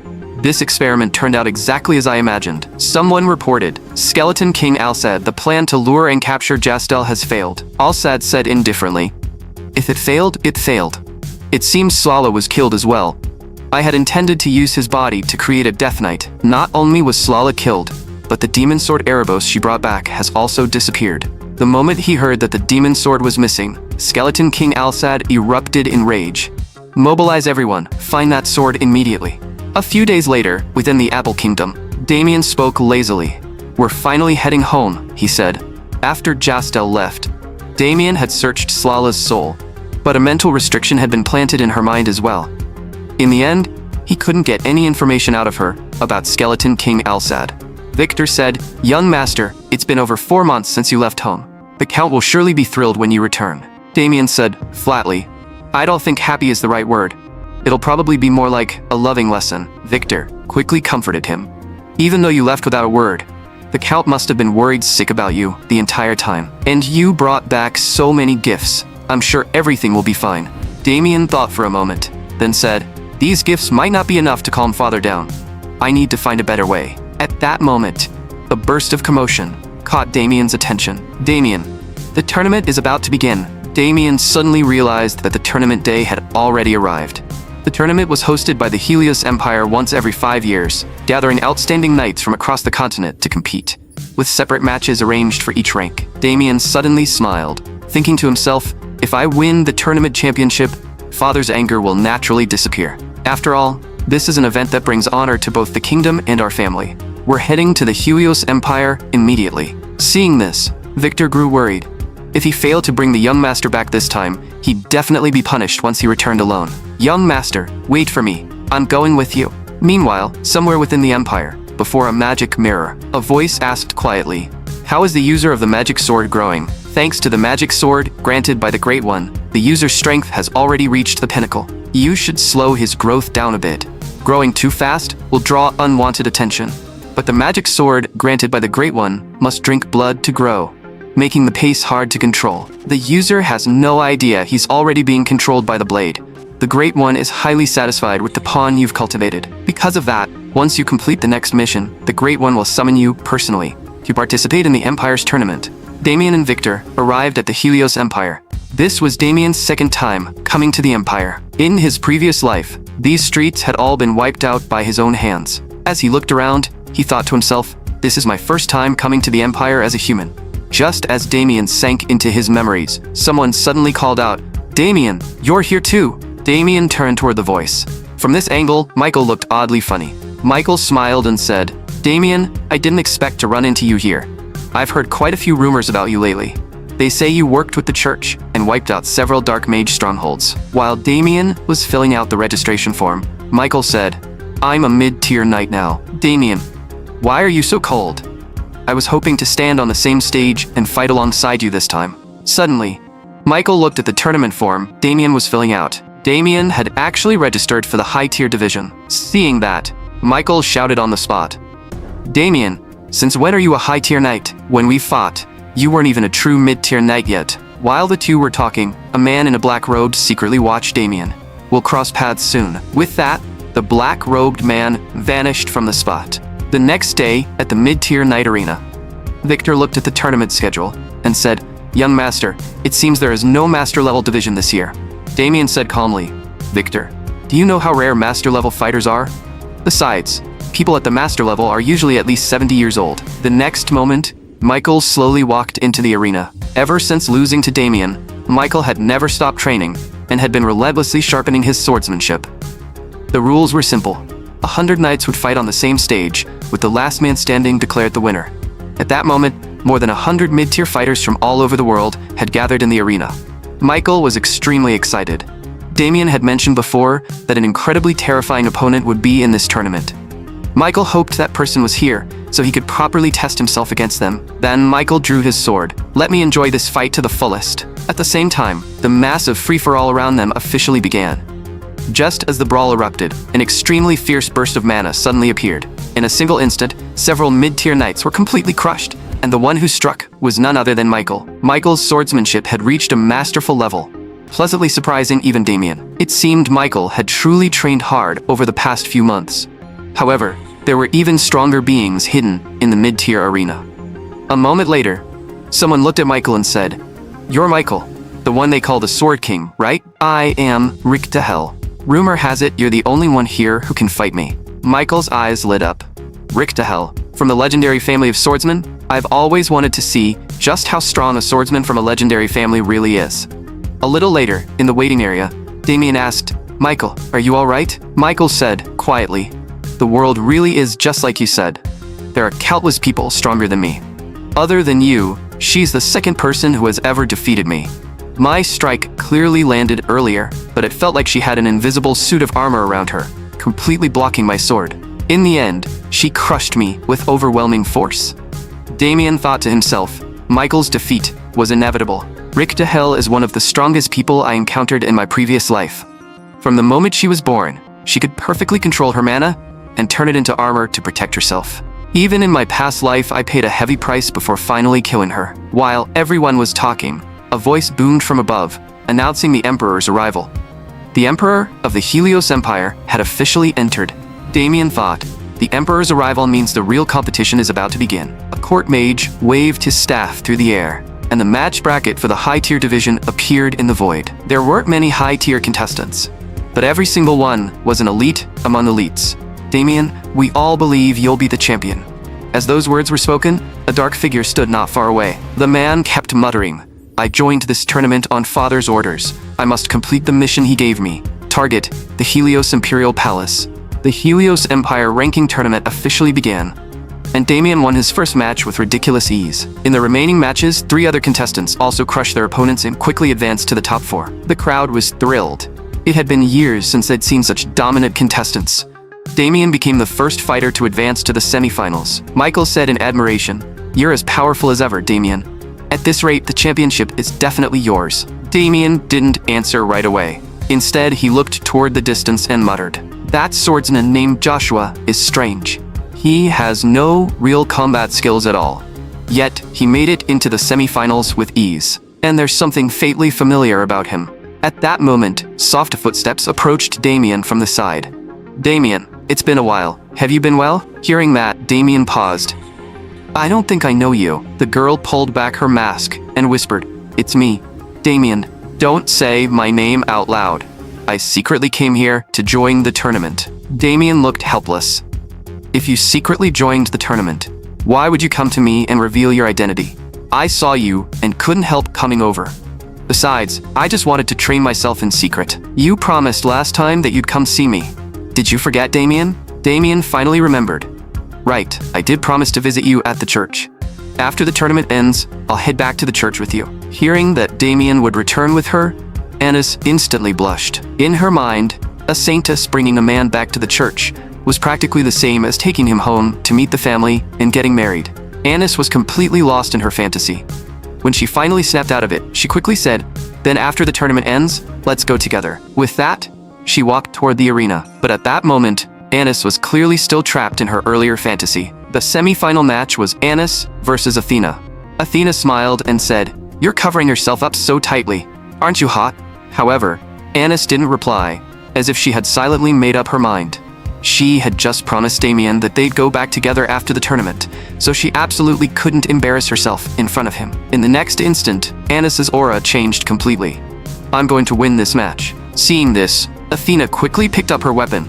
Anis also changed the fighting style she was best at and switched to using kicks. The instant the battle began, Anis rushed forward at incredible speed and attacked Athena. Just as the attack was about to land, Athena swiftly stepped back. While retreating, she pulled her spear out of the ground. Then Athena thrust the spear at Anis with equally terrifying speed, rolling her body half a turn forward at the same time. That entire sequence happened in a single instant. Watching their battle, Damien thought, Anis can't use her full power because she has to hide her identity. Anis was suppressed by Athena's fierce offense, and her body instinctively shifted into a punching stance. The next moment, she threw an extremely simple punch. Yet that simple strike alone shocked Athena greatly, because Athena knew very well that if she were hit by that punch, she'd most likely lose on the spot. Anis continued throwing punches at her opponent, but this time, she had already started controlling her holy power. Damien saw all of it. He thought to himself. Earlier, Anis subconsciously released a small amount of holy power. After realizing it, she started hiding her strength again. At that moment, Athena smiled brightly. "I think I just felt something incredible from you. You've been hiding your strength this whole time, haven't you?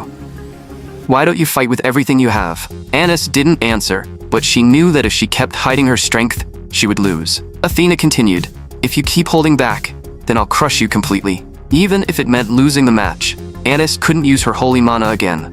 If her identity was exposed, she'd either be expelled from the church or beaten to death by her teacher. So Anis had to win this match using only basic techniques.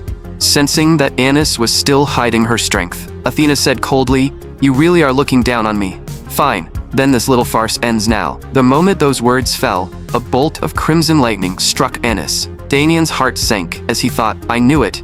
If this continues, Anis will definitely lose." Athena said, "I don't know why you're doing this, but I have to beat you. Because my only target is Damien. I want to see if he's really as strong as they say." Damien Haxon, the terrifying guy even my father talked about. At the same time, the black-clad swordsman was also fighting in the other semi-final. Looking at the timid black-clad swordsman in front of him, his opponent knew he absolutely couldn't let his guard down. Because the seemingly cowardly swordsman was Joshua, the man known for one-hit kills. The opponent had been carefully watching Joshua's movements. He wouldn't be defeated as easily as the others. But the instant the referee announced the start, Joshua's sword appeared in front of him like it had teleported. That speed was countless times faster than what he had observed before, and everything happened within 0.2 seconds. In the next instant, the man's head had already been severed. Joshua's timid demeanor vanished as he muttered, "Still not enough. This amount of blood isn't enough for my sword." The magic sword absorbed the blood and converted it into power, feeding it back to Joshua. Feeling his power increase, Joshua whispered with satisfaction, "I need more power. I'll become champion and take the Emperor's head." Feeling Joshua's chilling gaze, even the Emperor felt a cold shiver. There was only one match left before he could complete the mission his father had given him. The next moment, the final semi-final began. Michael and Victor shouted from below the stage, "Young master, avenge the young madam." Damien looked helpless, thinking to himself, what kind of nonsense are they spouting? Damien Haxon had made it all the way to the semi-finals without using a single weapon. Watching Damien slowly step onto the stage, Athena remarked, "Zero gentlemanly manners. I'm deducting points." Damien looked puzzled. "What does deducting points even mean?" Athena asked on her own. "That girl I defeated earlier, is she really your wife? I clearly heard your servant calling her young madam just now. Beating both husband and wife in one go sounds pretty fun to me." Damien said calmly, "You can interpret my relationship with her however you want, but beating me won't be that simple. You're Jastel's daughter, aren't you?" Athena paused slightly. "I didn't expect you to recognize my identity. I don't know how you figured it out, but that won't stop me from attacking you." In the next instant, Athena vanished from where she stood. When she reappeared, she was already above Damien. Damien thought to himself, as expected of Jastel's daughter. Her speed is terrifying. As crimson lightning exploded outward, Damien simply took one light step back. Athena didn't relax in the slightest and immediately attacked Damien again. However, Damien dodged with a relaxed expression. In the middle of evading, he suddenly appeared right in front of Athena. "At the start of the match, you were scoring me, weren't you? But only the strong have the right to score the weak." Hearing this, Athena summoned lightning and forced Damien back again. "Are you saying I'm not strong enough?" Joshua, who was watching from the side, felt a chill. There was no doubt that these two were on a completely different level from the other contestants. Athena said coldly, "Damien, I'll make you pay for your arrogance. No one has ever seen the power I've been hiding. This time, I'll show you the true power of the lightning dragon." Feeling that violet power, Damien's expression finally shifted slightly. Countless bolts of lightning coiled around Athena's spear, making it look extremely dangerous. In the next moment, a crimson lightning dragon appeared behind Athena. Anis was shocked. She hadn't expected Athena to still be hiding such terrifying power. In a single instant, the lightning dragon's breath poured out. Facing the attack rushing toward him, Damien simply stood there calmly.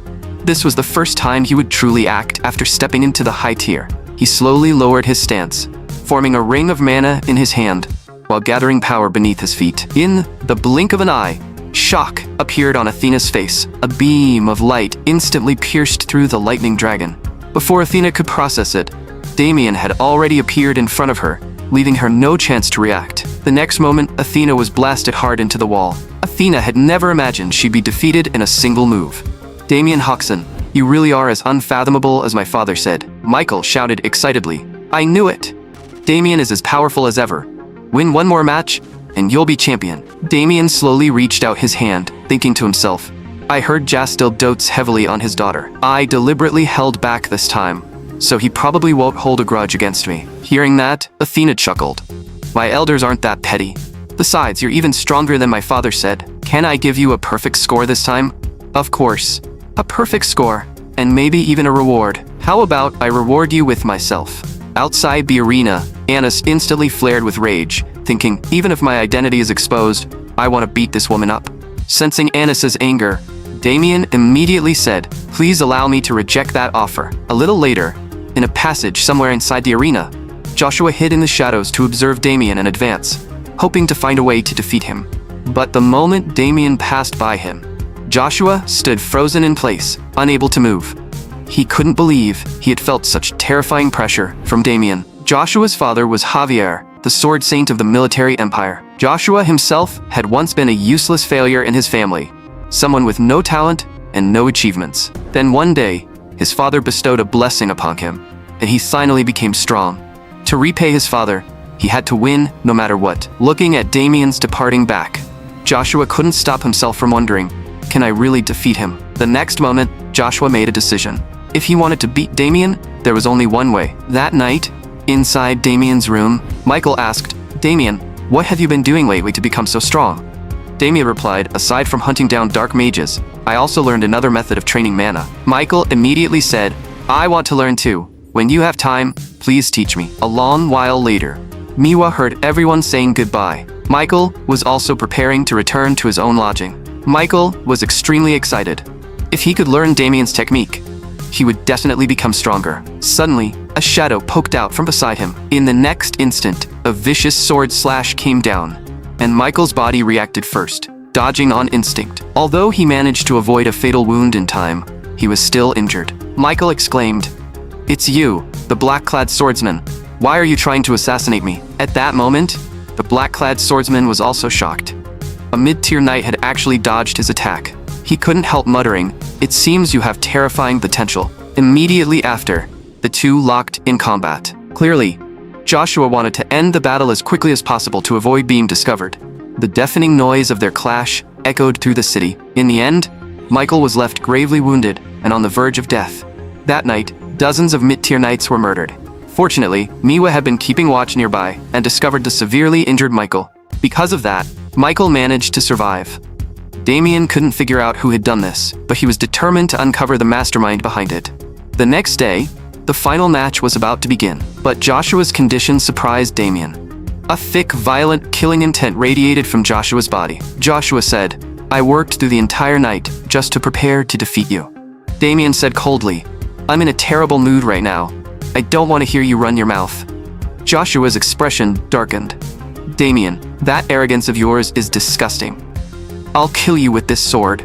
The instant the match began, a terrifying flash of sword light shot straight toward Damien. Damien was slightly surprised, thinking, "That sword is fast." A streak of crimson blood splattered across the arena stage. Everyone froze in shock. Even Athena's heart tightened, realizing Damien had actually managed to dodge the fatal blow.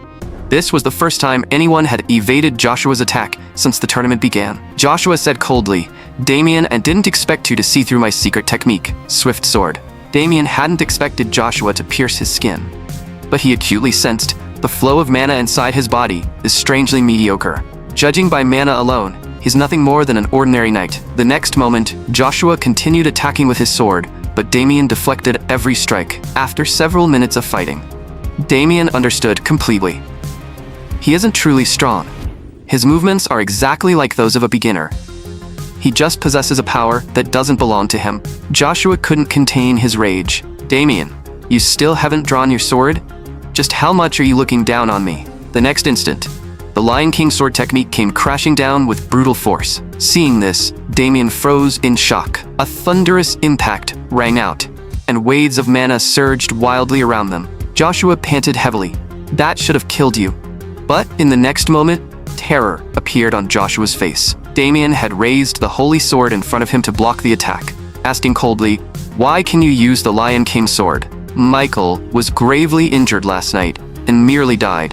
If I'm right, you attacked Michael and stole his swordsmanship. You've truly angered me. I'll make you regret what you did to my friend." Damien finally stopped hiding his true strength and declared coldly, "From this point on, I'm going to completely destroy you." Hearing that, Joshua showed no fear. Instead, he shouted in excitement, "So you're finally going to fight seriously?" Before he even finished speaking, Damien's holy sword was already half an inch from Joshua's throat. Joshua barely blocked the attack at the final moment, but the massive force behind it made his sword-wielding arm go numb. From that point on, the fight became completely one-sided, with Damien utterly suppressing Joshua. The Emperor, watching from the side, looked shocked. Was this what a true final match looked like? Fear grew stronger on Joshua's face. He thought frantically, why is his sword getting faster and faster? He was already struggling to defend, and sword wounds were appearing all over his body. Joshua was horrified. "I stole the swordsmanship of countless powerful fighters, yet Damien is a monster. I can't fight back at all." The next instant, a sudden flash of sword light blasted Joshua away. Damien said coldly, "Joshua, is this all you have? I'm not even warmed up yet. Keep fighting." Joshua gritted his teeth. "Damien Haxon, I have to admit it. You really are a monster. I never thought someone would force me to use this." Hearing that, Damien quietly watched Joshua, wondering to himself, what exactly is he planning? Joshua growled, "Damien, you forced me to do this. For that person, I'm willing to give my life." Seeing this, Damien's expression changed. Joshua's aura was rising rapidly, and the sword in his hand was clearly a magic sword. A crimson wave of energy instantly swept across the entire arena. Damien immediately recognized the aura of dark mana. He suddenly realized, no wonder he felt like a beginner at first. He's just a sword slave controlled by a magic sword. Joshua shouted madly, "Damien, do you see this? This is the power granted to me by the Great One. I, Joshua, am the true Dark Knight. I am that Great One's most loyal servant, and I will erase you with my own hands." Panic instantly spread across the arena. No one expected a Dark Knight to infiltrate the tournament. Damien's expression turned serious. He thought to himself, it seems Joshua has been completely devoured by the magic sword. In the next instant, Joshua vanished from where he stood. His speed was like lightning, and he charged straight at Damien. Damien was startled. So fast. Just as the slash was about to land, Damien barely drew the holy sword in time to block Joshua's attack. Even so, the violent sword light still carved runes across Damien's arm. Damien frowned coldly, thinking, this bastard has truly gone insane. He actually sacrificed all his blood to the magic sword just to gain power beyond his own limits. In the next moment, Damien unleashed the Moonblade art and forced Joshua back. Seeing this, the spectators in the arena finally breathed a sigh of relief. Damien could still suppress the Dark Knight. Even the Emperor couldn't help but mutter, "At this rate, Damien should win, right?" But the knight beside him said, "Both of them are at the absolute peak. It's extremely difficult to judge who will win." And with the magic sword's support, Joshua's power is already comparable to the master level. Damien thought to himself, "I never expected a mere tournament match to escalate this far." Joshua shouted, "Damien, now I'll take your life." A terrifyingly violent surge of mana gathered rapidly, then blasted toward Damien. In the blink of an eye, the attack was only half a meter away from him. Damien's heart sank. With this much power, is he trying to destroy the entire arena? The knight beside the Emperor shouted, "Your Majesty, get behind me." Watching the attack draw closer, Damien seemed to hesitate for a moment.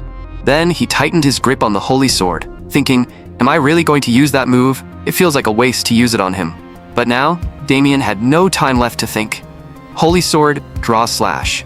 In an instant, terrifying sword light erupted from Damien's body. An overwhelming amount of mana covered the holy sword. This move allowed Damien to briefly tap into master level power. Without hesitation, he slashed, and the sword light seemed powerful enough to sever space itself. The moment Joshua's attack touched it, it was completely obliterated. Damien's sword light continued rushing toward Joshua. For the first time, Joshua felt the true threat of death. Am I really going to die here? At that moment, the mastermind hiding behind the scenes could no longer hold back, and suddenly appeared in the arena. Seeing this, Damien was shocked. This guy appeared directly out of the void, but before Damien could think further, the man drew the sword in his hand at extreme speed. With one casual slash, he intercepted Damien's sword light. Damien immediately dodged to the side. He thought to himself, "There's no doubt about it. This mastermind is a true master-level fighter." Joshua froze. "Did Father save me?" Damien immediately raised his guard and said coldly, "The Empire is way too careless. How could you let a master-level fighter infiltrate the arena?" Before he could finish speaking, Damien was struck by an invisible attack. The man's sword looked as if it had only just been drawn, yet Damien was already wounded and falling toward the ground. Damien could hardly believe it. "I didn't even see his attack." The man said coldly, "We're out of time. You're coming with me right now."